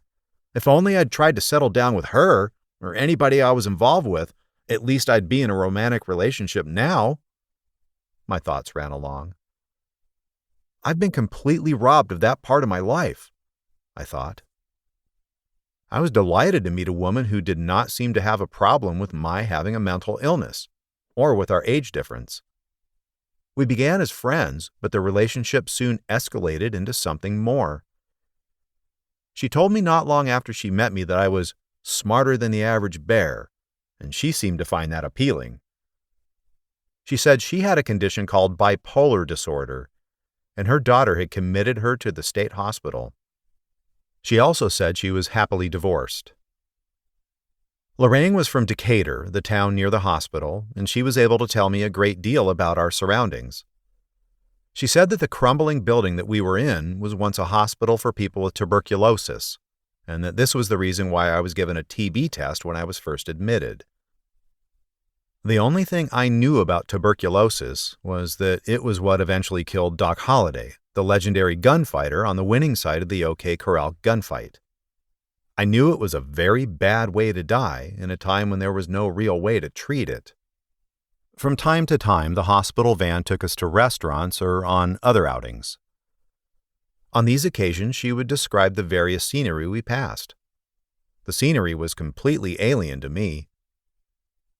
Lorraine seemed to vibrate an aura of not worrying about what was going to happen in her future, immediate or otherwise. She said that she had been baptized a number of times in various churches. I thought this was a curious oddity. We enjoyed each other's company, learning a great deal from one another. While I'm certain that I got the better end of that part of our relationship, soaking in all of the information she provided, I was confident that she could appreciate the friendship of a kind younger man, including protection from the occasional bully. I came to learn from Lorraine that symptoms of her bipolar disorder, formerly known as manic depressive disorder, caused her to have manic symptoms which compelled her to do things like spend money she didn't have, as well as an inability to sleep that lasted days. She would experience bursts of energy that allowed her to engage in activities she would not normally have the ability to perform when she was not manic. While this aspect of the illness felt incredible to her while it was occurring, the net result was that she would feel extremely depressed when the energy burst was over. I never did discover what she had done to be committed to the state hospital, and for some reason, I didn't feel a reason to pry too deeply into her immediate past. In the course of our relationship, within the confines of NARH, we had the opportunity to discuss many things. One recurring theme of these discussions was what we would do once we left the hospital. Lorraine said that she thought that it would be wonderful to become a psychologist of some kind, or to work with people living with mental illness in some other way. After all, she asked rhetorically, who can do a better job helping a person than someone who's experienced the same thing? It was not long before I took up this cause as well and proclaimed that I, too, would like to learn how to become a helping professional for PLMI. At one point during my hospital stay, I had the opportunity to meet and talk with a person called a peer support specialist, who was a consumer of mental health services, CMHS, as well as a staff member of the hospital. This black man, who was a few years older than me, let me know that I had individual rights despite the fact that I had been confined to the state hospital, and he was able to answer a broad range of questions I had about the mental health system in general. His very presence was also a signal to me that there could definitely be a new life for someone with a mental illness in terms of helping other people. In the back of my mind, though, I wondered if I had enough life experience or knew enough about working with people to be effective in such a role. I didn't know for certain what would happen with my law school application, which was still being processed. And my stepfather's admonitions about overdoing it were still fresh in my mind. In time, this idea of becoming a helping professional in the world of mental health was filed away in my mind, along with all the other ideas I had of making a future for myself. My experience at the state hospital also marks a point at which I recognize that I truly did have a mental illness. Living and interacting with so many people, many whom were so similar to me, had the effect of solidifying in my mind that I was not just a victim of unusual circumstances.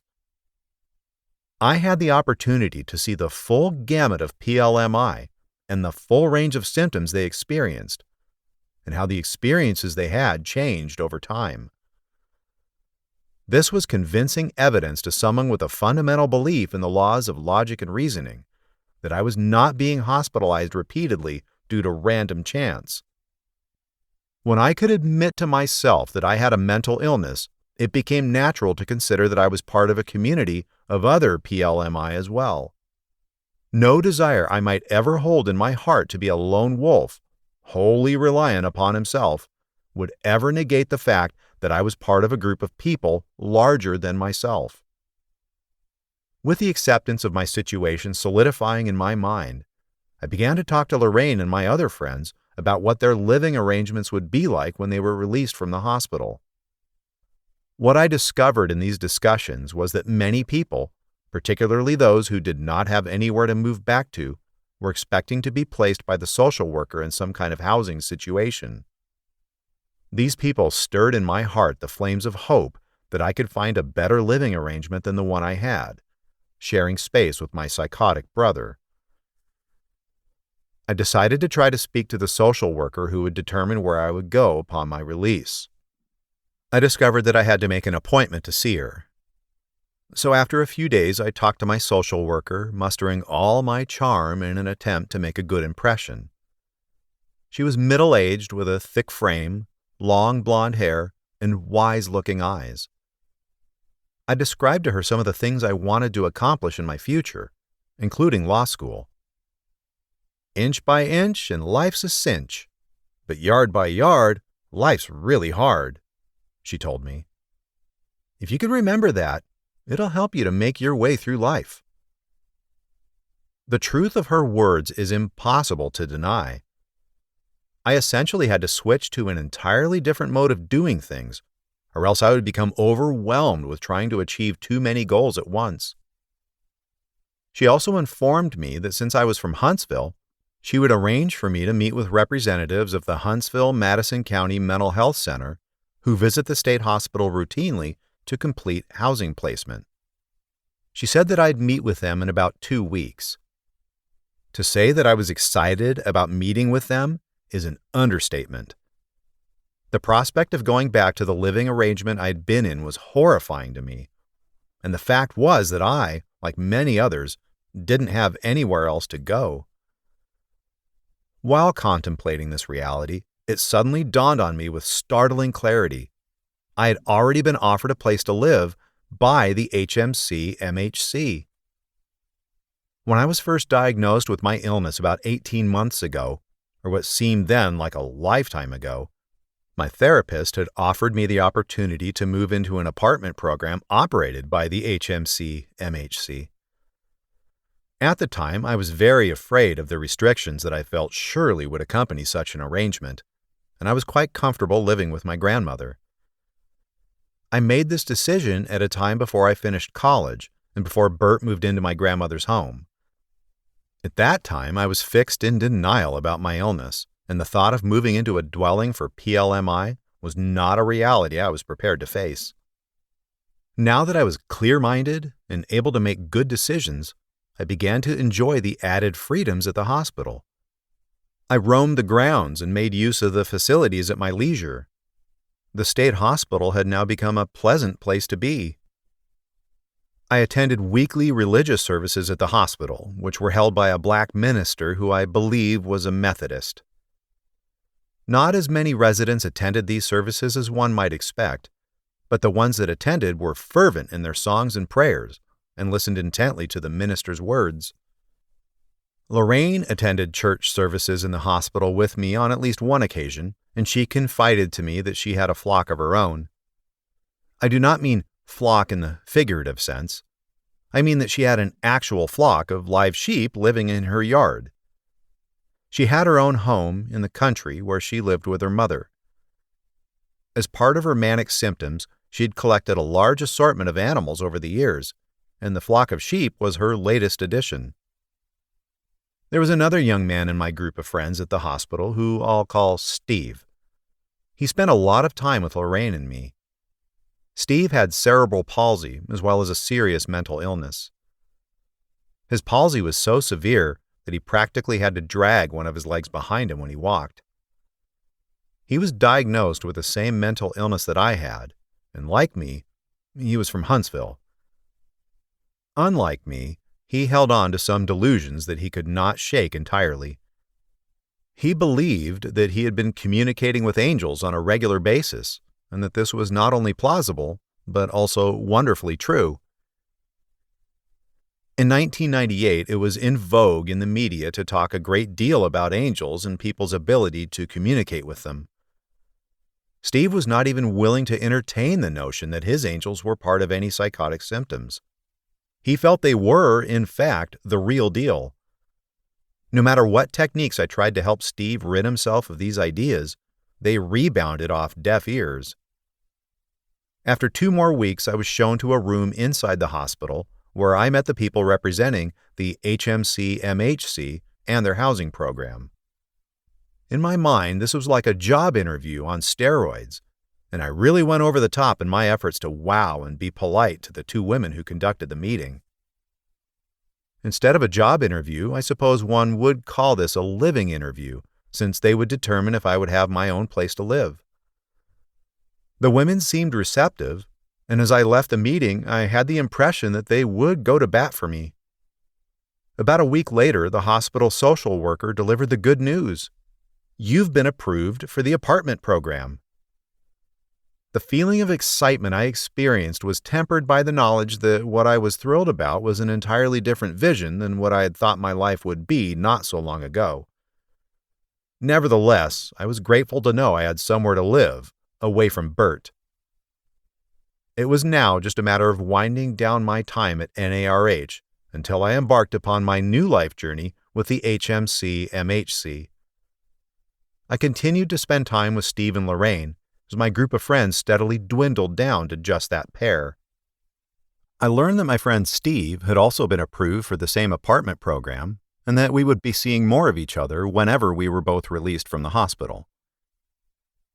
My experience at NARH taught me that the state hospital in Alabama was not in fact the awful place I imagined it to be, but was instead a place where I enjoyed being and a place that had allowed me to unlock potentials I barely knew existed.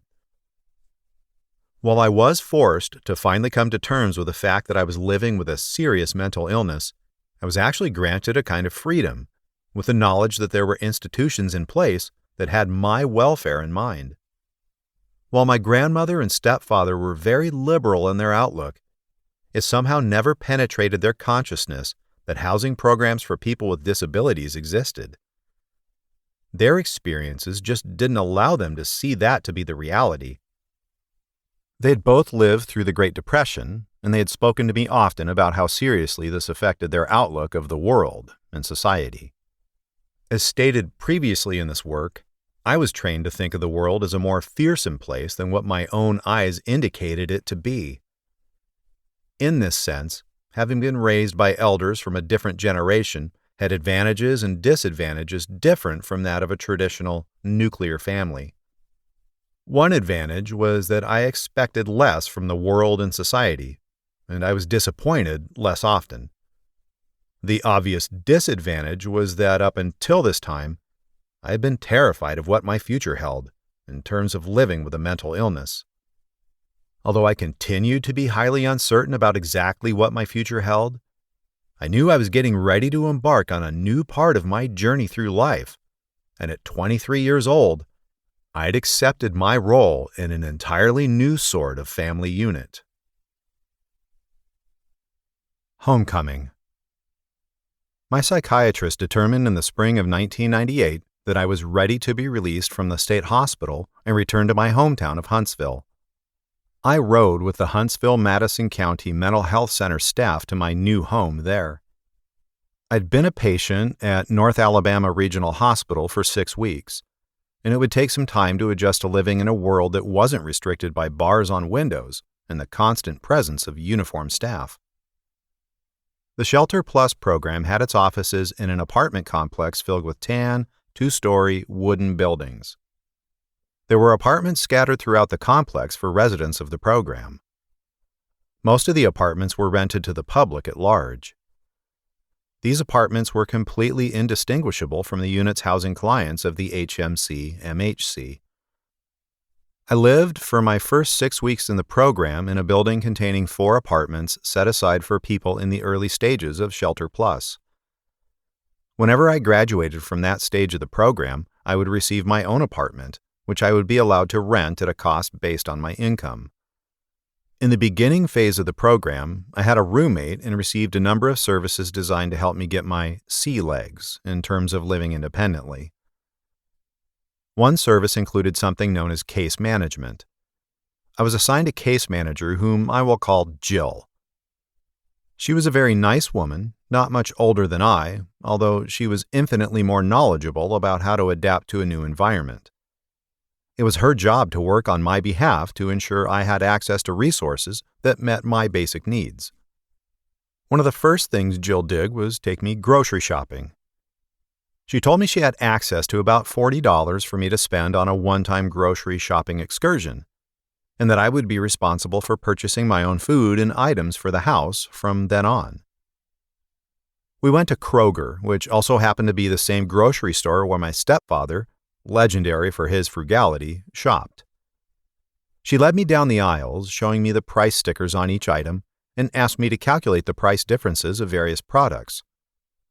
This may sound like a simple concept, but it opened my eyes to bargain shopping. I was also expected to attend day treatment for 4 hours a day, 5 times per week. Day treatment, at this point, no longer seemed a living nightmare it had when I was first diagnosed with my illness. This was true because I had gained so much experience in being around other people living with mental illness during my stay at the state hospital. The staff who worked in day treatment consisted of people who seemed genuinely interested in our welfare. Faye was the black female therapist, nearing retirement and blessed with an abundance of hard-won knowledge about PLMI. She had a warm smile, which connected her with anyone she met, and a short-cut afro hairdo that proclaimed timelessness. There were 2 younger people on staff who were also getting their feet wet in the mental health field.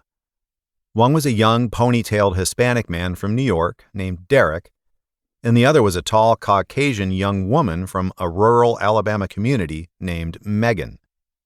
These people were not much older than me, and my pride was wounded because I knew that as their client, I could not develop anything other than a professional relationship with them.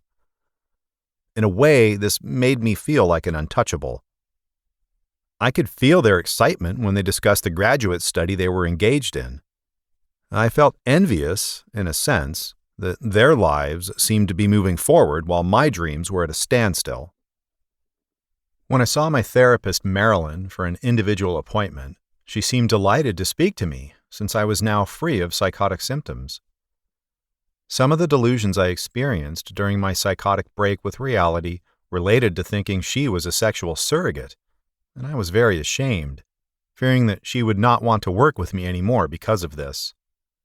This did not affect her connection with me, however, and our therapeutic relationship continued as if none of those delusions had existed. My mind was now firmly fixed in reality. However, I was soon to discover that my new life would be far different from that of most other people. I'd be interacting with a new community of people as I learned to live as independently as I could as a person living with a mental illness. To begin with, my new roommate and I did not get along at all. One night we had a heated argument about whether or not one had to use hot or cold water when rinsing dishes. Because of our mutual dislike, I avoided him as much as possible. However, I really had no choice as to whom I'd be living with. I tended to gravitate toward my neighbors in the building, who were also a part of the beginning phase of the Shelter Plus program. One woman in the program was in her late 50s or earlier 60s. She had the aristocratic air of the Deep South about her. People were usually shocked when they learned from her that she had lived for many years in New York City as a homeless person. She called herself a bag lady. I suppose that this did not shock me as much as it would an average citizen of the United States, as technically, I was considered homeless. I discovered this when my case manager was trying to assist me in receiving some service over the telephone and stated that I was in a program for homeless people. What could hammer home the seriousness of the reality I found myself in more than that? There was another older woman from the North who I clicked with. However, it took much longer to really get to know her than it took with the other members of my new circle of friends. Eventually, we drank many cups of coffee together, talking about our lives and hopes. She cooked stuffed peppers, and I devoured these exotic delicacies with delight. I became fast friends with a middle-aged African-American man who I will call Ezel. He was a jolly fellow with a tinge of bitterness over the fact that he had lost his marriage, along with a lot of assets and personal belongings, when he experienced his first psychotic break with reality. These three people made it clear that smoking cigarettes was and always would be part of any gathering they attended. My smoking addiction was firmly in place by this time, as I became a full-fledged member of the smoking circle. My friends smoked constantly, as did my case manager, Jill.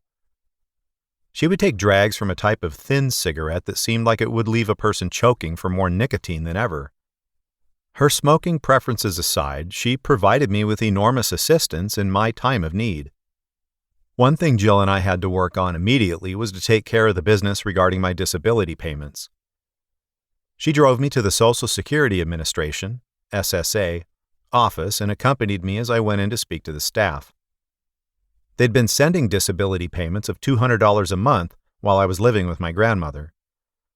Now I would receive the full payment of $550, 30% of which would go toward paying my rent. Grandmother gave me accumulated payments of $200, which totaled to about $800. She had been too afraid to spend any of the money, thinking that the SSA would eventually ask for all the money back. I cannot overstate the intensity of shame I experienced going into the SSA office to ask for disability payments. I felt that I could work as much as anyone else if given an opportunity to work at a job consistent with my level of education. I'd lost everything, however, and was now trying to get back on my feet. I thought I would need access to the resources for which I was eligible. I also applied for food stamps at the Madison County Department of Human Resources, DHR. At that time, an innovation had come online at DHR. It was the electronic benefits card, which was a kind of credit card with food stamp funds on it instead of paper stamps. While awaiting the outcome of my disability claim, I received $120 in food stamps on my card each month. While I was adjusting to my new world of food stamps and Social Security, my friend Tommy had graduated from the School of Engineering at the University of Alabama and had been hired by a defense contractor in Huntsville. He was living his life's dreams, dating constantly and making more money than I could even dream of. It was not long after I started living at the Shelter Plus program that Tommy was buying a brand new 2-story house in the ritzy outlying suburb of Madison. In his mind, abundant living became the norm, while in my reality, Survival depended primarily on not being too proud to accept help. Although I had regained my basic freedom to move about in society without the restriction of being confined, my freedom of mobility was limited because I still did not have a car. Huntsville had a new bus system, but it took 2 hours to get anywhere. People living with mental illness are no more likely to harm others than are people in general. The vast majority of other PLMI that I have met seem even less prone to violence than the average person. I soon found out, however, that there are exceptions to every rule. My roommate and I did not get along, and as it turned out, my roommate did not get along with many other people either. One night, after we'd been arguing, I was in my bedroom trying to sleep when I heard a lot of rustling outside my door. I told myself to mind my own business and remain in bed. I eventually managed to fall asleep, despite the feelings of nervousness which kept me awake for a long time. The next day, I discovered that the man I was rooming with had left the program abruptly in the middle of the night. I thought that this was certainly odd behavior, but I was grateful for the prospect of having the apartment to myself for a while. I cannot remember how much time elapsed between this incident and the time I saw on a news broadcast that this man eventually shot and killed his ex-wife. I felt in some sense that I had dodged a bullet myself, and I made a mental note to be more determined to avoid unnecessary confrontation with people. I never would have thought that a person with the potential to kill another human being had been living with me in a tiny 2-bedroom apartment. I really was living in a strange new world, far different from the one that Tommy and my other college friends were accustomed to. For 2 weeks, I was alone in the apartment, and then I was told that my new roommate would be Steve, who, along with Lorraine, had been my best friends at NARH. I kept in touch with Lorraine, and she was scheduled to be released soon. Steve moved in, and we were both glad to have as a roommate someone we already knew. He fit right in with my new friends, who seemed pleased to have another member under the age of 50 in the group. After Lorraine was released from NARH, we continued our relationship, though it was now a long-distance one. I relied on her to drive her mother's small pickup truck, which was on its last legs, in order for us to visit one another. She showed me Decatur's charming downtown area by starlight. I learned about herding sheep when I helped her round up the animals living in her yard. It didn't take long for me to weary of this activity, though, and Lorraine's mother, who could see that Lorraine and I were more than just friends, now firmly disapproved of our relationship. She found the vast differences in our ages to be absurd and told Lorraine as much. Our relationship, like so many other long-distance romances, fizzled, and my presence in Decatur ended for a time. After 6 weeks, I received the individual apartment I was promised and began furnishing my new place. The Salvation Army supplied a one-time voucher for various furnishings, and I bought some furniture for my adopted brother, David. I was also able to use my antique oak bed from my old bedroom at grandmother's house. From the moment I moved into Shelter Plus, I realized on some level that I wanted desperately to be able to move out. My gratitude at having a place to call my own was dulled by a sincere desire to escape my life's circumstances. It did not take much gazing around my surroundings for me to realize that I had, in fact, been in a situation very similar to this one before. From the age of 4 to 6, I'd been taken from my foster parents, along with Bert, from his foster family, to live with my father in the Portland, Oregon area. From age 5 to 6, I'd lived in an apartment complex with my father and brother in a lower socioeconomic community. While we were moving into our new home on the second floor of a brown 3-story wooden apartment building, my brother and I were met by a welcoming committee of neighborhood kids. One of these kids was an African-American child named Ray. He was a couple of years older than I was. He asked me something that I was unaccustomed to hearing, and my answer obviously displeased him in some way, or perhaps it was the red-hooded sweat jacket I was wearing, because the next thing I remember was being peppered by punches to my face. This was an entirely new experience, and I was at something of a loss about how to react. At some point, while the punches kept coming, and I became increasingly frustrated, with tears streaming down my face, I realized that I was supposed to hit him back. In fact, I could hear Bert repeatedly yelling at me to hit him back. I sent one punch to his head, which rather stunned and silenced both the crowd and Ray for an instant. After that, Ray began punching me at an even more rapid pace. It was not very long after that when Bert led me away and into our new apartment. I lived in this apartment complex for approximately 10 months, before my brother and I went to spend summer vacation in Huntsville with my mother and my stepfather, where we made up our minds to stay in Alabama with them. Bert made the decision, and I can still remember him telephoning my father to inform him that we were not returning to Oregon. The 9 months I lived in the apartment complex with my brother and father in Oregon left a lasting impression on me. Living in that environment activated primitive instincts in me that lie dormant in most people. My survival depended upon being able to find food and avoid angering larger children. I lived in a household with few groceries, and with a much older and much larger brother who was very upset about the circumstances we found ourselves in. He also had a penchant for taking his frustration out on me. My father was away from the apartment for much of the time, since he would disappear on walks, in which he would not be seen for days, sometimes weeks at a time. I learned to find toys by rooting around in dumpsters, since there was no one to supervise me. I learned what it was like to be stigmatized, even by the other poor children around me, who at least had clothes that were clean and that fit them properly. I hardly ever bathed, unless my brother Bert forced me underneath a tub faucet after deciding I smelled too rank.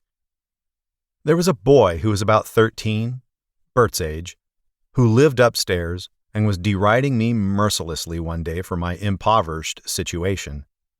Bert later explained to me that the boy upstairs was upset because he too had fallen from a level of higher economic status into more humble circumstances with everyone else who resided at the apartment complex.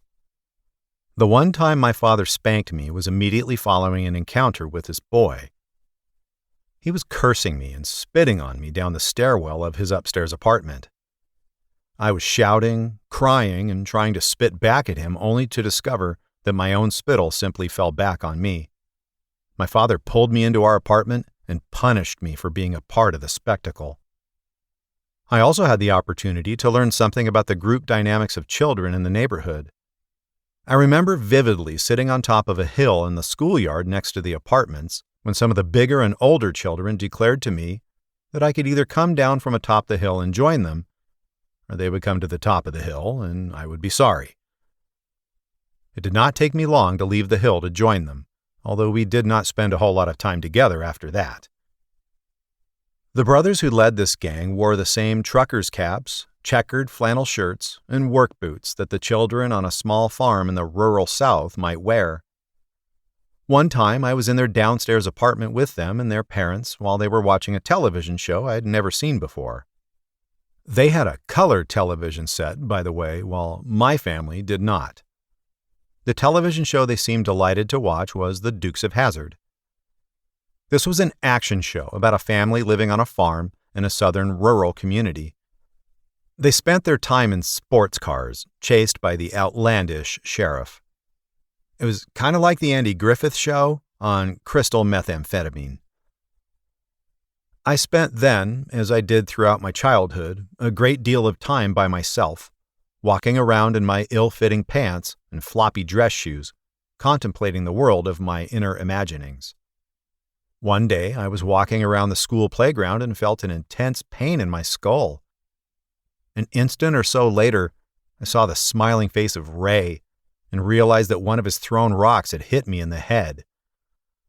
Stunned from the sudden ice pick of pain in my skull, I walked in the other direction to avoid further conflict.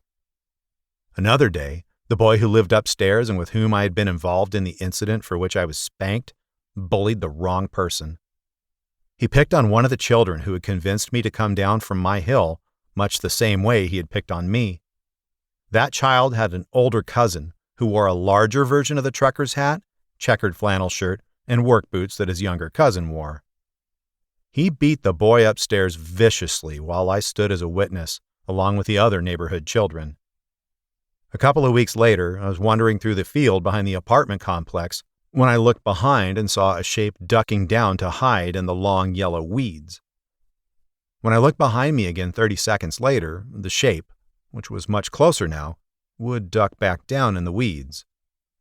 After a time, I looked behind me to discover the boy from upstairs standing directly behind me. He'd been tracking me down like some kind of leopard. I thought I was finished. "I bet you thought that was pretty funny when that guy beat me up, didn't you?" he asked. Not knowing how to respond to this query, I merely shrugged. "I'm going to let you off with a warning this time, but just remember not to ever mess with me," he said. "Yeah, all right," I quickly agreed. I sighed with relief when he began walking away from me. Experiences like this taught me a great deal about the laws of human existence, and the chief one was, to be in impoverished environments is to be avoided whenever possible. Back in Huntsville at the Shelter Plus program, the backdrop of an impoverished childhood, which I thought had escaped forever, rushed back up to greet me. As I walked around the ramshackle neighborhood I was now a part of, I could feel all of the old oppression come back, like a tidal wave. As I stepped on bits of crushed glass, which perpetually covered a long abandoned tennis court in the complex, and through the streets of dilapidated houses and cheap apartments surrounding the neighborhood, I became overwhelmed with a feeling that I might never escape this environment again. My new neighborhood was only about 1 square mile. Some strange twist of fate and of school zone gerrymandering put an impoverished neighborhood right in the middle of both a lower middle class neighborhood and into the business section of an upper middle class area. I lived only a couple of miles away from $500,000 homes in a neighborhood with no sidewalks where practically no one would be brave enough to walk at night. One side effect of returning to this environment was that I completely stopped the walking exercises I had been so devoted to for the past year. Seeing the shabby neighborhood on foot, I felt depressed, and I slipped very rapidly back into being overweight and lethargic. Despite the encouragement by my grandmother and my therapist to maintain a healthy lifestyle, their admonitions took a back seat to my desire to just smoke cigarettes and sit around. Bert was still living in my grandmother's home, and I would visit them both on occasion. I'm ashamed to say that I had not yet learned my lesson about the importance of taking my antipsychotic medication, despite reproaches from all of the experts, as well as the very profound lessons of my own experience. Although I had reached a point where I acknowledged that I clearly had a mental illness, I thought that this knowledge and acceptance would be enough to safeguard me from further psychotic symptoms without the need for medication. I figured that if I ever did experience psychotic symptoms again, the knowledge that I had mental illness would kick in, and I would be able to counter the symptoms with my own willpower.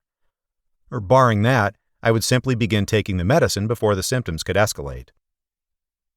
My experience in the state hospital and in living in my new community had profoundly changed my perspective concerning other people living with mental illness. I did not see them as completely other and could accept that we had many similarities. I became friends with the people who lived in my community and learned that just as in any other community, there were people I could count on and others who would try to take advantage of me. My friend Steve, whom I had spent so much time with at NARH, would remain my friend for some time, but he was slipping gradually to a place where I did not want to follow. He believed the voices of the angels he constantly experienced were completely real and not related to mental illness. This did not fit well with my experiences, and I became frustrated with fruitlessly trying to argue Steve out of his delusions. He also smoked marijuana and used other street drugs, which I didn't. I continued to enjoy drinking on occasion, which is certainly something that is unadvisable for one with mental illness. But I knew that using other drugs would be worse for me in just about every conceivable way. I knew absolutely that I had a great number of problems that I didn't know how to cope with, and that I did not need a whole host of others that would accompany drug use. I did not know how to escape my situation and felt certain that it would take a longer period of time than I thought I could handle. I'd rather feel depressed and hold on to the few resources I had while trying to change my set of circumstances than to lose everything to the hollow joys of street drugs. I received my official rejection letter from law school while I was coming home from Twickenham Church of Christ. An older couple had kindly given me a ride to church and dropped me off at my grandmother's house after stopping by the mailbox. While I was waiting for a ruling on my disability claim, I also asked the church for help. I received $70 and some food from the pantry. I began feeling awkward about attending church, especially in light of my recent psychotic experiences. Many of these had been religious in nature. I thought that everyone at the church knew that I had a mental illness and that I would be rejected because of this difference. I believed that the people at the church probably knew even less about mental illness than I had when I was first diagnosed. To be around so many people who knew that I had a psychotic disorder and who were not a part of the mental health community was not something I felt prepared to handle. I thought that in the future I might find a church to attend where people did not know everything about me. Before losing heart about attending church, I'd considered strongly and seriously becoming a minister in the Church of Christ. This possibility had been in my mind immediately before my hospitalization and shortly after my release. I even worked out how all of this could be accomplished after speaking to the school administrators and one of my own church elders about how to realize this ambition. What finally prevented me from pursuing this profession was the advice of virtually all of my family members and friends who begged me not to do this, and they all had different reasons. The young East Indian man, whom I had met at the state hospital and had seemed to have such a great connection with me, managed to get in contact with me over the telephone. I'm not sure how he managed to track down my grandmother's home telephone number. He said he was released from NARH and that it would be nice to come over and visit with me. I was delighted to get a chance to talk to him and arrange for him to meet me at my apartment. When he came, I was somewhat surprised when he drove up in what appeared to be a very expensive sports car. I assumed from this that he had very supportive parents who were able to afford to provide him with this kind of vehicle. He said that he was planning to move to New York or someplace far away from Huntsville. This was a recurring theme in my young adult life. Hardly any of my friends wanted to remain in Huntsville for very long, since they thirsted to see other parts of the world. This meant that I would spark old friendships from time to time with people who would inevitably inform me that they had been offered a job in some other area of the country, often in Atlanta, and that they would be moving. I had no great desire to remain in Huntsville either, and wanted very much to be able to move to another, more exotic region. One aspect, though, of having a secure living arrangement in Huntsville was that I felt very much tied to my surroundings. I was saddened by the fact that I would not be able to spend more time with this interesting man and regretted that we would not be able to socialize more. That same aura of greatness we shared seemed to have vanished along with the psychotic symptoms we'd experienced. We chatted briefly about one another's plans, with both of us seeming to project an air of confusion about what we would do next in our lives. He said goodbye, driving off in his sports car, leaving me feeling nostalgic about my time at North Alabama Regional Hospital. Bouncing back. Living in the wild world felt more stifling in its own way than the controlled confinement of state institution walls. The all too brief period of time I was able to spend with my East Indian friend, combined with a terrible feeling of hopelessness about my situation, kindled something inside of me that caused me to long to be back in the state hospital. On the Hill, I'd felt like a person who was in charge of his own destiny and had been looked up to by the other patients. I'd even formed a romantic relationship with someone, which was something that was missing from my short life. If my readers will recall, I had a history of wanting to be at the behavioral health section of the general hospital for a time, shortly after being diagnosed with mental illness. This thought suddenly came back to me in full force, and I began to want desperately to be back in the hospital. What I was experiencing was a form of institutionalization. While this institutionalization is a good sign of the progress and the quality of care provided to people who receive mental health care, it is immensely harmful to the client in terms of their goal to achieve greater independence. This is much like the tendency to experiment with not taking prescribed medication according to the doctor's order. It is something of a necessary evil in one who discovers that he has mental illness. Both these phenomena happen to a greater or lesser degree to practically all patients diagnosed with serious mental illness. In extreme cases, one that experiences institutionalization might actually spend his entire life inside a mental institution or some other form of restrictive environment. It could be jail, a group home, or a nursing home. This is something that is now rare because of new and improved medications and because of a new emphasis on those with mental illness having greater freedom. This emphasis on greater freedom is affected as much by society's desire to control mental health costs as anything else. Research has shown repeatedly that it is far less expensive to provide a person supported housing in the community than it is to keep them in an institution. It was not long ago, perhaps maybe a century ago, that one with mental illness was expected to spend his entire life inside a mental institution. These institutions were self-enclosed and self-sustaining hospital compounds where everyone had to work in order to maintain the institution. Many people lived their entire adult lives inside the walls of these institutions, and many people died and were buried inside these enclosed cities. Incidentally, many people who had no mental illness whatsoever also lived inside these compounds as well. They may have had the bad luck of being arrested for an infraction considered outside the norm, and they could be committed for the rest of their lives because of that infraction. Some husbands would have their wives committed to these institutions simply as a convenient way of depositing them in some place other than their own homes. At that time, if one found himself in a situation like this, chances were very great that he might never escape it. Some took unneeded medications, and that may not have helped.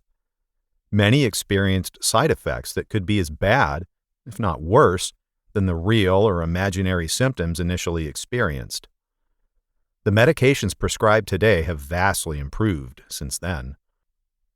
The 1990s were called the decade of the brain because of the remarkable breakthroughs made in medications. Amazingly, scientists discovered these medications despite very small profit margins. The majority of those with serious mental illness have few resources. Additionally, government funding has been small. These medical breakthroughs, combined with improvements in client care, as well as much stricter guidelines about who could lose their freedom, progressed in fits and starts over the years. This created an entirely different situation for people with mental illness. Though I only had rudimentary knowledge of this history at that point in my life, I knew that the hospital was a place I wanted to be. I began thinking of ways to get myself placed back there, so I started out with the obvious. I arranged a meeting with my therapist and simply told her that I felt that I should be placed back into the hospital. This went nowhere.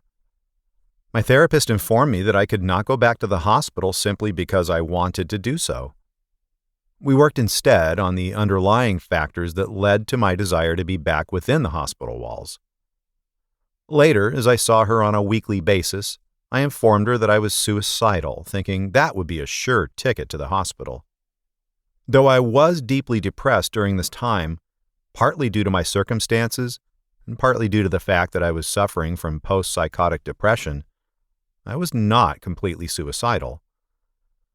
Since I had no firm plan to harm myself, she asked and I consented to sign a no-harm contract. This is a written agreement in which I consented to do no harm to myself and affirmed that I would contact my therapist or some other representative of the mental health center before attempting suicide. I could not fully envision actually doing physical damage to myself at that time. The no-harm contract did have a kind of subconscious magic to it, which reinforced my will to live. I stayed mostly isolated and smoked a lot of cigarettes. I felt the walls of my apartment closing in on me. I began to think maybe I could cause some kind of public disruption so that I would have to be confined to the hospital. The idea began turning in my mind that I should break a pane of glass in front of one of the case managers who worked at the apartment complex. I brooded for long hours on ways to do this, envisioning myself picking up the tall floor lamp I owned and dashing it into the glass of one of the apartments in the building facing the building I lived in. I stared out of the screen door of my upstairs apartment, trying to will myself to commit this aggressive act. Perhaps it was the look of fear that I envisioned on the case manager's face if I carried out such a deed which finally prevented me from doing it. In any case, I couldn't will myself to carry out this act of sabotage, despite an enormous amount of contemplation. I believe it was on a Sunday during this time that I came up with what I thought was an appropriate solution to my dilemma. I would simply travel to the mental health center on that day when no one was around and do some damage to it. Since I had no car, I walked on a beautiful Sunday afternoon, either from my grandmother's house, which I visited frequently, or from my apartment, to the mental health center. Despite my recess from exercise, I didn't tire during my trek. My mind firmly fixed on my plan, I finally arrived at the mental health center and walked to the outside of the day treatment area, which I knew well. The park benches were in front where I congregated with the other people with mental illness who attended the program. The Huntsville-Madison County Mental Health Center, at that time, was in a building constructed very much like a maze, with each portion looking strikingly different from the rest. The portion I now stood in front of, holding a very large rock in my hand, looked much like a pyramid. I once climbed to the top of this pyramid with a young man who had serious emotional problems. He ended up dying in jail at the hands of an inmate. None of this crossed my mind at this point. All I could focus on was that it would take only an instant, and I would once again be free in the inner confines of institutions. I aimed at the large pane of glass that comprised the wall of one side of the pyramid and threw with all my strength. This was when something unexpected happened. The rock hit the pane of glass and bounced off without causing a bit of damage to it. I stood amazed as I watched the glass vibrate while the rock fell seemingly very slowly to the ground. As one with a history of trying to watch the signs of fate, due in no small measure to my mental illness, I did not need more confirmation that I should give up this idea immediately and continue with my life as before.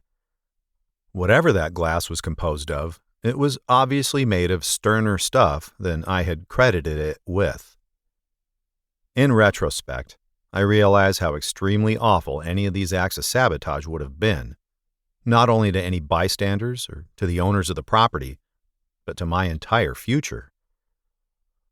What would likely have happened after I destroyed any of these glass windows was that I would have been arrested and sent to jail, and if lucky, would have been sent to a hospital for people with mental illness who have committed a crime.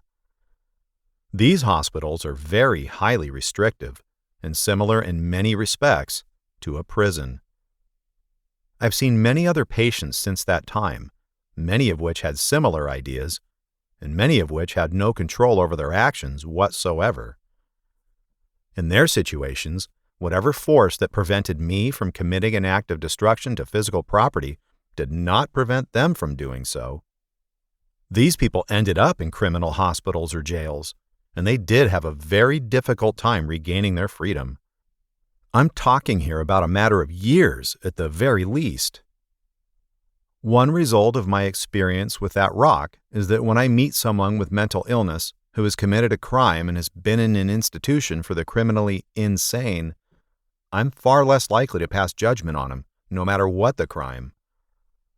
There is a very real aspect of my personality when dealing with them that whispers to me, "There but for the grace of God go I."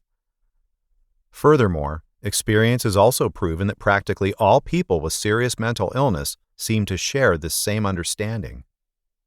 They tend not to demonize those who commit crimes, or judge them as harshly as others often do. Another myth commonly associated with those with mental illness is that their ranks are filled with people who just manage to plead insanity successfully in order to beat their case. The truth is, while there are many people who try to plead insanity in criminal trials, only about 1% of the people who do plead insanity succeed in their attempt to do so. In many instances, people who succeed in pleading insanity may actually lose their freedom for a longer span of time. Fortunately for me, I was not in the ranks of those with mental illness trying to sort out their lives in the legal system. The future course of my years was altered irrevocably the instant I saw that rock bounce from the glass wall of the mental health center and fall to the ground. The people who cared for the grounds of the mental health center, who were usually young men about my age or a little younger, may have kicked that rock aside while they worked, never expecting that rock had such significance to my life. Labor Party. I'm pedaling slowly up a hill somewhere in central Louisiana. The vegetation is thick on either side of me, as is the air I'm breathing. I drank heavily the night before in a hole-in-the-wall bar in Shreveport. In Louisiana, you don't even have to be 21 to drink. My head now feels like it's stuffed with wet, steaming straw from the resulting hangover, and my wheels are literally moving as slow as the laws of physics will allow, while still holding my frame aloft. All of a sudden, I realize that they've stopped going fast enough as I feel my body spilling off the bicycle and into the street. Ah, hell, I say to myself as I climb back on the bicycle and resume pedaling. At just that moment, an enormous 18-wheeler flies up the hill beside me. I feel the rush of air from its velocity slam into me. Wow, I say to myself. If that thing had been coming up the road just a few moments earlier, I'd be dead now. One day my stepfather decided to see what my apartment was like. "This looks like a fine room," he said upon his inspection. "What would you think about me buying you a car?" he asked. I was overjoyed, as one might imagine, considering I'd not been behind the wheel for about 4 months. I'd learned the lesson that any kind of car was a major luxury and left the search for a car in my stepfather's hands. I was grateful when he told me that he'd found a car he would like us to look at. It was a 2-door Nissan, and it passed his assessment. He handed the seller $700, and the next thing I knew, I was holding the title to the vehicle. This was a tremendous gift that Dave gave me at a time when I really needed it. Having a car was the difference between having to walk everywhere I wanted to go and enjoying the comfort of flying down the road. The first time I drove it, after so much time away from the road, was a very strange experience. It took a few days to get used to the hum of the machinery and to reacquaint myself with driving. The knowledge of how difficult it would be to replace this convenience if anything happened to it shifted my compulsion to drive safely into overdrive. I pledged to myself and to the car that I would drive defensively at all costs.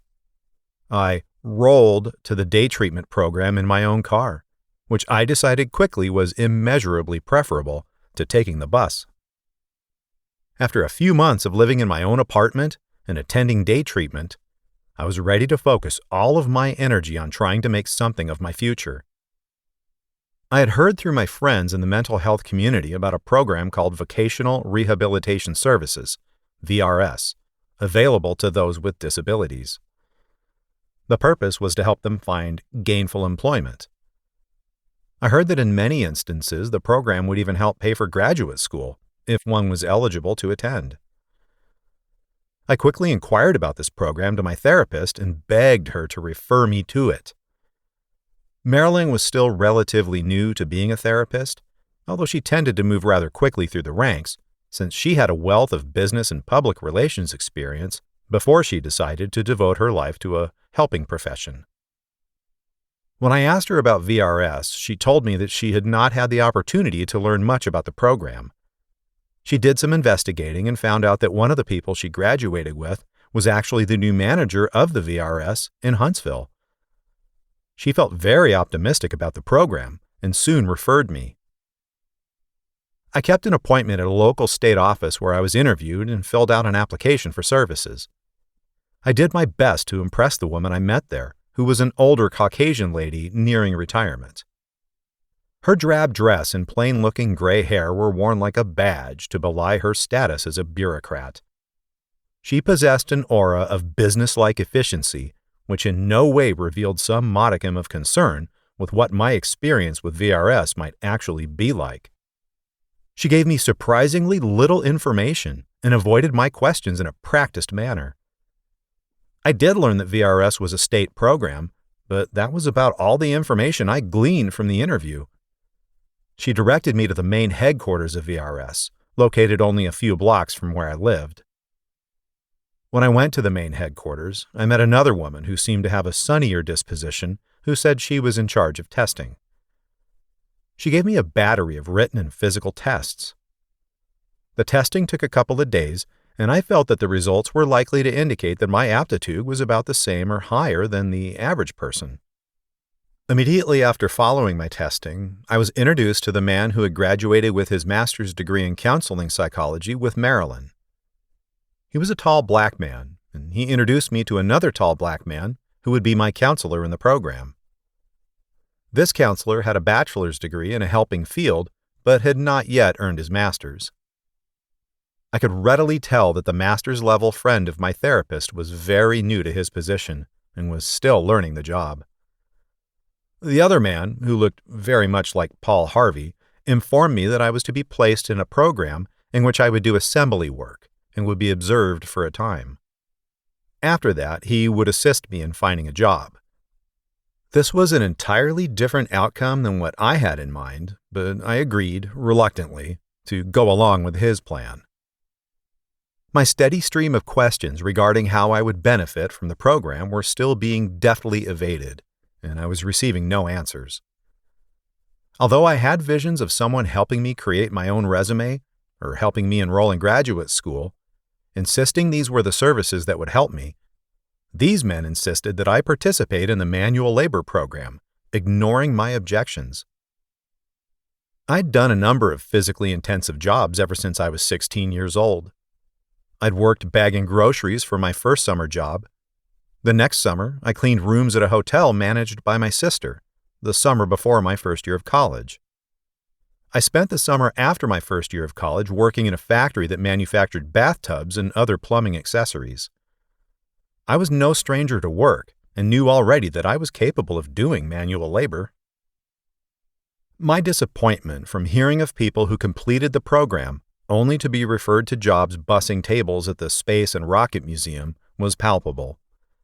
I'd already spent time bussing tables at a job during college for a short time. I needed no special assistance or training in acquiring a similar job. I wanted a job commensurate with my level of education, since I was a college graduate. What I was introduced to in this program felt to me like a chamber of horrors. One of the visions I had during my first psychotic break was of being introduced to a hellish factory. My new predicament was startlingly similar to this vision, and had the effect of unnerving me considerably. The factory that I and other novices to this program worked in was one half of the building. The other half was used by a full working factory where people operated sewing machines, making American flags. This factory had two distinctions. The first one was that it is the only plant in America today that sews American flags. The other distinction is that it is located in the historic Mill District. Most of the mills have been torn down to be replaced by green soccer fields. I often wonder how many people are aware that one sewing mill still exists there, and that many of the people who work there have mental and physical disabilities. I was put to work boxing wires, instructional manuals, and other items for-profit electronics companies that had contracts with VRS. I also moved pallets, taped boxes, and did any number of tasks that required little skill. I was surrounded with many people with disabilities much more severe than my own. They were pressured by the staff to finish their work quotas, as was I. These people had even less choice than I did at having to be there, since they most likely had family members who made their decisions for them. After about a week of this labor, I was completely shocked when I saw that my first check contained alarmingly little money. I was paid a few pennies apiece for what I produced, and the number of pieces that I produced was determined by my counselor. 1 week's worth of labor for 6 hours a day resulted in a check for about $20, much less than the minimum wage of any time period I ever worked in, including the time when I helped to construct satellite dishes in the country at age 7. It felt to me as if I were working in a sweatshop. The thought of laboring further in these conditions was abhorrent, and I would no longer be part of it. I told the staff at VRS and my therapist that I would not be returning to that facility, and I was surprised one day shortly thereafter when the 2 men I knew who operated VRS came to my apartment, sat down, and began trying to convince me that I should return to the program. They talked me into returning to the job for another 3 weeks. This stands high on my list of the worst experiences of my existence, and I would never wish it on another living being. 12 years later, my outrage at what I experienced has cooled to a certain degree. I see it as a valuable lesson as to what people are capable of doing to one another. A couple of years after this experience, I ran into the bachelor-level counselor at the bank.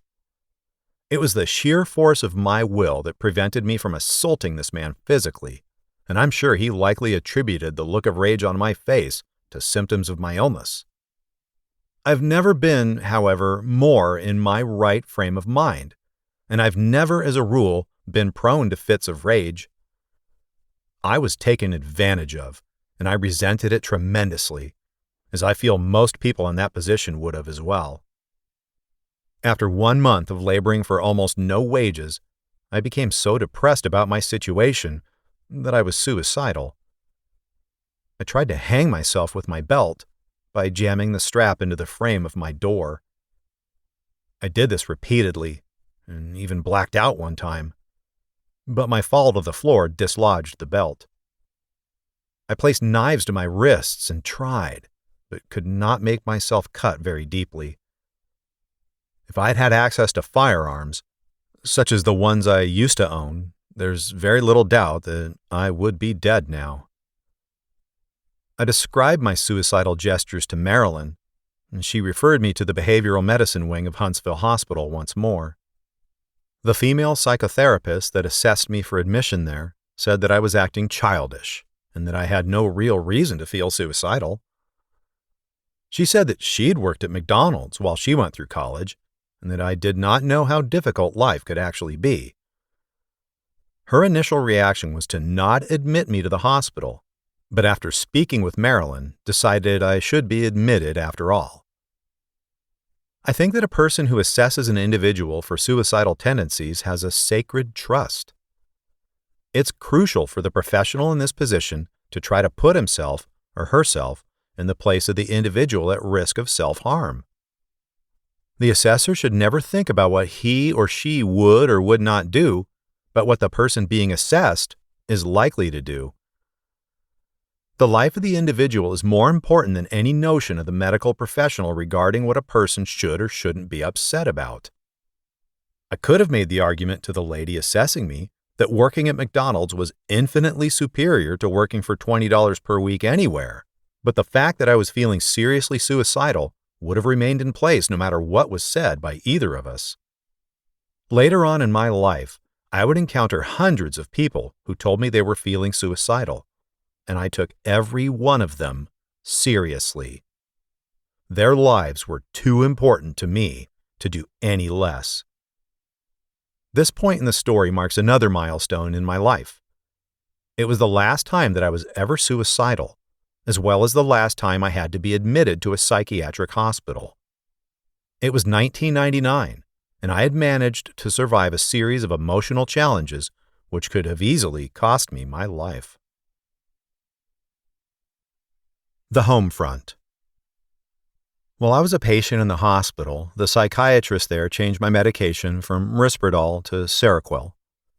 I still used this drug, but in the early months of 1999, I continued to hide the fact that I did not take the medicine, unless I was monitored in a structured setting. I spent about a week in Huntsville Hospital this last time, where I wanted to spend all of my time sleeping in my room. The hospital staff did not allow this, though, and I was prodded to attend various group sessions. I was wheeled out of the hospital in a rolling chair, as that was the hospital policy at that time, even though I was perfectly capable of walking on my own. Derek, the case manager who worked in day treatment, took me to a group home. A group home, I discovered, was a place where people with mental illness who had more intensive problems, preventing them from living independently, lived for long periods. I was in what was known as the respite program, because I was only expected to remain in the group home for a couple of weeks to a month. Derek had a way of making connections with me and the other clients, providing encouragement and remaining professional at the same time. One thing I learned from this man during my stay at the group home was that there were instances when the staff were forced to take clients to live at the homeless shelter if they had nowhere else to go. This came up in a discussion in which I wondered what might happen if a client was behaving less than responsibly and had nowhere to stay. I was somewhat shocked to discover that if a client somehow burned all his bridges, that the rescue mission could be a last resort. In time, I learned that, in fact, many consumers of mental health services live in the mission by their own choice. Some CMHS feel like they have more freedom there than they do in the group homes, especially if they're unable to maintain independent living arrangements. I was happy to have a place to stay in the group home and felt very recalcitrant about returning to my own apartment. The group home seemed to contain an air of peaceful living that made it irresistible at that particular time in my life. I had a roommate and lived with the other people who resided at the group home and the various staff. The house where I lived was located in a cluster of about 5 homes located immediately behind my apartments and one of the rescue missions. On weekday mornings, the residents of the group homes would attend day treatment in a building that served as a community meeting place called the Triana Life Center, after the street that intersected it. This day treatment program, called TLC for short, was not the same as the one I had attended previously. One memorable aspect of my attendance at TLC was a counselor on the staff named Terry, who had a mental illness of her own. She spoke openly about her own recovery. Unlike the vast majority of the clients in this program, Terry had a severe tremor. Her head shook with every word she spoke, yet there was undeniable power in the messages she conveyed to her audience. She gave off an aura of being much more conservative in terms of her expectations of other clients than did the other counselors I had encountered. The fact that she was in this job was testimony to the fact that people living with mental illness were capable of obtaining their personal goals, and she had no qualms about pointing this out to people in her trembling but penetrating voice. Another instance that comes to mind from the day treatment experience at TLC was sitting alone on one of the picnic benches at the back of the building. I was smoking cigarettes and feeling profoundly depressed. For some reason, it really came to me that instant just how far I'd sunk with regard to what I had planned for my life and how the reality had taken shape. The surrealism of my situation hit me like a shovel, and in many ways, I felt like this must have been the lowest point of my life. There was very little room for hope in my mindset at that time, and thoughts of what I would do once I moved out of the group home were pushed further into the background of my mind. In the last 2.5 years since my first psychotic break, a time that had been punctuated with numbing despair, as well as mind-shattering experiences, this moment of relative comfort and safety felt like one of the lowest points of all. This feeling of supreme desolation made me even more grateful that I had a place like the respite program where I could get away from it all. I took so readily to the group home life that there was a very big part of me that did not want to ever move back to my apartment. I discovered that I was not alone in feeling this way. Most of the people living with me were very content to be there, and almost none of them seemed in any particular hurry to get out. It was a very relaxing environment, and after what I'd experienced prior to my hospitalization, the slow but steady pace of the group home really appealed to me. We ate breakfast, lunch, and dinner at the same time every day, and I considered the food well prepared. We had to do light chores around the home. After day treatment, we socialized. We smoked one cigarette every hour under supervision and watched television. The woman who managed the group home really cared about all of the residents. She was not able to be around the home all the time, however, since she undoubtedly had other homes she had to administer. She was Black, like most of the women who worked at the home, and she seemed to have a charisma that transcended race and gender when she worked with the residents. One day, she told me that there was an annual consumer conference held in Talladega, Alabama, that I might be interested in attending. She didn't provide many details about what the conference was exactly, other than the date of the event, which was 2 months away. She convinced me to sign up and pay my $10 fee for attendance, and repeated her assurances that I would enjoy the conference. A great source of inspiration and recreation for all residents was a spiritual meeting we attended about once every 2 weeks. Food and prayer were shared by all, as people with mental illness from across the community attended the function and enjoyed fellowship with one another.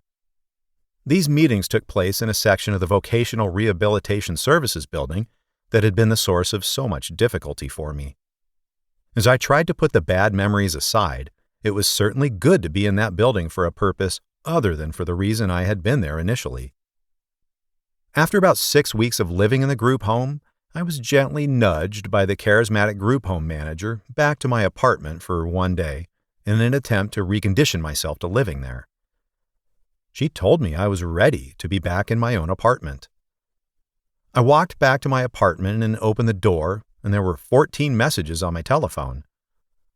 I listened to these, feeling overwhelmed by the effort of processing them. I managed to stay there for one night, and I was grateful to return to the group home for one more day. After that day, I returned to my own place feeling moderately prepared to try and figure out what to do with the rest of my life. The time spent in the group home had been beneficial, and after a couple of days back in my own place, I felt good about living there again.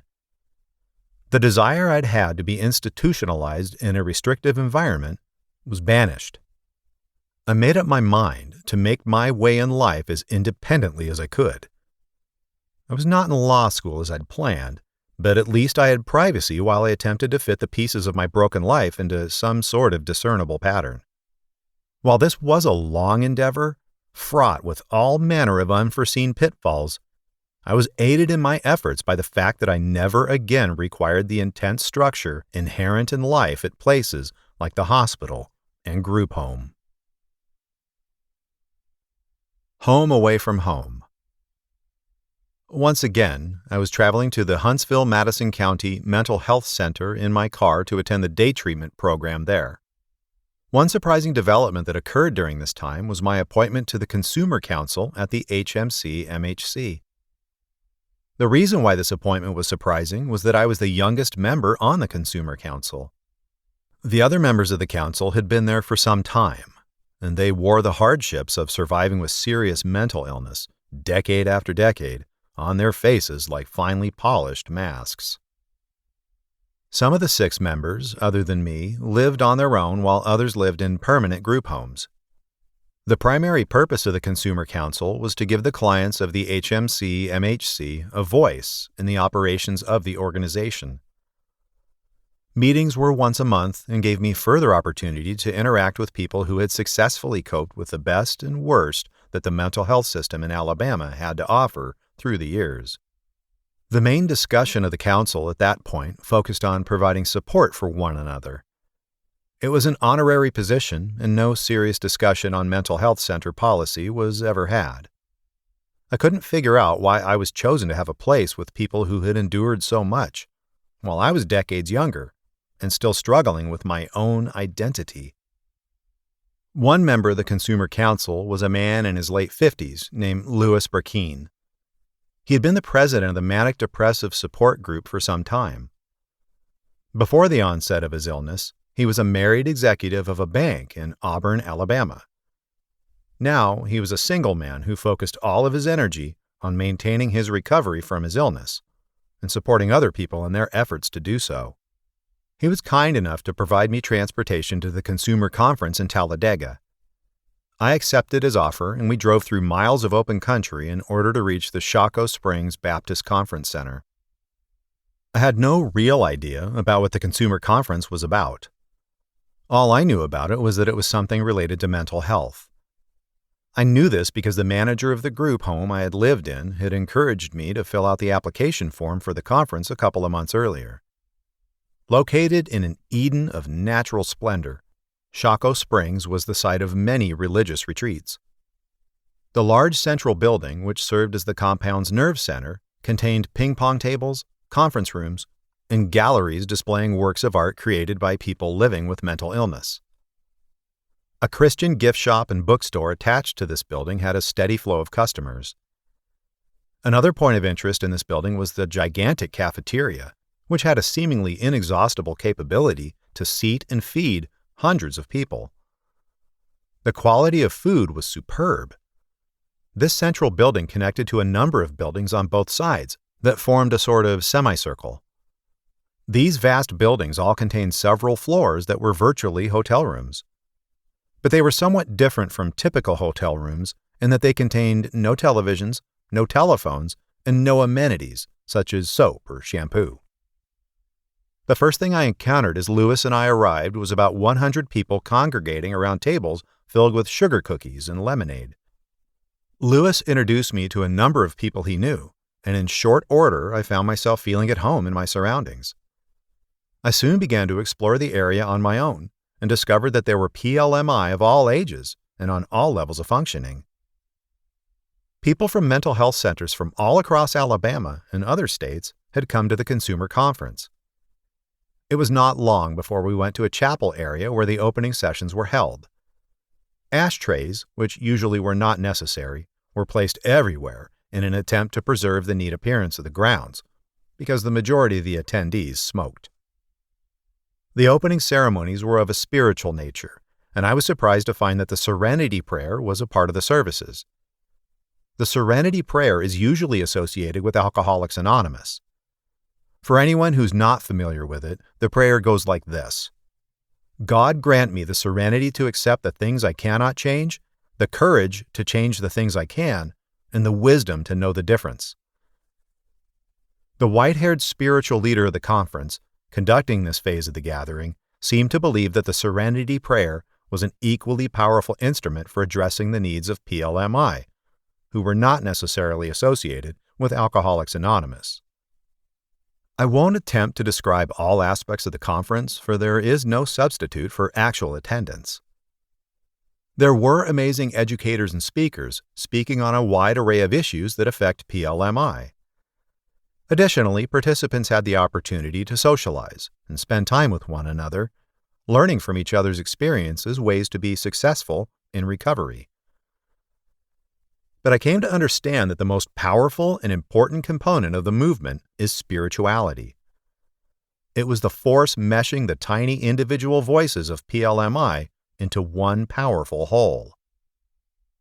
At the conference, a man came to speak who declared that a new day had dawned for those who receive mental health services in Alabama and throughout the country. He was the attorney, James Tucker, and he represented the Alabama Disabilities Advocacy Program, ADAP. The new day he spoke of was because of a landmark legal case, supported by ADAP, that brought powerful changes to the lives of people throughout the state and country. Tucker explained that this epic case was settled after decades of court battles and succeeding waves over the decades, ushering in new and larger reforms with each phase of its resolution. I began to understand then that this was the reason why my treatment at the state hospital had been so pleasant, instead of the nightmarish visions some see when thinking about mental institutions. These laws were the reason I was allowed to have an apartment, as well as other resources available for my treatment. In fact, the changes were the reason I was able to stand at this conference I was attending for PLMI and hear the remarkable words from the man I was listening to. The name of this legal case was Wyatt versus Stickney, and it was the first of its kind. One can find the details of Wyatt versus Stickney in any modern textbook related to social welfare and mental health issues. It transformed the state of Alabama into a model state in terms of mental health care, which other states are now trying to copy. 15-year-old Ricky Wyatt suffered the abuses of an inhumane system in Bryce Hospital and filed suit against the state in 1970. ADAP represented Ricky Wyatt and the thousands of other PLMI in the state of Alabama he symbolized. The outcome of the lawsuit created sweeping changes to provide for the treatment and social welfare for PLMI in Alabama. My astonishment and happiness were tempered by a sense of sadness as I realized that my mother did not live to see these reforms that could have improved her life. She died at 39 without a fraction of the benefits I now had, from modern medication to the rights to raise her own children in a stable environment. As I sat in that crowd, listening to James Tucker's words, I realized again that many of the people filling those seats had lived through the same deprivations as my mother, but they had managed, by some great miracle, to survive.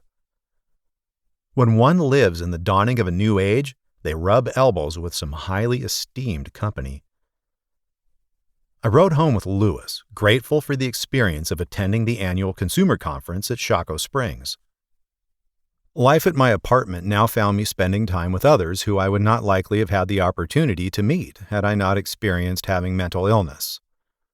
One in particular was a down-on-his-luck black man in his middle age named Ezel, who I have described in some detail previously. I don't know why I enjoyed spending the amount of time with Ezel that I did, however I found myself at his apartment quite frequently. We would attend day treatment at the mental health center during the day, 2 or 3 times a week, and we had really very little else to do to fill the rest of our hours. I would walk across the apartment complex to his place in the afternoons and watch television. He really didn't care much about what we watched, and often he would cook chicken wings or some other tasty confection. He was very proud of showing off his cooking degrees. He had earned these earlier in his life, when times were better, and now had them locked away in a metal box. Ezel tended to drink a great deal more than I did and had some ability to become a completely different and far less likable person whenever he did so. I once took him to the bar I enjoyed hanging out in. He enjoyed the good music, and I enjoyed watching him cut a rug with the best of them. The time I spent with Ezel began to dwindle as I began spending time on other pursuits, described later. At some point down the line, Ezel took a turn for the worse and began spending time with a seedier group of people. I'll never forget awakening one morning to see his entire apartment building engulfed in flames and the unfortunate residents it housed milling around the blaze. The Huntsville News decided to quote me when I told them that it looked like a giant bonfire. Ezel disappeared from Shelter Plus after that, but eventually moved into another apartment. I had the chance to visit him on a couple of occasions. When I last saw him, he had completely reformed his ways of living and had returned to work, and even remarried. I'll never forget Ezel, and I hope very much to see him again one of these days. I kept a watch on my grandmother. Bert still lived there with her and provided her care. One time, I remember going there and saw my brother and a number of his friends sitting around and joking. This was a surreal experience for me. I'd had my home at my grandmother's side for so long. I had recurring nightmares about him displacing me from my home for years after it actually happened. In my regular conversations with my grandmother, I discovered that things were not working out with Bert living there. He was demonstrating more and more symptoms related to his mental illness, and was finding it increasingly difficult to mask these from my grandmother. I knew enough about mental health to try to explain to her what was going on with Bert, but she ignored my explanations. She was in a state of denial about what Bert was experiencing. She said he had gone to our family doctor, who had examined him and prescribed him what he needed. The doctor gave him a prescription for Ativan, a mild sleeping drug. I tried to explain to her that he needed something much more potent, like an antipsychotic medication. My advice was ignored, and Bert's symptoms became more pronounced. This was very frustrating to me because I felt like I was trying to argue something obvious to someone who simply didn't want to believe what I had to say. My grandmother, now in her mid-80s, was becoming incapable of understanding the reality of the situation. Disaster seemed imminent to me, but there was really nothing I could do except watch and be ready for whenever the house of cards began its inevitable fall. I also consider myself extraordinarily lucky that I no longer had to live in that environment. I'd recognized the impracticality of my grandmother and brother's living arrangement from the beginning. How, after all, could they expect my stepfather to keep providing their living expenses in a house that he paid the mortgage on for any length of time? This situation became worse when my grandmother told me that my stepfather was going to have heart surgery. Now, as he prepared for the operation, he would be even less capable of addressing the situation than he had been before I had moved out of the house. I visited him occasionally at his house. He explained in detail the surgery he was having, and we would discuss the nature of life in general. My views tended to lean a bit more toward religion than his did. I enjoyed these visits with him and did everything I could to encourage him in the days leading up to his operation. Safeties and Securities. I discovered by mail that I would no longer receive disability payments, though the letter did not say why. After speaking with my therapist, Marilyn, about this, I discovered it was because my case manager didn't fill out some form that she was supposed to send back to the Social Security Administration. This, incidentally, was the same case manager I'd contemplated scaring in order to be readmitted to the hospital. Marilyn highly recommended that I reapply immediately in order to resume disability payments. All I could envision was the immediate resulting lack of money I was used to collecting each month, and I dreaded slipping further into poverty. Perhaps, I thought, my grandmother had been correct all along, and there was no way the government was going to provide adequate money for my living expenses. I have to find a job, I said to myself. I began looking through the newspaper for job listings. I knew for certain that I did not prefer working at a manual labor job. At one point during my search, I applied at the state hospital where I had resided. I was required to take a state test in order to do so and thought I did quite well. However, I never received a call for an interview. I applied to many other places as well, but the job that I managed to find right away was in security. My first posting as a security officer was for a place that contracted services for the General Electric plant in Decatur. It was a long drive, although I enjoyed the rather leisurely pace afforded by the position. I would spend some hours sitting in the small hut outside the plant, waiting to log 18-wheeler trucks and other vehicles in and out of the facility. At other times, I walked on what were called key rounds. In these, I drove a golf cart around the plant and placed a handheld device that electronically registered my visit. I was mystified to see the mysterious machinery and inner workings of the plant. One aspect of working as a security guard was that I constantly had to work different shifts. Working on the third shift, which was from midnight until morning, was interesting, since there was little activity going on in the plant during those hours. It was refreshing to be able to sit down, read a book, and get paid, though poorly, to do the job. It also felt good to be back in the town in which I was institutionalized, but for an entirely different reason. On a few occasions, I was sent to the new Boeing rocket plant being built in Decatur. Things were very quiet there, and I didn't have to leave the hut at all. Boeing didn't even want the security officers to trespass on their property. I was not working in security long before I encountered one of my friends who lived in the same housing program as me. She asked if I wanted a job doing security work at the local mall, since I was already in that line of work. I jumped at this opportunity, and after 2 weeks of doing security work, I found a job paying $7 an hour at a place only a few miles away from my home, in contrast to making minimum wage in a different city. Though the river city of Decatur is much smaller than the rocket city of Huntsville now, it was actually larger than Huntsville until the early 1960s.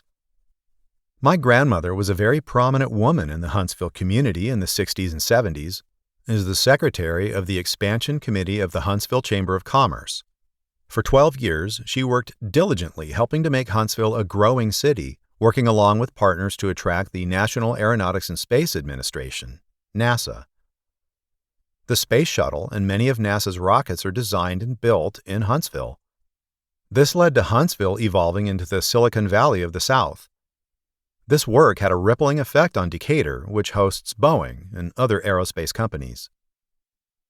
My grandmother's appointment to this position of responsibility was one afforded to relatively few women in her generation. Although she was transformed by time and tragedy, by the time she made the decision to take on the task of raising me, the iron underneath the surface of her persona never really faded. It seems now that her decision late in life to raise a child, who had clearly suffered emotionally from his initial childhood experiences, was one of her more extraordinary accomplishments.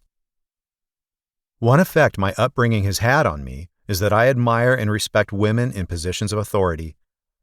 In my experience, many men can seem annoyed at having women command them. Whenever I feel tempted to feel that way myself, I don't have to think very deeply to remember my grandmother and the strength that she held in her position of authority. She had the extraordinary ability to bolster her community and make sure all feel welcome, while at the same time, she did everything she could to ensure the security and continuity of her own family. She remains one of the two most saintly people I have ever met. My stepfather is the other person with a similar character. This quality, as much as anything, kept the tattered fragments of my family together for as long as it was. She spent her entire fortune in trying to keep my mother alive and healthy. She spent vast sums of money on psychiatric hospitals and doctor's bills for my mother's care. In the 1970s, insurance companies did not provide health care coverage for mental health care to the same extent as physical health care. This problem is still being hotly debated to this day, as people have to file bankruptcy due to gigantic hospital bills. In 1974, when my grandmother began to feel hard hit financially, this debate was nowhere close to the forefront of the public consciousness. By the time I came into my grandmother's life, the majority of her economic resources had been spent on her attempt to save my mother's life. Her love and grace then were my sustenance, as much as anything else we shared together in our relationship with one another. My stepfather's infinite capacity for compassion and reason sustained me, as did his financial backing. He always seemed to place everything else ahead of his own material wants. This duo maintained their place as the titans of my upbringing and development. I think they were surprised to see me working as a security officer after graduating from college, and I know it was a line of work that I didn't expect to be in. At the Parkway City Mall, I learned an entirely different form of security work. I discovered that the difference in the security work I did at the mall and the type of security work I did at the General Electric plant was primarily a matter of public relations. At the General Electric plant, the majority of the work that I did was in the shadows, outside the public eye, inside the inner recesses of the plant, where very few people traveled, and none of them were interested in spending time with me. It was almost eerie that I could stand in the same break room as the people who worked in the plant, yet if I came upon one or a pair of them there, it was as if I were merely a phantom lurking just beyond awareness. At the mall, though, I was not only expected to be in the public eye, but I also constantly had to deal with many types of people. I had to wear a very eye-catching uniform, which included a large, wide-brimmed hat. To be in the public eye was a double-edged sword. I had the opportunity to engage socially with many people, but I was very self-conscious about being a security officer, especially in a situation that was so conspicuous. The high school that I graduated from was located practically right next door to the mall, and most of the people I graduated with had gone on to work at high-paying jobs. Whenever I ran into someone I knew, a streak of shame would instantly rise in me because I worked at a menial job. I felt there was another me out there who never had a mental illness, living some other existence. In that man's reality, working as a security officer at the mall was simply not an option. This line of thinking struck me primarily in the morning when I had to open the doors to the mall for the walking crowd, who were mostly elderly people. I said to myself, these people must really look down on me for having to work as the mall security guard. In retrospect, I realized that this way of thinking was based, for the most part, on my youth. The truth was that working at this job was good for my personal growth. I provided genuine help to people from time to time, and I had the opportunity to meet and socialize with people despite the chagrin related to my role. Having to follow work rules and focus on specific tasks helped to forge a sense of self-discipline in me. Since I had lost my disability payments, I didn't have to pay rent for my apartment, which had been 30% of my income. I wasn't asked initially to resume my rent payments after getting my job.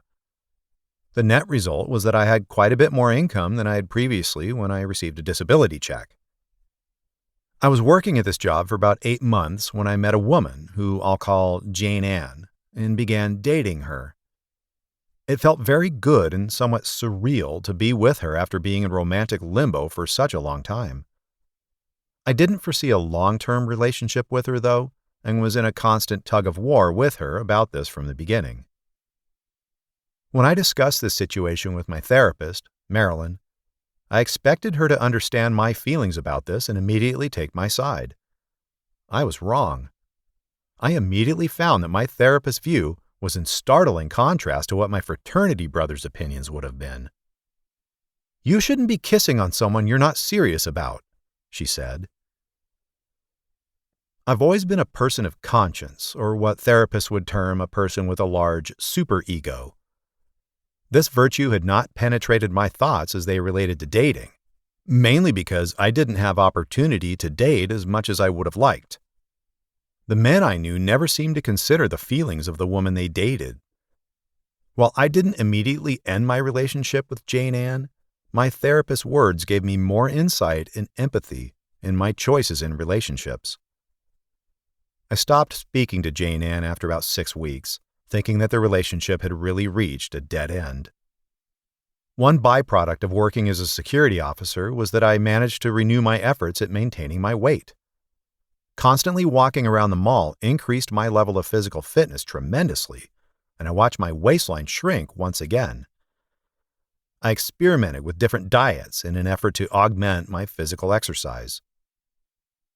Aside from my feelings of awkwardness from what I considered a diminished social status, events really began going more in my favor. If my return to the workforce found me on what I considered to be at the bottom of the totem pole, at least it allowed me to once again be a part of a community that was separate from the insulated mental health world. Once I realized that I was capable of handling the world of work, I began to dream of ways to broaden my horizons even further.